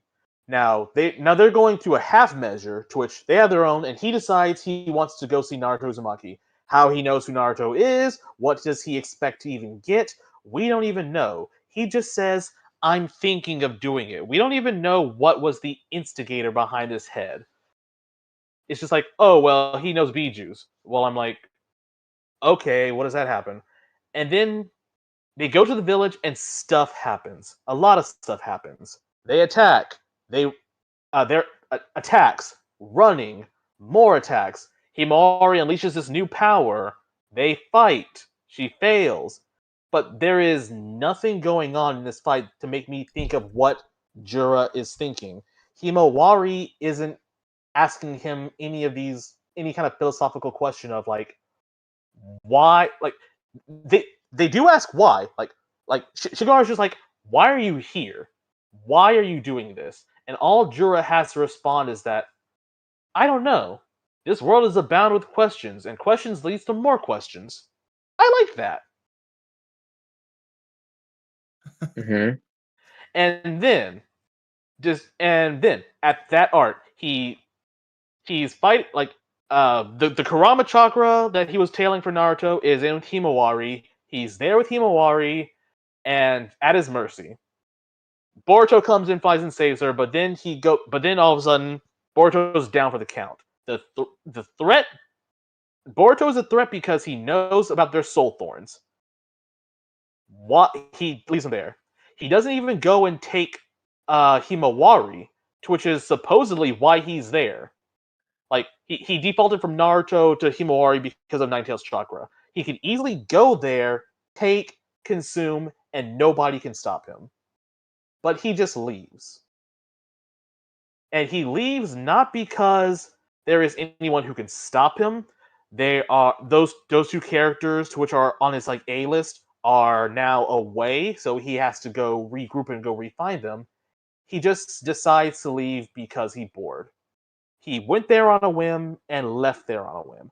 How is the reader, i.e. me, supposed to care about that? And I'm just talking about Jura here. I'm not even talking about Hidari, who is just a cantankerous guy going, why are you asking me all this stuff and all this other stuff? I'm just talking about Jura. He's contradicting himself all over the place. He's now talking about this thing of what is this human emotion of going to this, of like trying to defend each other. And then going to the sand art when Matsuri is being just a yandere character and when she wasn't having the blushies because it's a girl in Ikemoto and that's what Ikemoto does for literally all the girls. I'm on the page here. Like Matsuri's freaking out because Konohamaru won't let her call him Konohamaru-chan. Blah blah blah. Then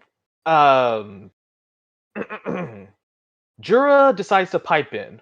Ideally, in my opinion, life forms should obey their instincts to strive towards the goal known as evolution. Yet because of their social nature, humans bind themselves with restraints called reasoning, dulling that instinct. It's a harmful side effect. But he's doing that same thing. And now again, nobody in the narrative is calling him out against that. Now, he does, and again, the only times he's ever spoken about this ideology is to the other divine trees, to which you have Hidari, who is like, I don't know what the fuck we are, and I don't particularly care too much to say. And you have Mamushi, who is like, why are you even going for someone who's not an Otsutsuki? That's not what we're doing. So So I will say, like, I don't want to overly answer for Angus because I purposefully do want to see what someone else will come to on their own. But I feel like I also need to share something. So I will say, before I give directly how, just so Angus can say it without me giving him my answers first, I do think you can make arguments that in their own ways, I'm not going to say it's as much as they should have, but you can make arguments that Mamushi and Hidari have in their own ways called Jura out more than once. Not Ryu or... because you could say, I can make an argument for Ryu, even though it's not very good. But not really Ryu or Matsuri, but Hidari and Mamushi, yeah, you can make it, and it is reasonable. Not as much as I like, but it's reasonable enough. I'll come back to it after. And you can also make a case for Jura's hypocrisy working in a way that's narratively good. It does depend on conditions, though. Those conditions we can get to, but I do want to backtrack to Angus for the arc, because again, I don't want to give you my answer. I want to see what other people come to, because if we don't come to the same answer, that brings up a point. If we come to the same answer, that also makes a point. So it's important to get your without me explaining my answer, what is your answer? So back to the first arc for a moment.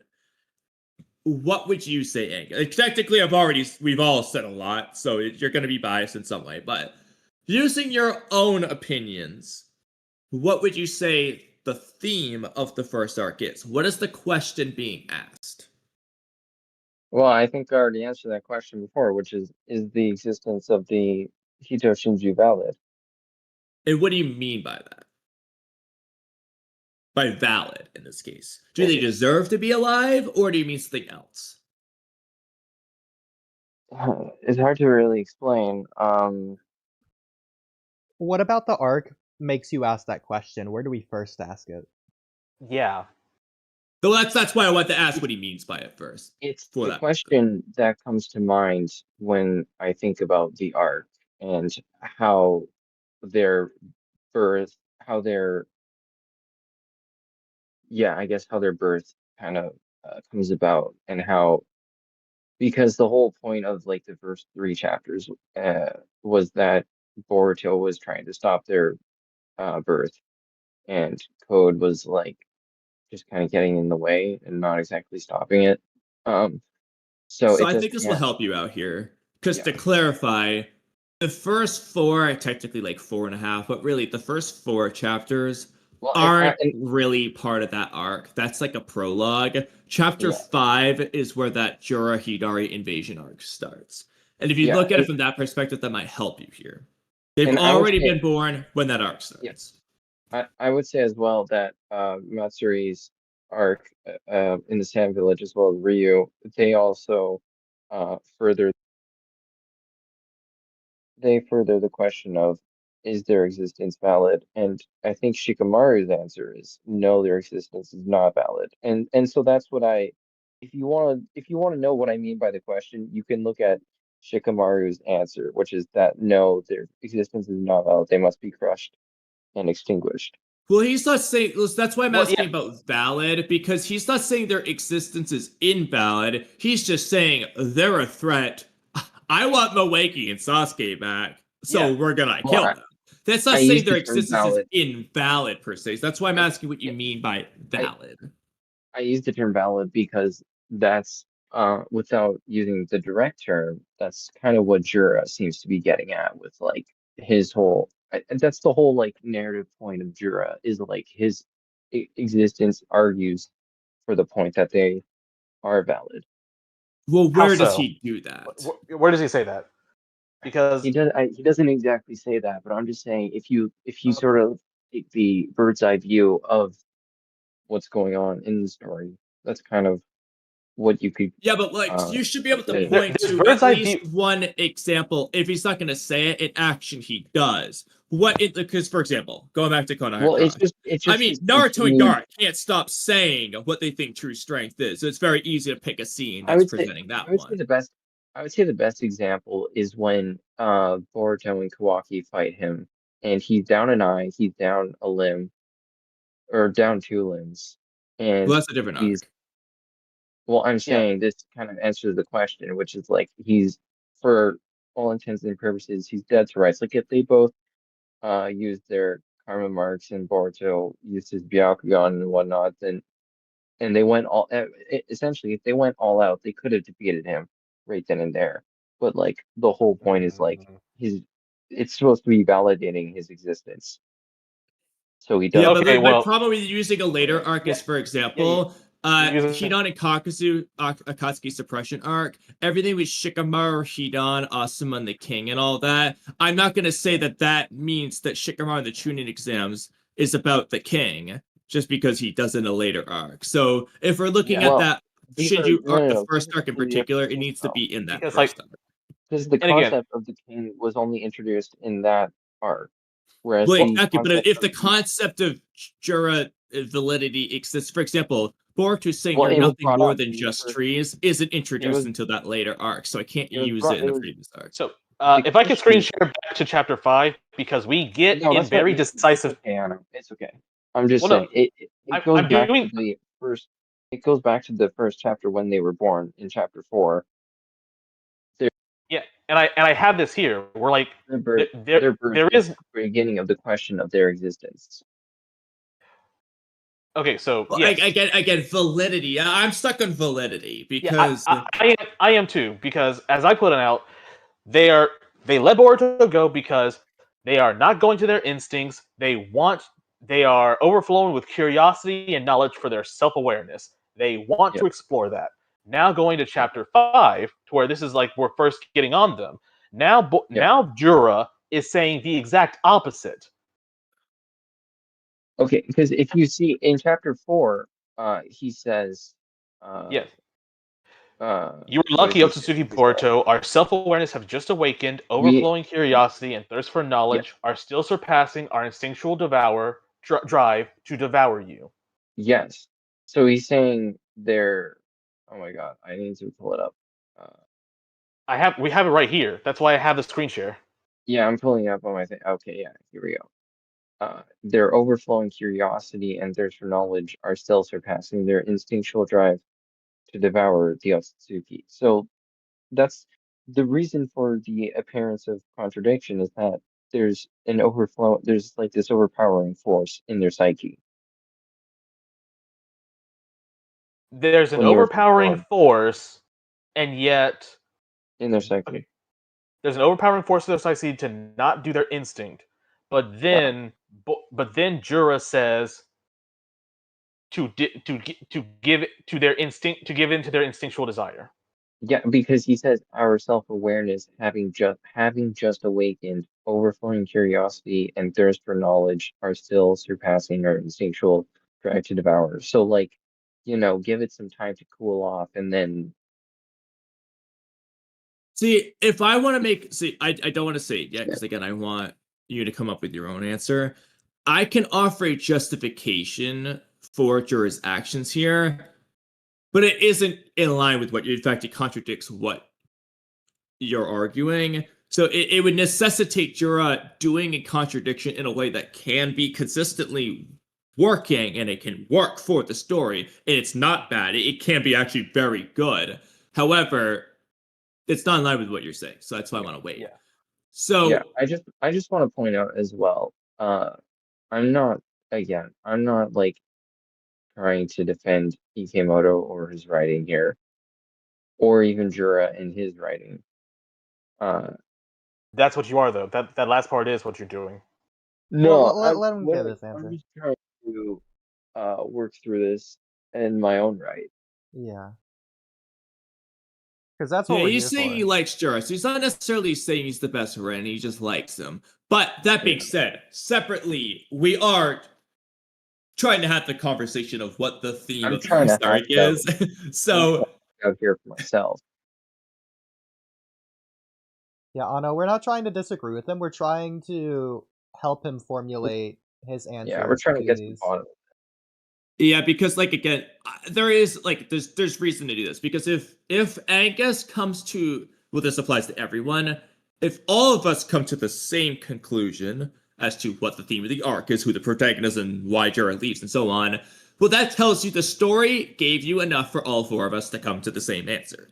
If nobody can come to the same answer, it implies one of two things.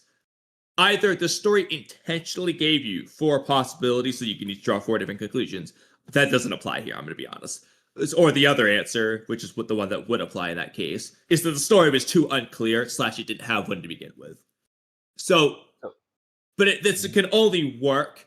So we're helping Angus come to his conclusion, but it can only work if he comes to his own conclusion. As an example. Otherwise, we're just not going to get I the wanna answer point to out as this well. whole Because idea. I have my Right. own answer, but I'm not expanding on I it do because too. one, time save for Kamui's sake, and two, because I want to hear Angus's answer first. I want to point out as well. I don't think I need the help. Like my brain isn't exactly firing on all cylinders here. Like if I had a good night's rest and I just reread the chapters, I would probably be much more So, like I would be better at this. Whereas so if there perhaps was I a don't think you should question, have to reread the chapters because nobody reread Konoha Crush to do that spur of the moment topic. if No, there was a I'm just saying question that I would ask you to it's where not you got masterminded sleep enough. and you reread the chapters, this would be it. Why did Jura go from chapter 4? We have awakened to self-awareness. We are surpassing our instinctual drive, and then goes Yeah, to give into your instincts, bend your ear. That will get you where you're going. yeah. Why Again, does he do that? Why does he do that flip so suddenly and because without any kind of because impetus? because the overflowing curiosity cooled off. So why is he not going to the instinctual drive to devour an Otsutsuki? Because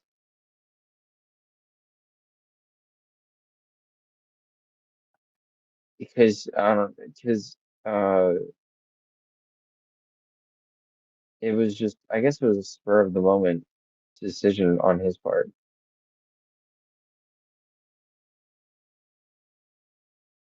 Well, because he says there's no major difference to our goal of devouring the Otsutsuki, Boruto, and Kawaki and evolving into our final form. Moreover, there is one thing I'd like to declare to you right now.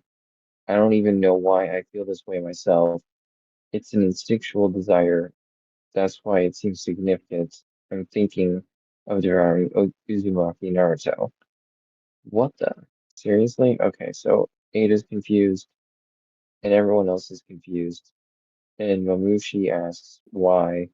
He ain't an Otsutsuki, right? Correct. However, we are already a divine tree and are evolving differently than usual. So I think this answers your question. They're evolving differently than usual. Thus, it appears some change is happening to our instinctual drive as well. Give in to your instincts, bend your ear to your inner voice. So, like, the thing is, like, with their change in instinctual drive, once they now give in to their instincts and bend their ear to their inner voice, they find new targets that aren't just the Otsutsuki. Do you understand? Like, the dialogue is progressing how they are changing.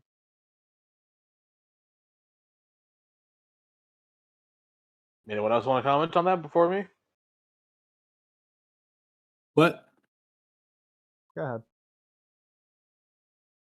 But okay, so no one else. You can No, go no, no, first. you can go ahead.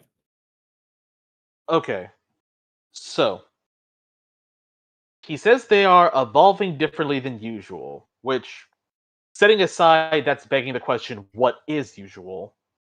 What is the stimuli for that change? Because like they haven't done anything. Presumably, it would be the splitting of their personalities from the Ten Tails, along with the fact that the rest of them are, yeah, based on Okay, but what? the But Ten about Tails. Jura? What about Jura? Well, Like he was also technically split Mamushi, Hidari, and in a Matsuri. They're sense. from Mamushi, Hidari, and Matsuri are from Bug, Sasuke, and Moegi. They have loved ones, or in Bug's case, a crush that does by Charmed. So they have somebody influence them. Jura is not that. Jura is not that. Why is he? Uh, why is he thinking of devouring Uzumaki Naruto specifically? He says, I don't even know why I feel this way myself. It's an instinctual desire. That's why it seems significant. I'm thinking of devouring Uzumaki Naruto. So he doesn't know himself why this change is brought about. It just So has. he doesn't. It just So he doesn't even know his motivation. So when he goes to Konoha on the lead of the scent, does he get any kind of well, he answer? doesn't know why it shifted he knows his motivation is evolution. It's still evolving into their final form. He just doesn't know why it shifted from Otsutsuki to Naruto, aside from obviously Kurama. Okay, and so from this point of, I'm going to eat Naruto Uzumaki. That's gonna Yeah. give me my answers. From this point to, I'm gonna not kill Boruto, who's a threat to us, and go back to my home. What changed? What is that dynamic change? Well, everything that happened in the arc, right? Like they arrived, then they went to the library, then Kawaki fought them, and then Okay, those are actions. Those are actions. He did yeah, stuff. stuff happened. But like, Yeah. okay, but what did backhanding Kawaki into a water tank change about him? Okay, well, I don't think we need to get bogged down in like the specifics Well, of you just each brought up those each specifics. change. Well, I'm just you just saying, brought. like stuff Okay, but happens.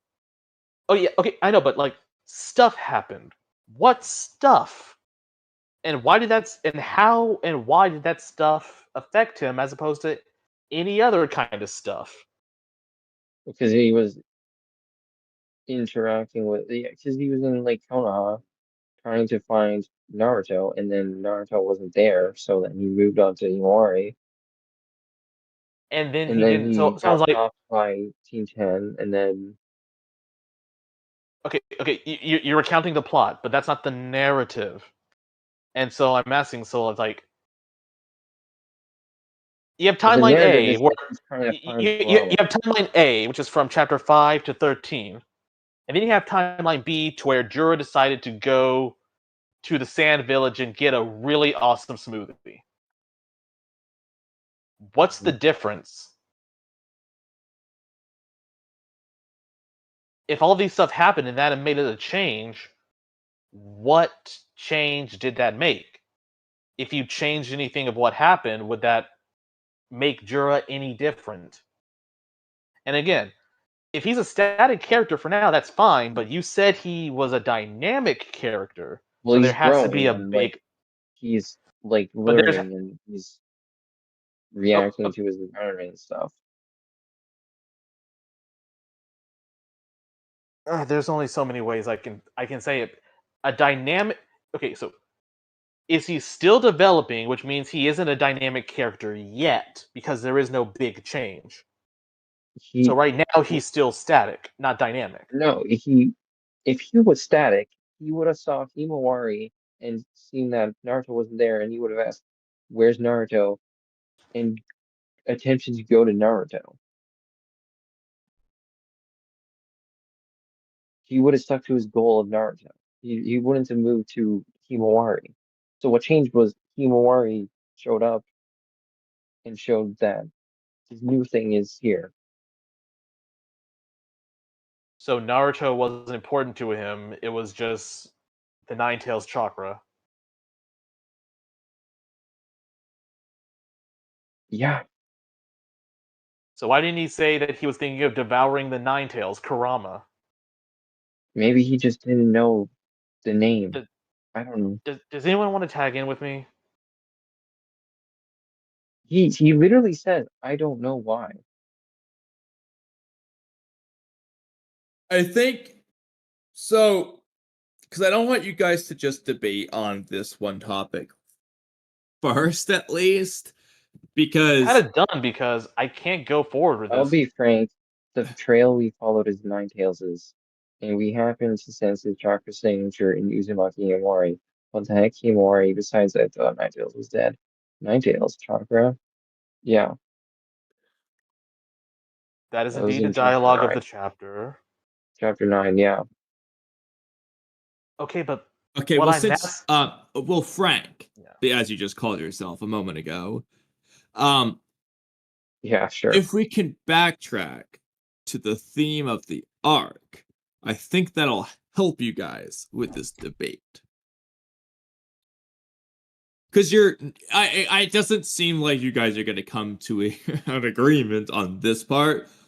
But if you can come to an agreement on the theme of the arc, you might be able to then come to an agreement on the subsequent questions. What would you say is the theme of the arc? Because if you were to say, Well, I then wanted I'll you say to answer. Well, technically, just real quick, I already answered it earlier, but before I repeat it again, so you can't just copy it, again, we want you, technically Ano as well, Axel and Space too, if you want as well. Well, we want Angus We- first before Yeah, we Ano want and Angus to everyone do it else. first. I can say that I do not believe that this arc has a theme. Okay. Now, Okay, an arc and I necessarily understand why you're saying that, Ano. So that's okay, your but- answer, which Yeah, won't that's my influence Angus. Okay. Mhm. So Angus, we want you to give one though, so that way again, the point is first, because Oodie and I have already streamed about this, so we already know. I mean, we have the same answer, Oodie and I, so we've been over it.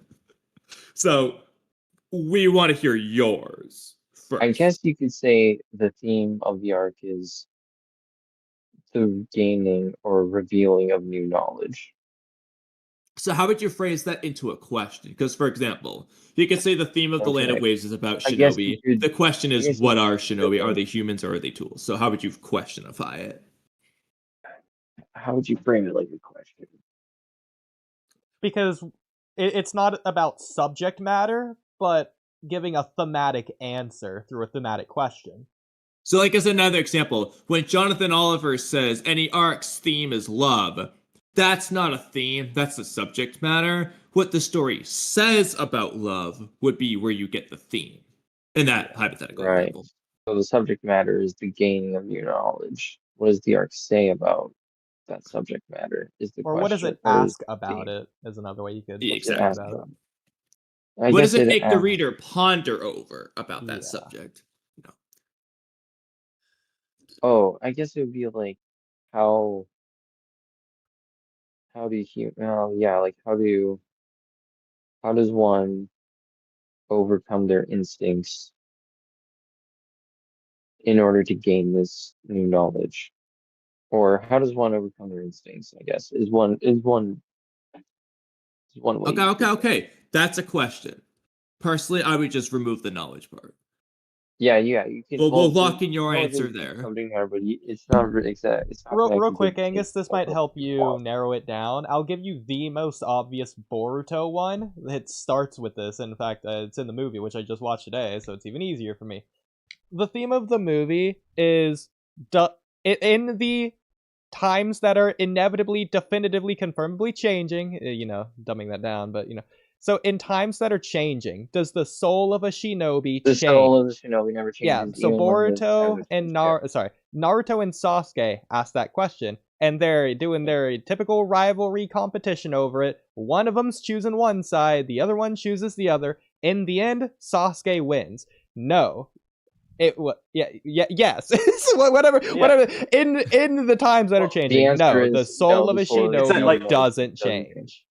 Yeah. like Naruto, regardless of how well done it was, Naruto is starting to think that, well, maybe ninjas aren't what they're, and Sasuke is resolute on that matter, which is furthering his character development too. Okay. And so, just to add on to it, because there's another very prominent, I'm just gonna say theme of that arc, but it actually is just a sub theme of that. It is gonna be actually kind of hard question again. What does true strength come from? And you get this in Momoshiki and just pills the easy way out, and then Naruto and Sasuke the hard work way. But that's actually gonna get into a sub theme, because Sasuke's answer that the soul doesn't change would be the hard work answer. Whereas Naruto's wondering if the easy answer, the cheating answer, is that the new era's answer? Is that a difference? So it ends up falling under the Naruto versus Sasuke debate in that case. Yeah, I wouldn't consider that necessarily important for the context of this, because I would consider sub-themes, as you described them, to just be thematic development. Yeah. But the reason why I want to mention it, though, is because you can technically have things that seem like they're two different themes, but they might just fall under each other. It's connected, yeah.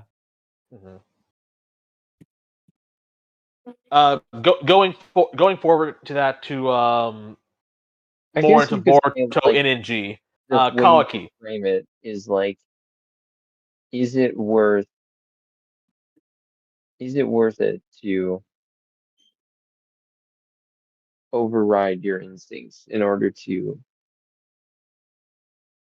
evolve past your current form for Jura. Okay, so the theme or sub-theme, the overall question is knowledge worth it? Or should you just Is it be a worth it? slave to Yeah. instinct? How is that? Okay, so that's the question being asked. How is it being answered, though? Would you, by the way, would you agree, Kamui, Oodie? Or is that not good? Well, it's not about being good or not good, because regardless, we think that if there is a theme, it's not clearly stated, unlike a lot of these other arcs. Like, it's directly, verbatim, word for word, no analysis needed, just stated in the Boruto movie arc. Yes. Okay. Yeah. Another example I would give another example, but like you formulated one. Is self-awareness worth it, or should you just give in to your instinct? Let's operate with that. Let's not ask Yeah, you whether it's could right say or it's wrong. like the theme is like the question of which is more So the following thing there would be, I guess which is more who valid, slash how is this question asked, self-awareness or knowledge. I and guess how knowledge is or it yeah. answered? How is it answered? Well, how is it asked first, and then how is it answered second? Is what he asked. So, for example, we're just gonna keep using Contact Crush. It's the best example for themes, I swear. So, how is the question asked? Oh, gee whiz! When Kara asked Naruto, how is it answered? When Naruto wins and then explains his answer. And Pretty typically, it is the straightforward. antagonist Actually, even who's the before one who that. asks the protagonist. That's usually how it goes in like Yeah. 60-70% of cases. Well, so, I would actually argue for Konoha Crush specifically for the Gar fight, even before it's physically asked. Naruto is contemplating on this. He is freaking scared of Gaara, has been since hospital where he tried to murder Yeah, Lee in Jacob. his sleep. Before the arc starts, he was already questioning it. Yeah. And so Gaara is telling Naruto to cast aside Sakura, who's pinned, and Sasuke, who is like out of chakra and struck down. Leave them. They are dead weights. You should either leave for yourself or only fight for yourself. And Naruto is contemplating this, but he resolves that no, he will not run away as he had vowed to back in the Land of Waves. And he decides on his own that, like, no, I'm not going to give this up. And so then comes in his ninja handbook. And Well, he actually real does. quick there. Naruto actually does something interesting there. So Gaara presents his answer, the antagonist's answer, the antithesis to what the theme of the arc is going to be. Naruto's first answer isn't his final answer. It's actually his answer is Gaara's wrong. Naruto hasn't given his answer yet. It's just Gaara's wrong. Naruto does the same thing in Land of Waves. It's just Zabuza's wrong before he gives his answer. In fact, And I'm same pretty thing here. sure he summons Gamakichi around that time, and Gaara's continuing to call him pathetic because he doesn't have an answer yet, and summon Gamakichi. Exactly. Naruto doesn't get his answer until the 2000 Clone Shadow Clone Barrage. Yeah. That's when he has his answer. So I think this is actually important because the reason that Gaara forces Sakura against the tree is to force Naruto's hand to back him into a corner. It's demanding Naruto to come up with an answer. It's making him become uncomfortable and exposing Naruto's true self so that Naruto is forced to come up with an answer. And He's even putting before Naruto in that impossible situation. He can run. He can prove Gaara right and do the thing Naruto doesn't want to do, or Naruto can prove Gaara wrong. And Gaara's saying, "Go ahead, prove me wrong, Naruto, and I'm gonna grind your answer into dust." And even before that, when Sakura was protecting Sasuke, Gaara had a flash to Yashamaru, the one who he felt protected by but wasn't hurt.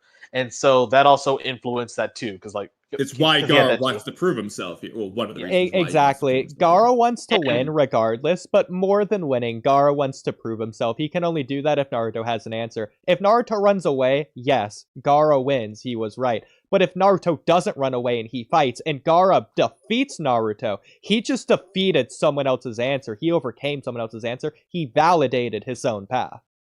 And Even and by more his than own- if Naruto ran away. Yeah. Yeah, Do and you by his own, understand how valid works?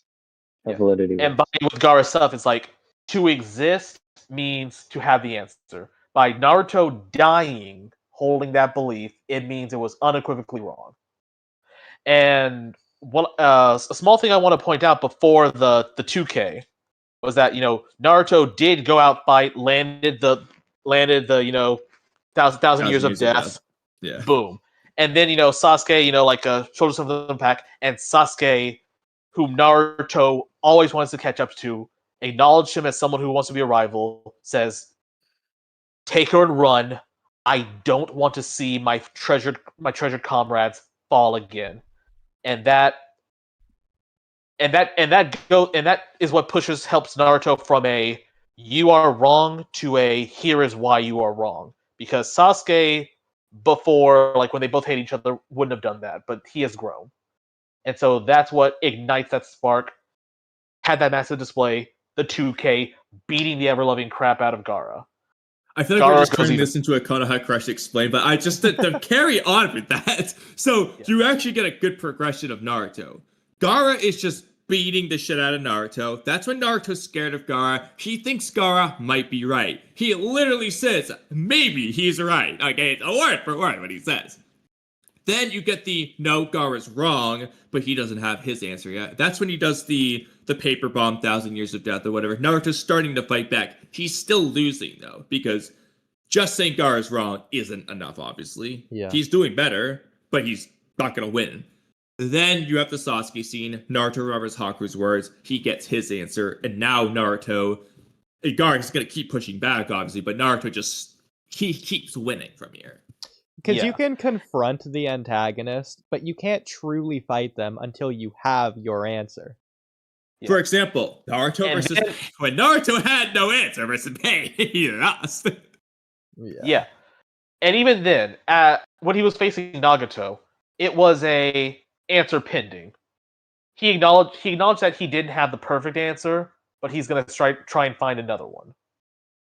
Oh, that's Yeah. that's another day thing. Yeah, we'll save that Oodie debate for another time. But hey, going back to the Konoha Crush, it's after Naruto gets his answer and like they beat the hell out of each other and they fall together. That's the first time that Naruto begins to empathize with Gaara. It's not just I have to beat him to stay alive, to save my friends, to save my village. All that's done, and he is crawling over there, not just to gank him, but he's just also just like, it's unbearable, isn't it? I understand you. And he's really pouring his heart out. Because and I'll also say, like Naruto's talk no jutsu is famed around there, but like against Haku, he didn't have anything. Like when Haku said to kill him, he was just like, it sucks. I wish things were different. And he didn't. Against Neji, he did, like call out the hypocrisy of that. But again, he wasn't also still relating that to the he used the whole thing of like, I'm a failure, you don't have an excuse. But then you have like Gaara, who has such a similar story to him, to where that similarity scared Naruto. He didn't even want to broach it. But now that they're all battered and bruised, he is really going Gaara like heart to heart. Yeah. Mhm. I think I've come to an answer Okay. for what the theme of the arc is. Hey, Okay. love to hear it.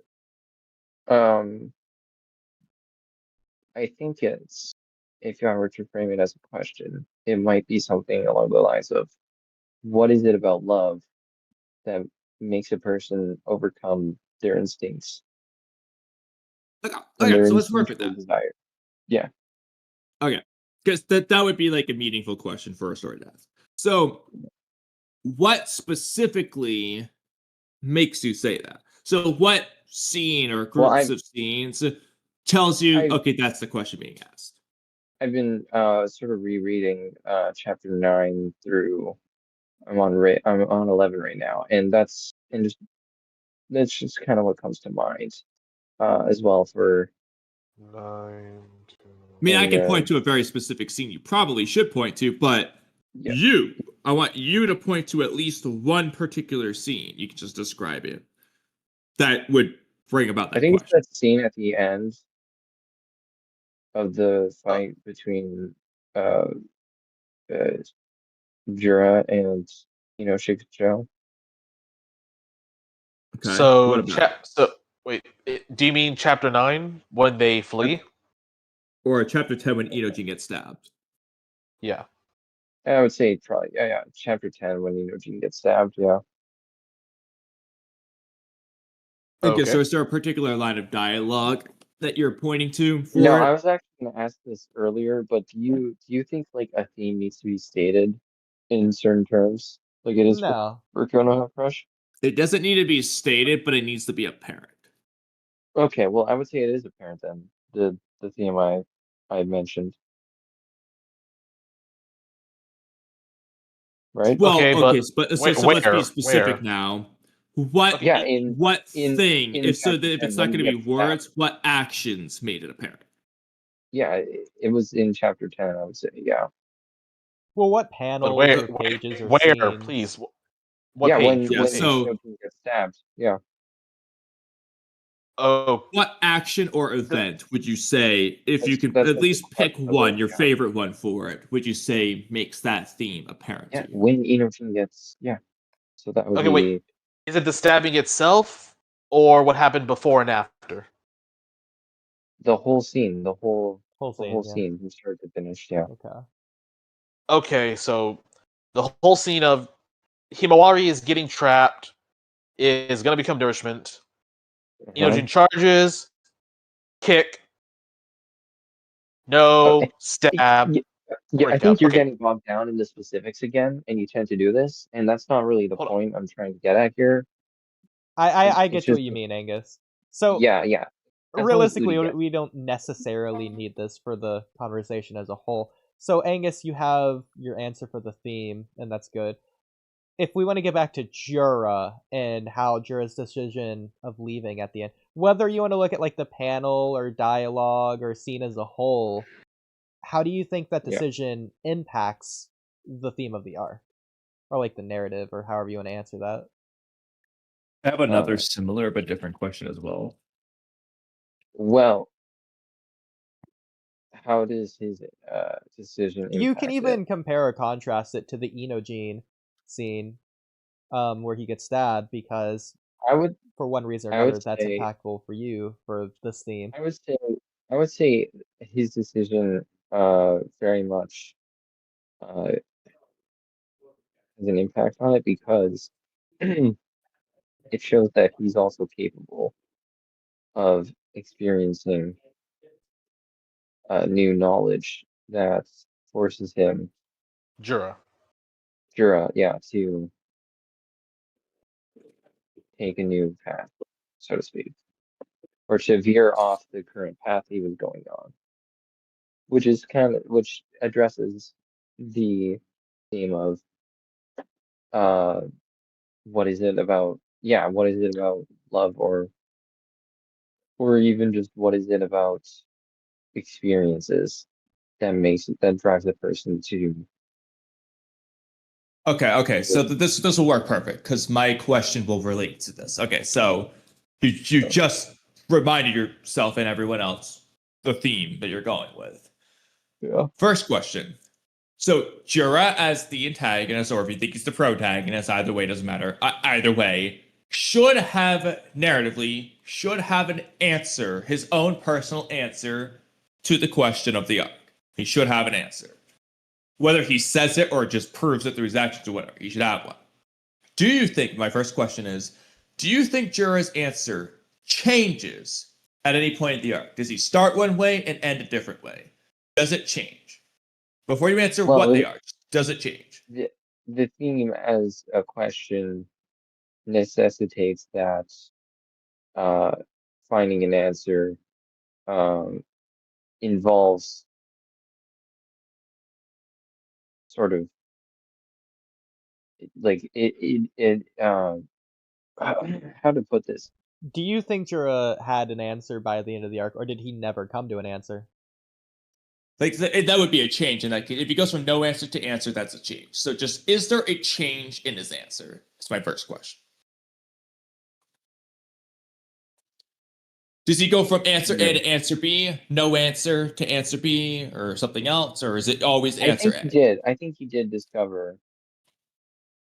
So he went from no answer to answer. Yeah. Okay. Yes. Let's roll with that for a second. So when I say change, it's going to be when he finds his answer. When would you say the change occurred? When did he come up with an answer? Now, if you don't mind me asking, oh well, you probably could answer like when. Oh yeah, you have when Naruto. I believe you.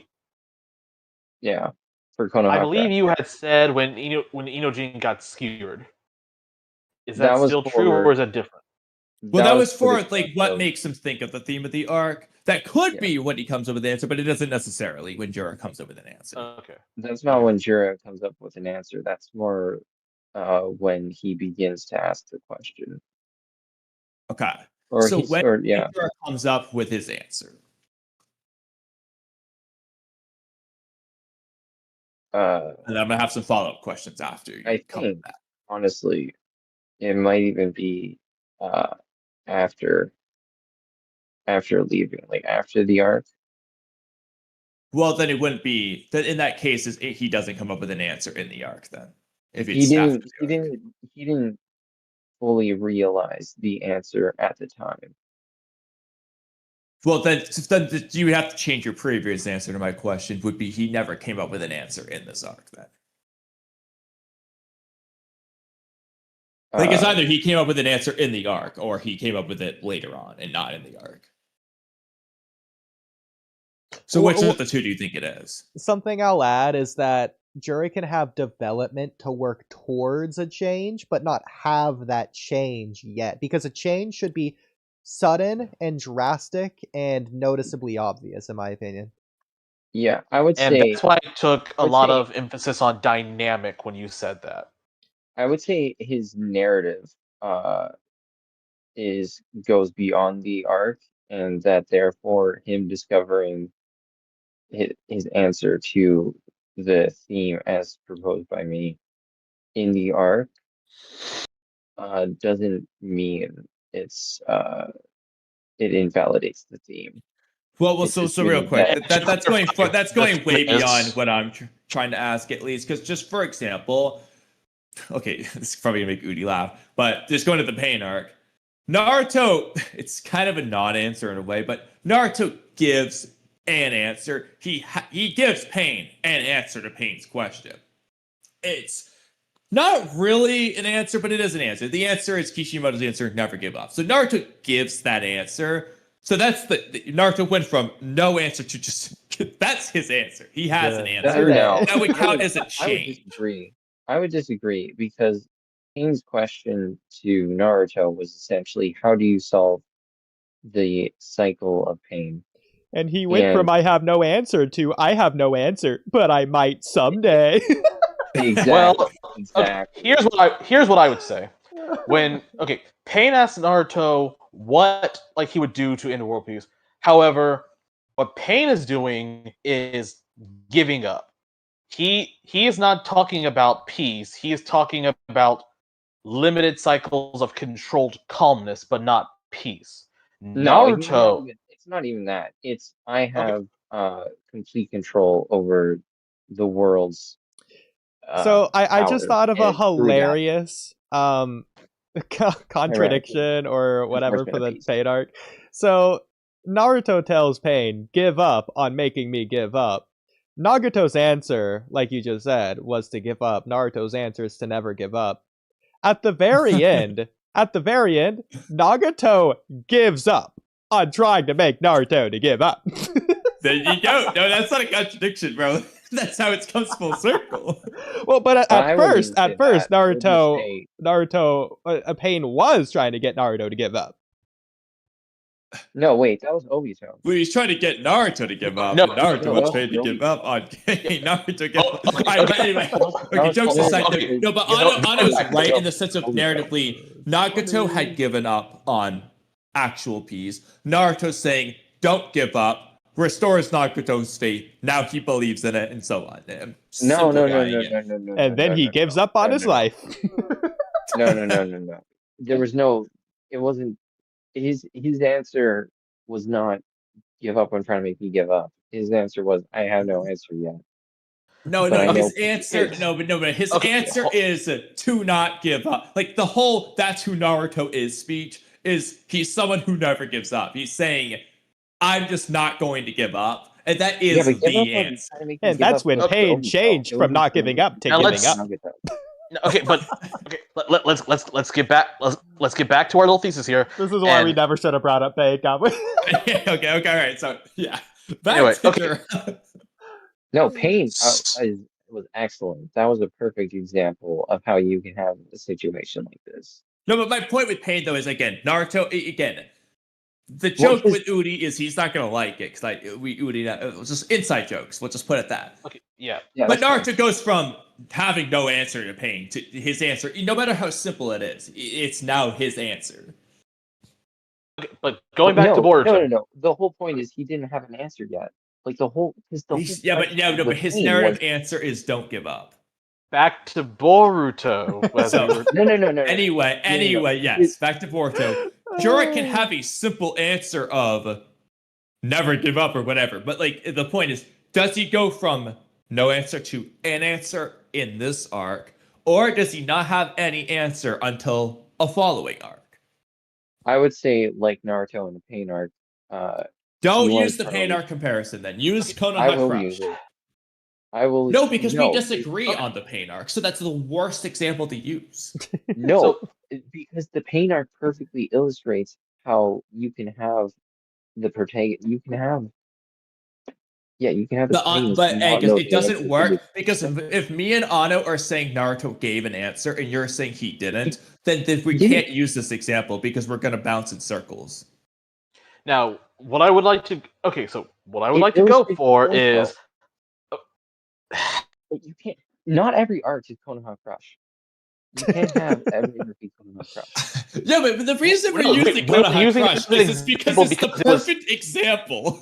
It's why. it's the example. But not. yeah, we never said Konoha Crush is arc always the answer to everything. We're using it as a template because it makes a question, has the villain present their thesis, and Naruto giving his antithesis.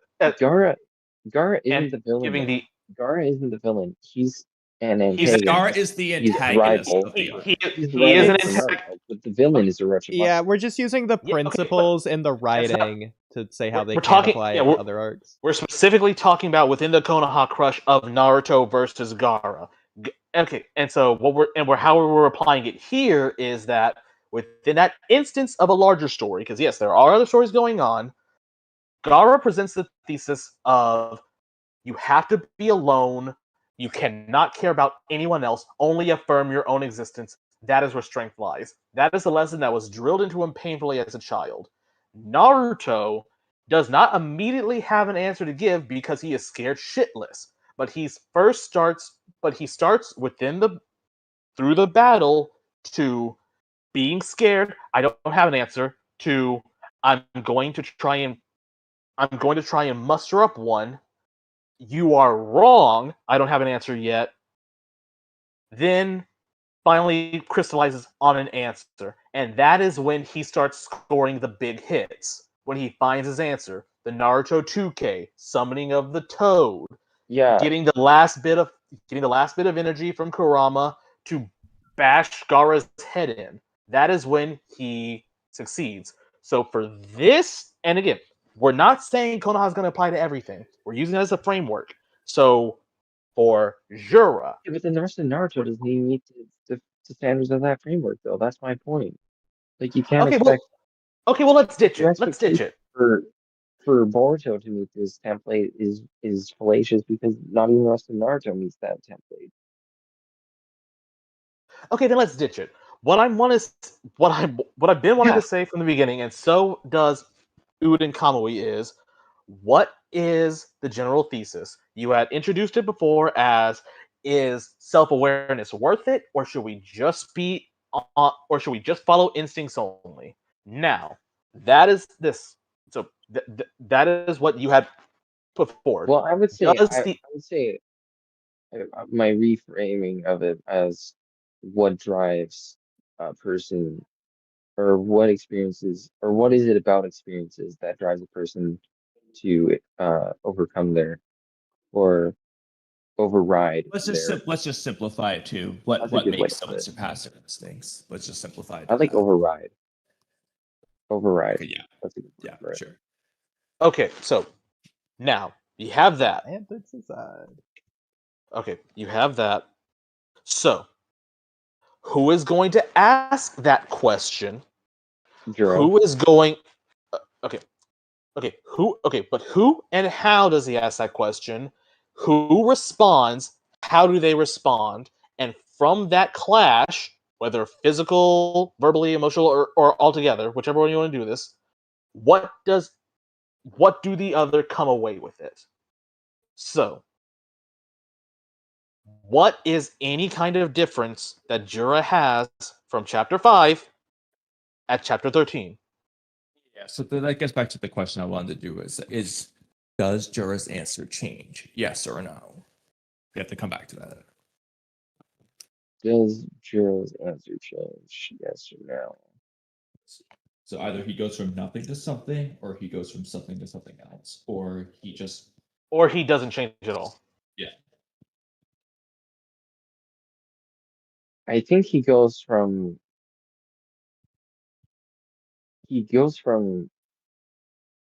huh, So again, in this arc, so ignore the sand mission for a moment, or the Mamushi arc.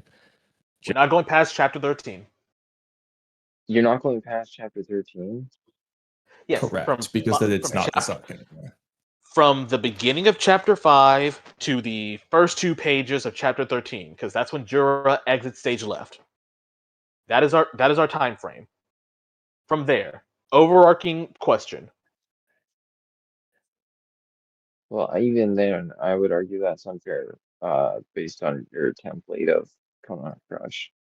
We just threw away the Konoha Crush. We're talking about Boruto right now. Oh my god. Well, I don't think it would be unfair even if you did count it, because again, in Konoha Crush itself, all He doesn't. the He points doesn't are think it has. addressed. He doesn't think it has merits. So let's just throw it out there. I'm not saying it doesn't have merits. I'm just saying, It might not no. have relevance, or it might not correlate exactly 1-to-1.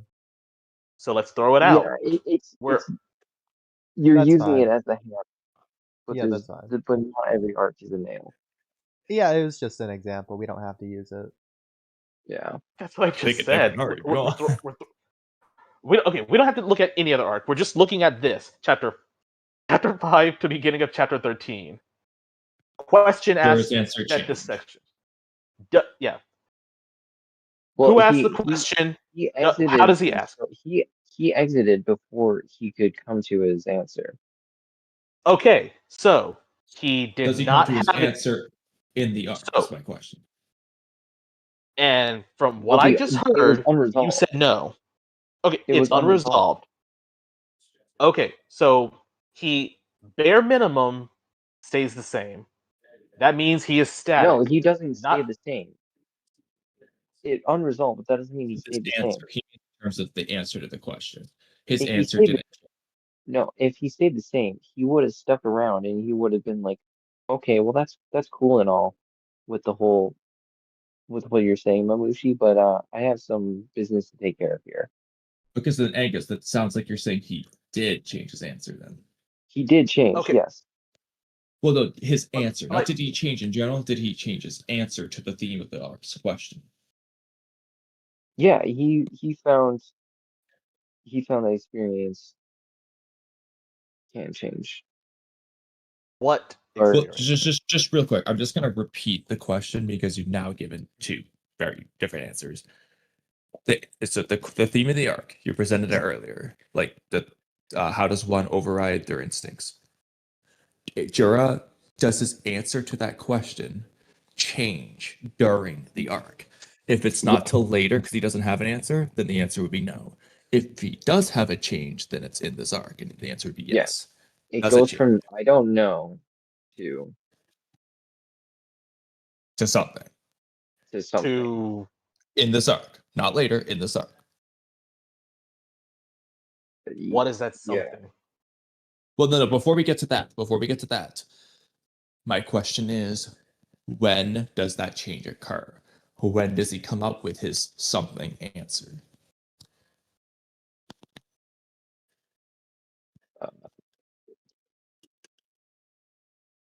During the battle. So before he leaves. Yeah, Before chapter during the 30. battle. Yeah, of course. Yeah, Okay. during the battle. Okay, but like the battle against Inoshikacho, the battle against Himawari, all cubified.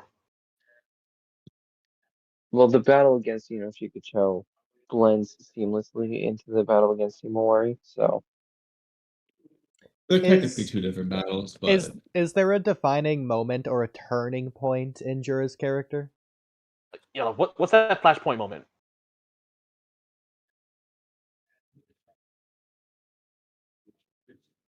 that you can think of? let me see. like a specific moment that suggests to you, okay, this is when his answer changed Yeah. to become something.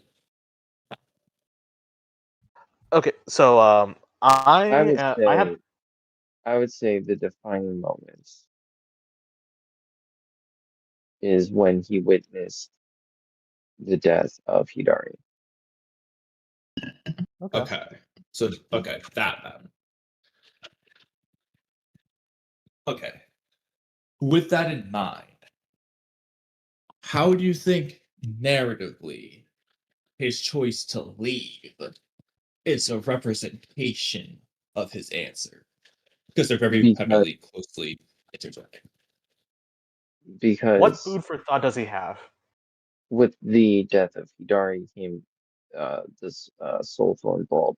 And with that came the threat of Well, I mean, I don't want to confuse you by saying this, but I'm going to explain. This might confuse you, unfortunately, but the reason why it's important for me to ask this is because when he sees Hidari die, Jura comes to the decision that Boruto needs to die, and yes. very soon after decides to leave because Hidari's gonna rot. So if Yes. Hidari is the watching Hidari die is when he comes to his decision, we need to distinguish how that relates both to him wanting to kill Boruto and both to him sparing Boruto, and how that relates to his answer to the theme of the arc. Or alternatively, if it's all unrelated, if that's your answer, then go ahead and say that as well. Well, Answer. because he did determine that Boruto was a threat at the time. Say that again. Boruto, that he even knows about the Thorn Soul Bulb already. He's a lot more dangerous than I anticipated. Very well, Kawaki alone should be enough as Otsutsuki fodder. Otsutsuki Boruto, I've decided that you need to die. Right, that's the end of chapter 12. Yeah. Okay. So if Hidari's death is what do you Just keep think in mind that that he went decision into this relates to arc- the theme of the arc? Or do you think it's keep in mind- unrelated? Just keep in mind that he went into this arc with the sole goal. His only goal was Naruto, and it shifted to Himawari, and then it shifted to protecting the library, arguably, and then We're just to count that. That wasn't really. yeah, and then But if you want to then count it, to sure. figuring out what exactly it is about these humans and their capacity to override their instincts. And then eventually to killing Boruto and then to And leaving. then to killing So Boruto, and then So- to yeah, leaving so because of their my question is, do you think his decision to kill Boruto in chapter 12, does that decision relate back to the theme of the arc? Like, is that Jura giving an answer to the theme of the arc in a sense? Or is it completely unrelated, all plot, nothing to do with that underlying narrative? I'm glad So you which asked of that, the two is Kamui. it? I've been waiting to ask that for like 2 hours. Because not everything needs to be thematically relevant. Yeah, Obviously. exactly. No, I've been waiting to ask that, and I'm going to follow up with a very soon after moment. I've been waiting to ask these all day. I would say yes. Yes, you think it's relating to the theme of the arc? Yes. Okay, so in the best of your ability, in terms of words, it's okay if it's not perfect, but how would you describe how it relates back to the theme of the arc? As opposed to the best of your ability in terms of things that aren't words. In terms of Well, words, he could act it out. I would prefer that, but yeah, feel free to use words. You would not prefer that, trust me. Well, I'm not really good it would at be the interpretive funniest dance. way for you to do it. If you can No. do it in charades. No, trust me. In fact, you saying I wouldn't prefer it only makes me prefer it more. You know what? Screw it, Angus. Don't use words. Just act it out for us. Yeah, okay. No, yeah. How does it relate?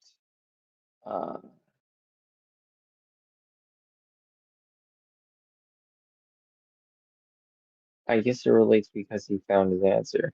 Well, That feels like a circle. I know. So let's Can you try to remember elaborate more than that? let's remember the context to where, from the very beginning, Jura was interested in Boruto because he's an Otsutsuki, he wants to devour him, but for now, he's going to let him live so that Jura can pursue his target. So he does plan to kill Boruto, he feels like that's his destiny, he can only run for now, but at some point in time, Jura will go after Boruto. He gets to Konoha, he heartlessly kills people, meets Ino Shikacho, he has this moment with Himawari, his target. He then sees Boruto kill Hidari, and he finds out that Boruto knows. Well, about this technically, he saw authority. Kawaki deal. Oh yeah, okay, whatever. He saw the Boruto be a formidable foe. Blah blah blah. He hears that Boruto and knows about the Soul Thorn. So the Soul Thorn is the thing he mentions. That's the important part here. Everything else doesn't really matter. He hears about Boruto having knowledge on the Soul Thorn. He's decided to change his mind. His decision to kill Boruto, he's not going to put it off anymore. He needs to kill Boruto now. He's changed his mind. He's made a decision. He's going to kill Boruto. Yeah. What changes then he his decides not to. mind immediately after again? Where he's going to put off killing Boruto. He's going to go back to what he was already doing previously. the new information that Mamushi presented. So how does the new information relate to Boruto? Or Hidari. Because the new information was about Boruto's accomplice. Remind me, how is it about Boruto's accomplice? It literally says as much. Mamushi pops up his head, says, Matsuri was doing something. Was doing some investigating. Matsuri's back based on investigation. It seems likely that Boruto has an accomplice. Yeah. So it literally says as much. Okay. So, you think that Jura went back to ask Matsuri about the accomplice or something? Well, first came the Soul Thorn, so they revived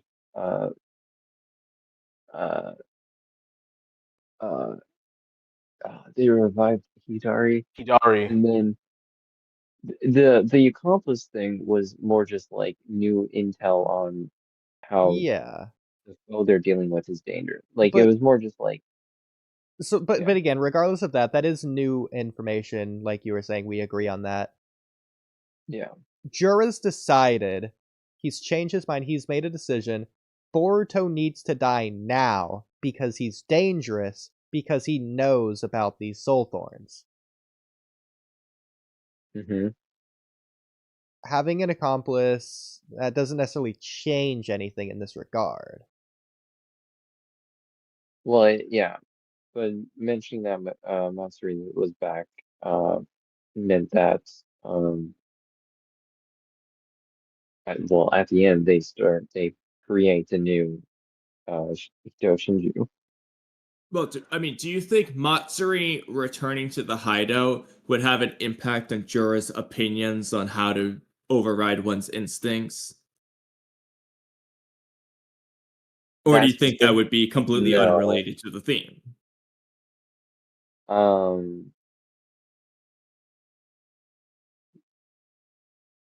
I don't think Matsuri returning had any particular sort of effect on that.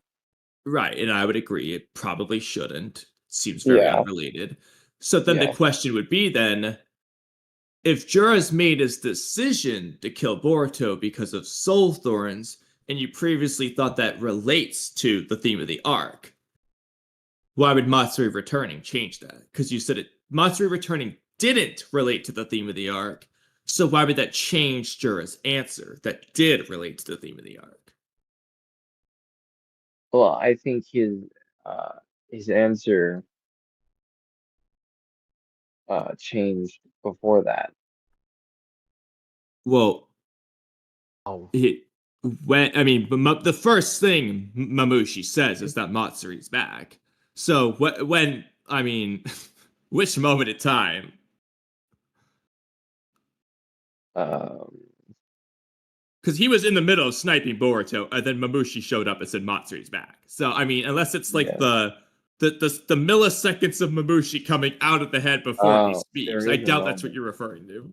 There's actually a moment in chapter 12 where he's just standing for a couple pages. I think he's contemplating things that he's witnessed. Well, the end of the chapter is him stating sniped. Boruto needs to die. yeah, like No, but I'm saying this moment is probably when his answer changed. Well, it But changed to the answer of him needing Boruto to die. That would be when his final answer the occurred. It's the answer to the question proposed in the theme. Right. So then the question becomes. Well, regardless of that for a moment, he comes to the theme of the arc's question's answer when he says Boruto needs to die. Correct? That's what you're saying. No. I'm saying he came to the answer in chapter 12 when he's standing there contemplating. So moments before he says Boruto needs to die? No, this is what is that answer? Pages before. This is numerous pages before. Yeah. Can you just say whatever he says on that page so we know exactly when you're referring to? He's literally, it's 2 pages. It's okay. What is the page number? Oh, okay. It's page. You can just take a screenshot, put it in chat if it's quicker. I'll just tell you. It's page 6 of chapter 12. But I would have the visual. Page too. 6. Okay. And then page 6 to page 7. Or not. Okay. 6, 7. No Okay. So when Delta and Kawaki are just watching him standing there. Yeah. After Boruto takes Himawari away. So before Hidari's actually fights. Okay. Well, okay, Yes. hold on. Are you changing your answer from before then? Because previously you said when Jura watched Hidari kill Boruto, but this is before that fight even starts. That was spur of the moment. Yeah. Okay, so you changed your answer. Okay. He decides here. Is his answer still the same when he says he's going to kill Boruto? Or is that now a new answer? Well, that's not an answer. That's his decision to kill Boruto is a new goal. Well, okay, but is he just maintaining the same answer? His answer to the question is, I would say, is discovered here in this moment. And it's maintained through the end of the chapter. Yeah, it's maintained through the whole. Okay. Yeah. So earlier you said that you thought Jura's decision to kill Boruto would, or should at least, relate back to the theme of the arc. Are you Now I don't think maintaining it that, or have you changed your mind? I've changed my mind on that. I don't think it does. Okay. Yeah. So now we have a question then. Okay. Does Jura's decision to leave Boruto alive relate to the theme of the arc? Or is that also No, I unrelated? think no. I think Jura's decision to kill Boruto is unrelated And to then the not theme. kill him. But what And about then when not he decides to not kill him? Is that one relating to the theme of the arc? They're both unrelated to the theme. Okay.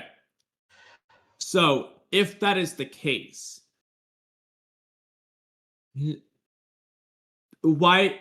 So I don't know how to Yeah, word this in a way yeah. it doesn't sound Here, bad, I'll answer but the question you're about to Be ask. blunt. Unfortunately, Be the blunt. conclusion of the arc doesn't answer the theme. It was answered silently, and then it made explicitly clear later. Wait, it doesn't okay, answer Remember, it when we answer were discussing, silently. I hate to go back to Konoha Crush, but when we were using the example that we all were agreeing upon of not made Gara's explicitly answer clear, but changing made and more he apparent. like leaves.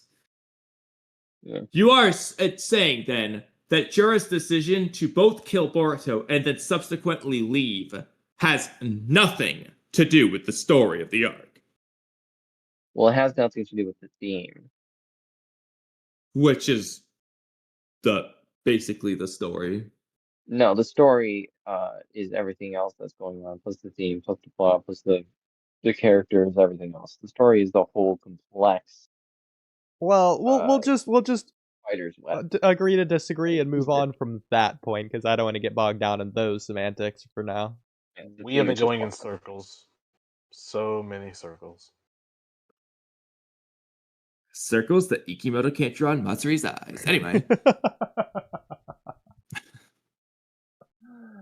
Oodie, I feel like you haven't had a chance to ask questions in a minute, so we'll let you do so. Yeah, Oodie. I was trying to let you get through the conversation. If you have any more questions, Kamui, feel free. I also thought that you were like almost out of energy too, Kami. Well, no, unfortunately, I can't run out of energy, and it's my problem. But I need everyone else to run out of energy for me, so we can answer. I mean, if you want to stop, I can stop. I have insomnia, so I'm still gonna be up for like a while. Well, that's not a good thing. I think I'm not All the right, only one. all right. So, okay. Unfortunately, kind of same. So let's go to something related but slightly different, Angus. Regardless, I don't know. We're all the I don't worst. know. Oodie, it's okay. We all admit it. We're all the worst. Does So, anyone watch No, I Gundam? would love to move on. regardless of thematic stuff, characters are allowed to lie in stories. There's nothing wrong with that. Sometimes it can be done really well. Regardless if Okay. it's done correctly or not, do you even think it is? Is Jura lying about his reason, whether he's aware of it or not? He could just be subconsciously lying. Could be a small lie. Could be a big lie. Do you think Jura's lying about his reason for leaving? Or does he genuinely Again, he could be believe- lying to himself. He could be lying to Mamushi. He could know he's lying. He might not know. It doesn't matter. Just, is it a lie? Or his reason for leaving? Yeah, that he needs to get back because Hidari's Soul Thorn and Divine Judgment or whatever, and so- Matsuri's shenanigans with the other thing. Yeah. Those are like his three So, yeah. reasons. Uh, He I don't think it's a lie. So, okay. So, do you think they're at least like excuses to where he secretly doesn't want to kill Boruto and he's finding reasons to not do it? Reasons that are true and genuine and valid, but he's shifting it around for his priorities. Like, yeah, he's looking for that excuse as opposed to finding the excuse to kill Boruto. He's finding the excuse not to. I would say no. I would say he's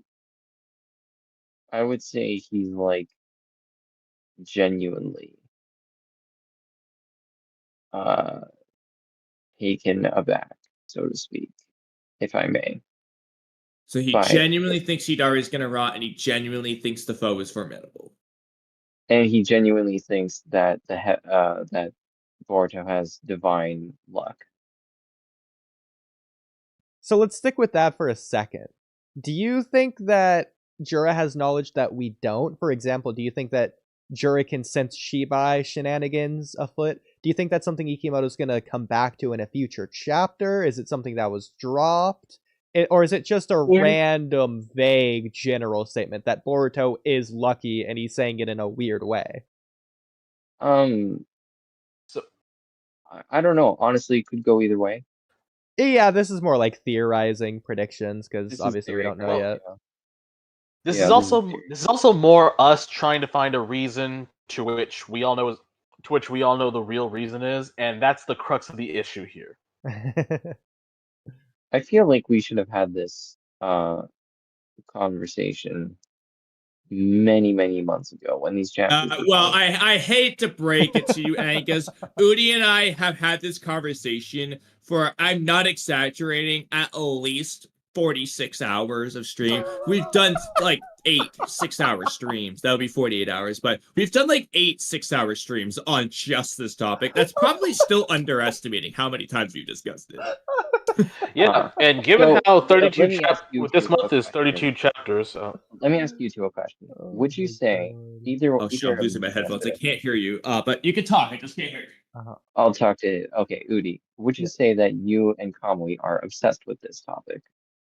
I would say we're obsessed with Boruto, and this is a Boruto topic.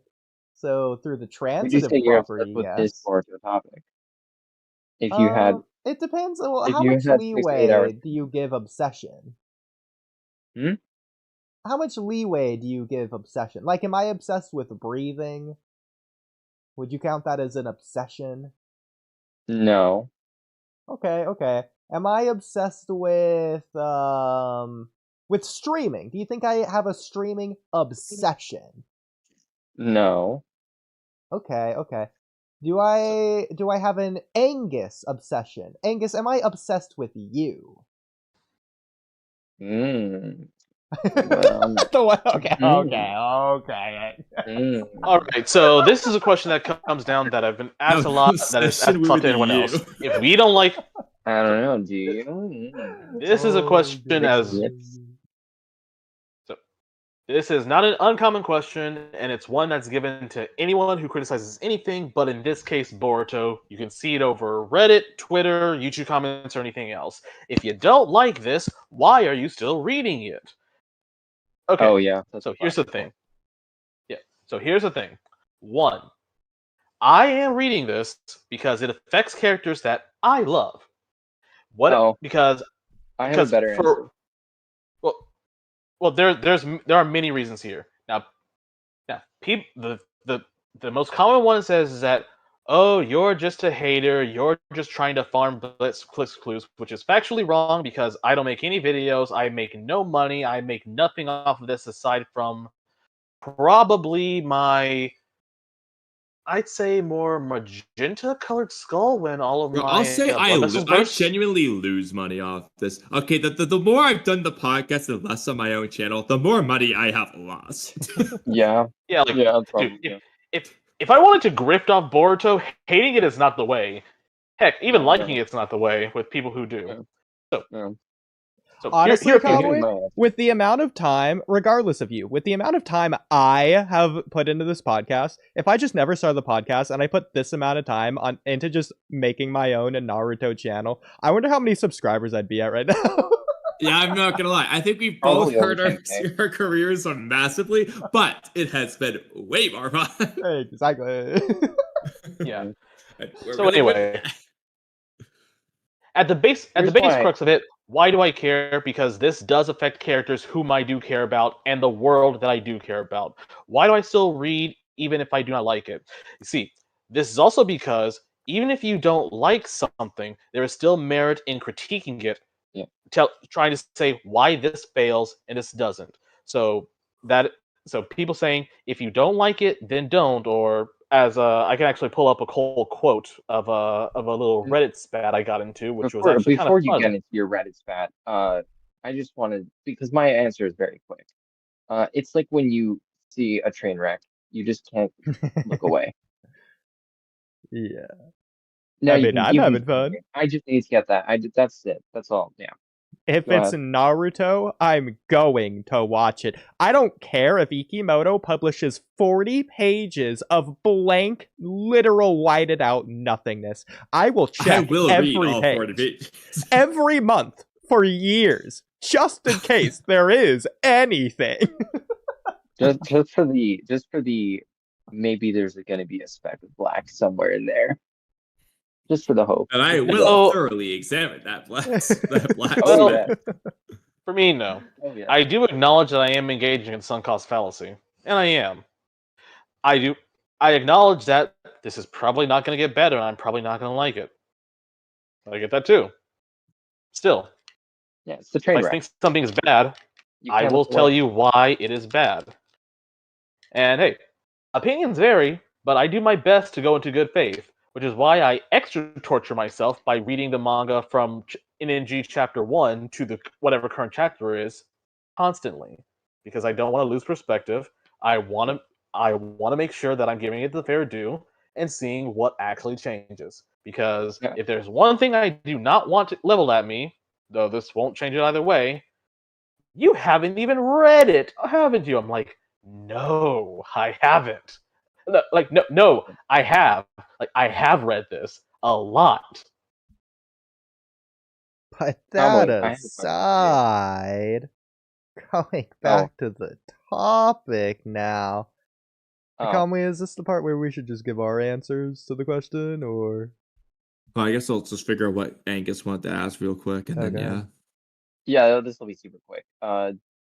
Would you say that you are obsessed with this topic if you've had over 6, 8 hour streams of this? Okay, Angus, I'm gonna answer your question with a question. Yes. Fuck Would you. you say I'm obsessed with every topic that's been presented on the podcast? I heard that, Angus. I thought that was funny. Yeah. Yeah. Okay, then I'm obsessed with everything that can be discussed about this franchise. And it's You know what, nothing to do with that Chapter fucking 13 gave me- specific. It just I'm means gonna I'm give that right obsessed back with to you everything. and Kamui, because fuck you guys both for To be fair, Angus, when you consider that this chapter's been out for 2 years, yeah. I don't think splitting 2 years over 46 hours is all that crazy.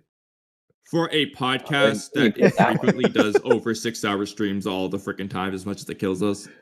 Yeah, when you put it that way. I mean, we Okay, have go like, ahead. what, 2,000 videos? Like, Yeah. Those are only the public ones. We have like 2,000 unlisted you videos know, as well. honestly, is there a YouTube metric that can measure how many minutes or hours of just content exists on our channel? We'll do okay. Write that in pin messages. you We'll do that should. next stream, or we'll figure it out off screen. We'll do that. Yeah. But that aside, I guess I'll just Yeah. preface by saying before Kamui and I give our answers to the Jura leaving first arc theme analysis, all that stuff, we have our own answers to it. I'll say that we've discussed this for like 46 hours in the past. It's probably clipped in the screenwriter playlist. If not, it's going to be on one of the streams we've done on the past. Should be easy to find. Chapter 13 analysis, one of those streams is going to be in the title. Or it's going to be in the most popular stream we did with Hot Boy, or around that time, I think. Hot Boy had an answer to this question as well, so it's definitely in one of the Hot Boy streams. So you Yeah, can because definitely we find our asked in the answer there. protagonist question. I know that for sure. Yeah. I we talked unfortunately about don't the want to go near there. That's fair. What I've heard is bad enough. But that aside, so again, we've given our answer, and we've given multiple answers. We've given this answer from every possible which way. I don't remember exactly what we said, but I have an answer for at least right now. It's probably gonna be similar to what we go said for it back then. Okay, so I guess I'll go first, and Kamui, you can say if this is the answer that we had back then, if you remember it or not. But I think the And I'll say subject. if I agree or not. Yeah, that's fine. So I think everything that Yeah. you guys were saying were pretty close, but I would count it as sub themes, as Kamui put it, or thematic development, as I would consider it. So one of the main one of the main scenes we would look at for the theme, first of all, would be right before Jura and Hidari leave. They have, in my opinion, a very poorly done, but a clash of ideology. But that's one of the main scenes to look at for this. So I would say the theme of this arc, well, the subject matter has to do with identity.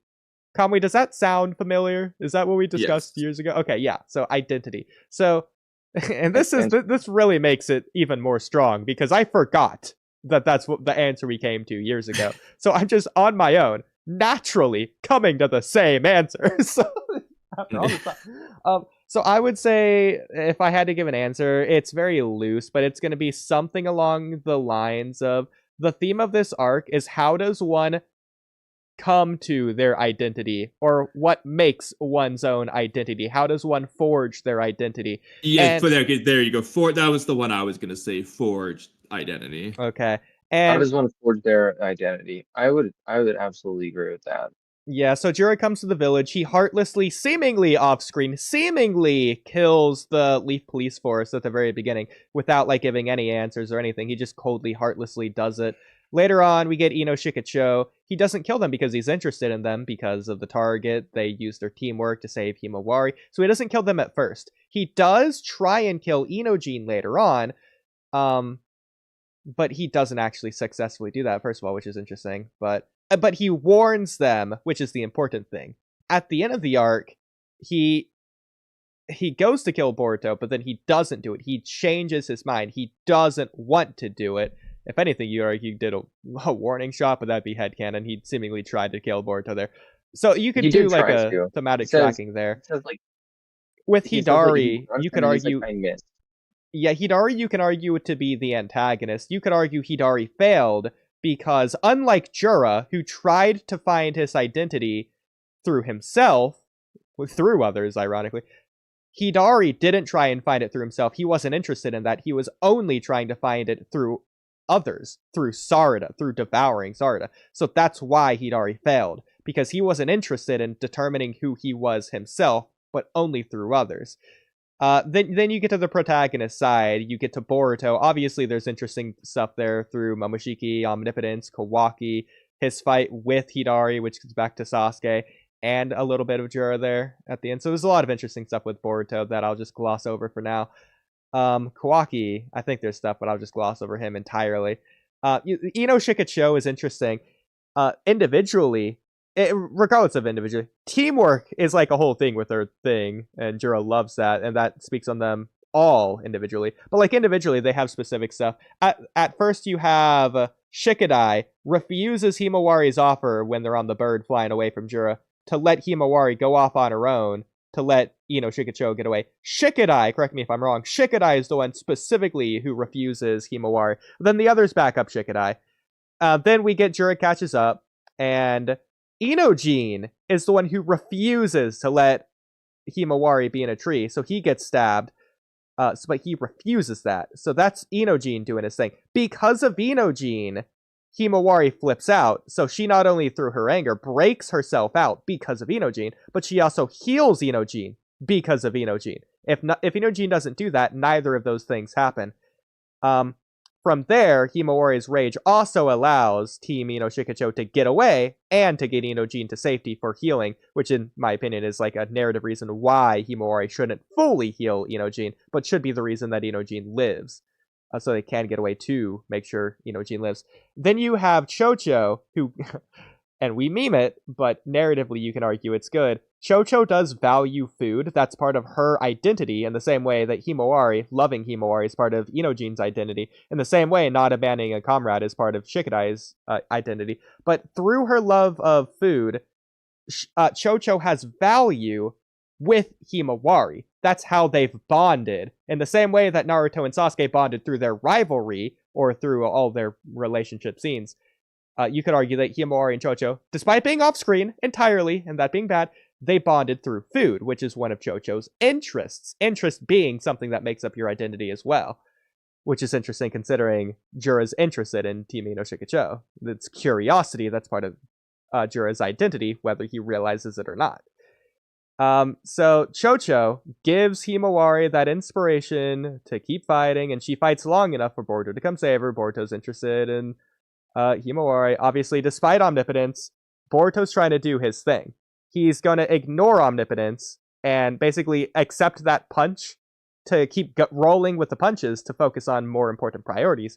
Ironically, in a way, ridding himself of his identity to forge a new identity in a way. But again, that's he's Boruto also stuff staying that's true really to his own important. But identity. I think I've talked for mostly everything I wanted to say on this topic. Again, you can argue that Hidari loses because he tried to find it through someone else, whereas Boruto and everyone else win. Especially when Hidari's asking Sarada, "Who are you?" And that's important for Sarada's character because she doesn't have an answer. Again, I think that scene was done poorly, but she should come to an answer. Konohamaru, I think you could argue, has some stuff here too. Same with Mitsuki, but that's a little bit less related here. That's more like going into the arc things. But Kamui, what do you have to say about all this? Yeah, so I'm basically just gonna add for the I most talked on part. like every character relevant to this arc. I guess besides Jura, Yeah, but so she's just there. I don't think she's really the relevant. general gist is just gonna be agree, and I'll just add. So more reasons to suggest the identity-related subject matter. Okay, you mentioned Mitsuki. Okay, but Boruto versus Mitsuki, while that's separate from the Shinju invasion, it's still within the arc. It's still presenting that theme. Yeah. Boruto is affirming his identity as Mitsuki's son, and also in a way helping Mitsuki affirm his own identity as someone who doesn't need a son and who his son is, and so on. Exactly. Then you have Kurama Himawari's conversations, which are essentially affirming who Himawari is and who she's going to be. Yeah. You have a recurring thing I'll come back to is the question about the identity is how does one forge their own identity? And the common theme with this arc is in relation to overriding or surpassing one's instincts. What gives someone their identity as opposed to just being just a human, just a divine tree, and so on? Well, it's how do they surpass their instincts? Because the instincts are the same for all of them. So when Inojin surpasses instincts to save Himawari, that's Inojin expressing his unique identity.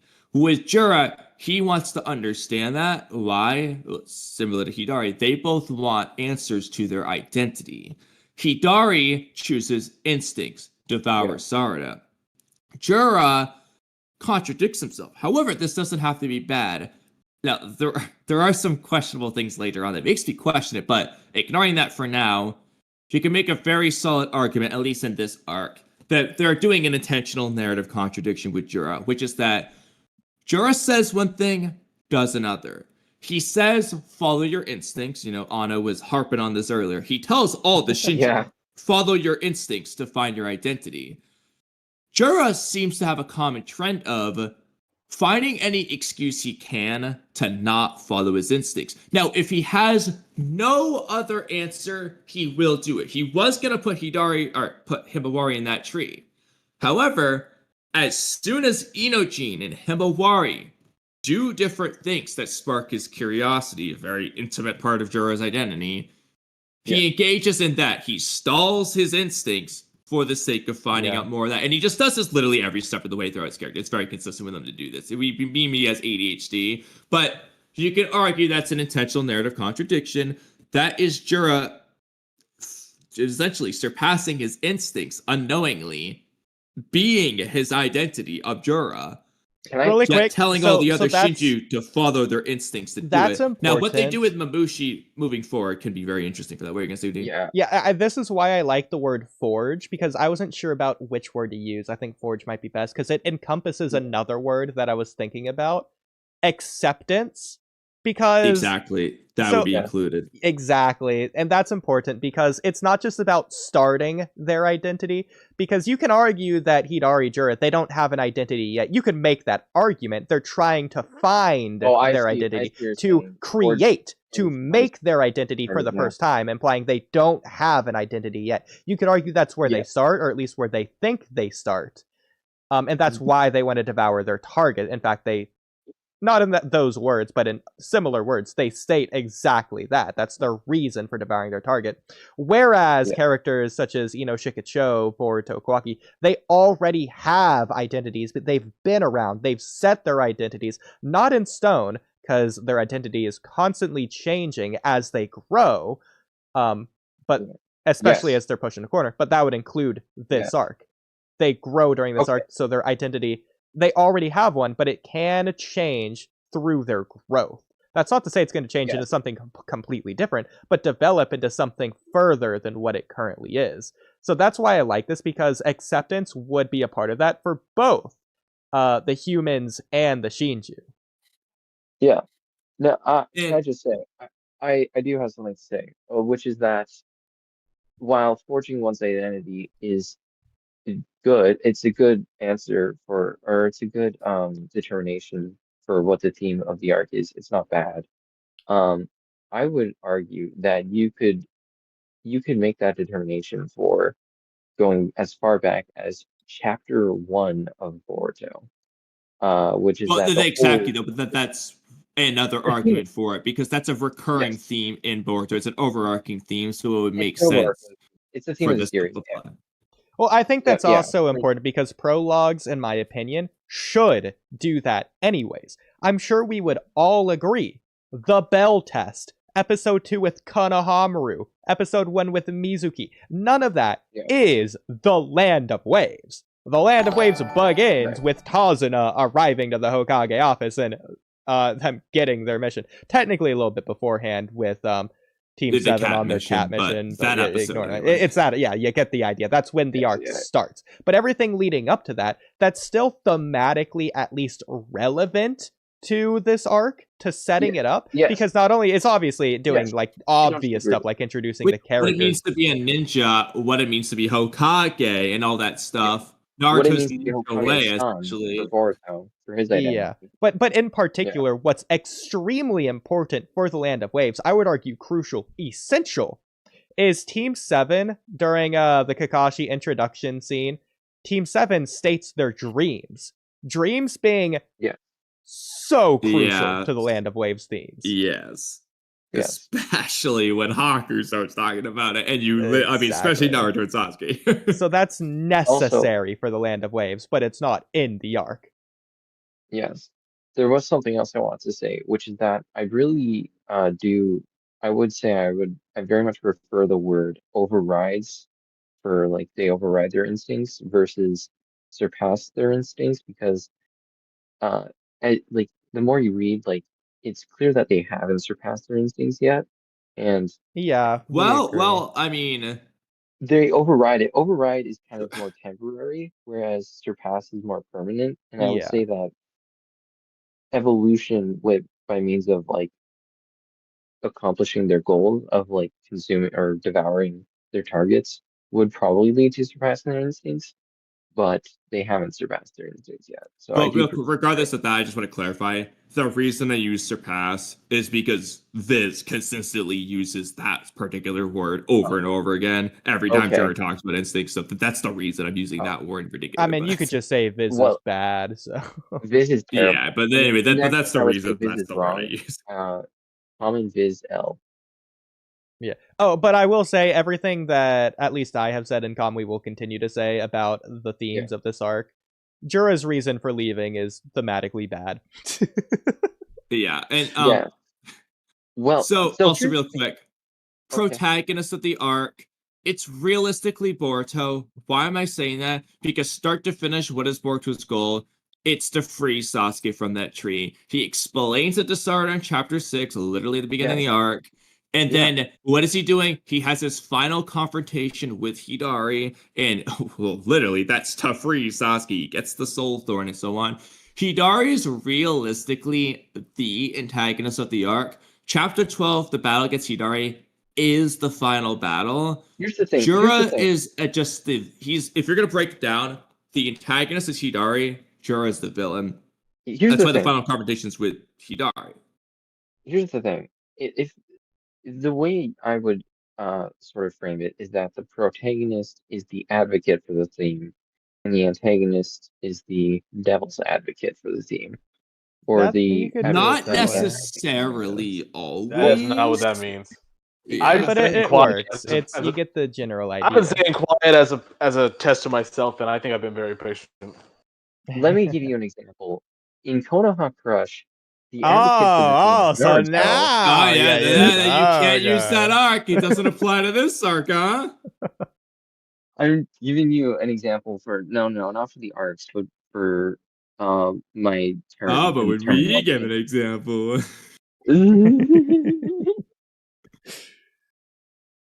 You get what I mean, though. Yeah, well, obviously, again, most of the okay. time, I mean, yeah, 60, 70, whatever, maybe 80, maybe even 90% of the time, thought that's Oodie going to be would true, really but that like isn't that exclusively the verbiage. case. The advocate for the team is the protagonist, and the advocate for the counter team or the anti team is the antagonist. I thought Oodie would be all over that. Well, I would love to hear your Konoha Crush example. Well, yeah, the advocate for I'm the gonna or the kill devil's myself. advocate for the counter team is Gara in that instance. But then you could say the reason this works so well is because the advocate for the team in Naruto in the what is it, the Kazekage rescue arc, for the first part when Gaara's still alive, he becomes the new protagonist, right? For this couple against Deidara.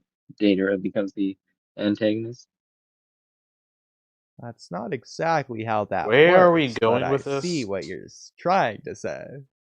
I just came up with that like verbiage, and I really liked it. I really like that verbiage. That's it. The advocate for the Okay. theme, the protagonist of the arc. I think there's something Well, really. when you say advocate for the theme, though, what do you mean when you say that? Oodie, do you get what I mean? I get the general idea. I get the gist. Yeah, but Good enough. That's all that I really am matters. looking for something specific because again, the protagonist isn't inherently that. So that's why I'm asking you specifically what you mean. The advocate for the team is the protagonist of the arc. Well, again, what do you mean by advocate when you say that? Well, so if you know, here's you know. where you're going wrong. So if you know, you know. what?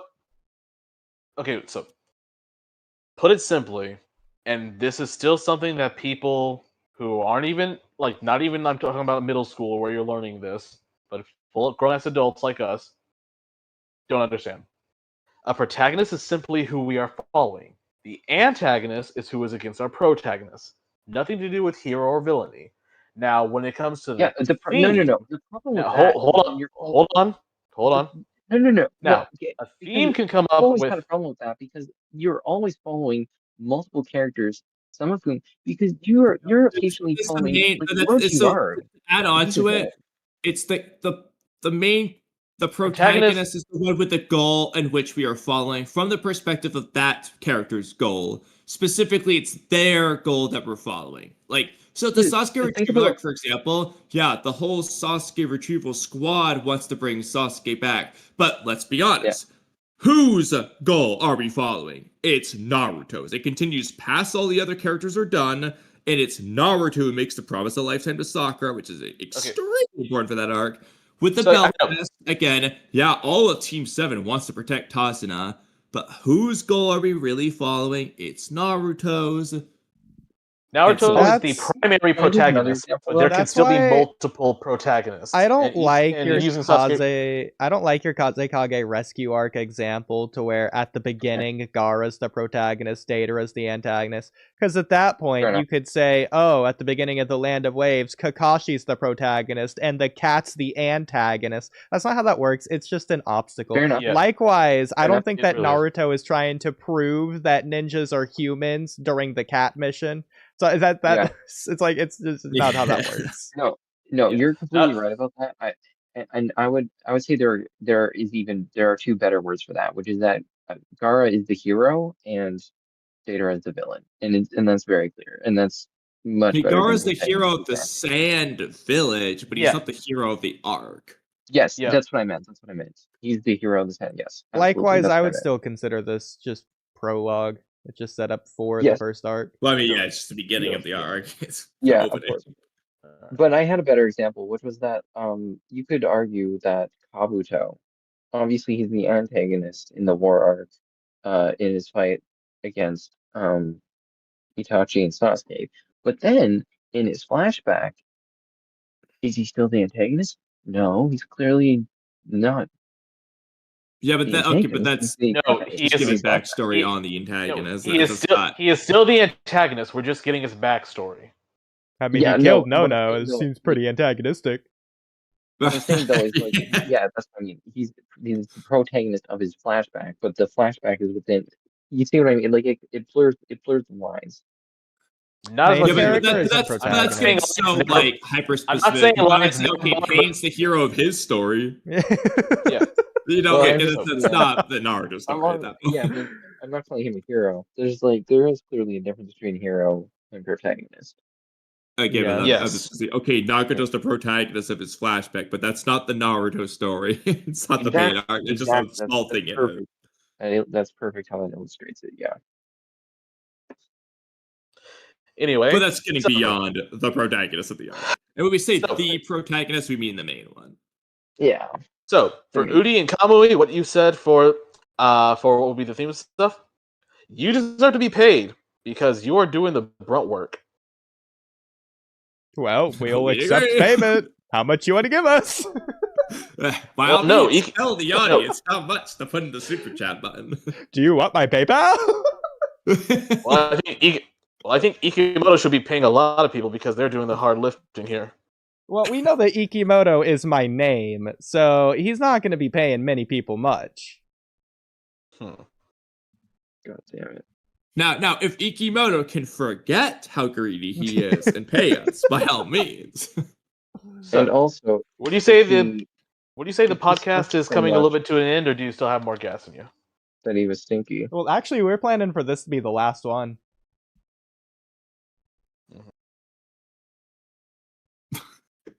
Okay, just to clarify, Oodie, when you said that, do you mean the last podcast? Because that's how I interpreted that, which I thought was hilarious. Yeah, this is the final stream, guys. It's right here. Oh, God. But anyways. So what was the point of this question, Angus? I'm sorry. I got lost. What the On the point of what timeline. question? What question? Alright, thanks everyone for watching. Oh, Well, you know, I think Ano will want to answer this question, but Angus, we're gonna ask you it. okay. So, as we all know, even mangaka are human. But you need to finish it for me. You know, no matter how hard they try to escape that fact, they always blank. Hint, Zabuza. Huh? You got this, Angus. Yeah, you What's know the the land of question? waves. They always what? Well, that's what we're asking Even you. mangaka are human. No matter how hard they try to escape that fact, they always blank. What is blank?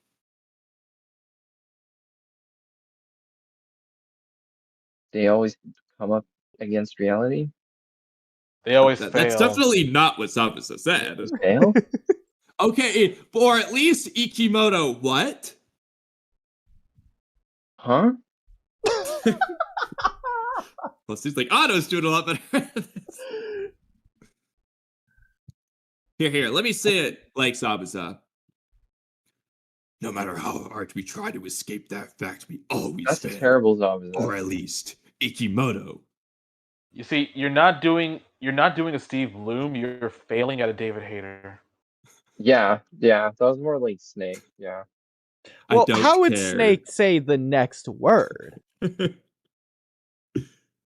That's a good way to put it, Anno. He's failing at David Hayter, yeah. And how would that guy I don't know the name of say the next word? You don't He know voices who Solid David... Snake. He voices he voices the Solid voice of Snake. Well, that's Yeah. definitely And he's not also a the very answer prolific that I writer. was expecting. Actually, he also voiced no, never mind. Well, do any of those voices say the next word? David Hater. A word that it rhymes with the word for where criminals go to. You know, I think those criminals might have already smelled something. He's in X-Men. And He's in God, when I'm just Marvel. wailing around yeah, when they're in jail, they'll be flailing around like a in their whale. fights. They. Okay, just Not kale, the vegetable. they Fail? Not fail. hail, the icy Kamui rain. fails. Oodie fails. You fail. I fail. Well, I want to And hear it from Ikimoto, what? Angus. Fucking fails. Well, Angus, the prisoners, they don't post bail, but typically when you go to prison, like Kikimoto, you... Go on bail. So when Ikimoto didn't pass the test, he what? Did he succeed? Or did he? He failed? There you go. We got Now it. who failed? I hate all of you. What? So who failed? Oh my god, Angus? Angus. Just put it together. Who You got failed? 2 and the other 2. So who failed? Did you guys see Metal Sonic versus Perfect Cell? All right, Pretty I'm good. just gonna end it. Yeah, he's Fuck pretty Death numb. That was fun. That was a good one. Oh god.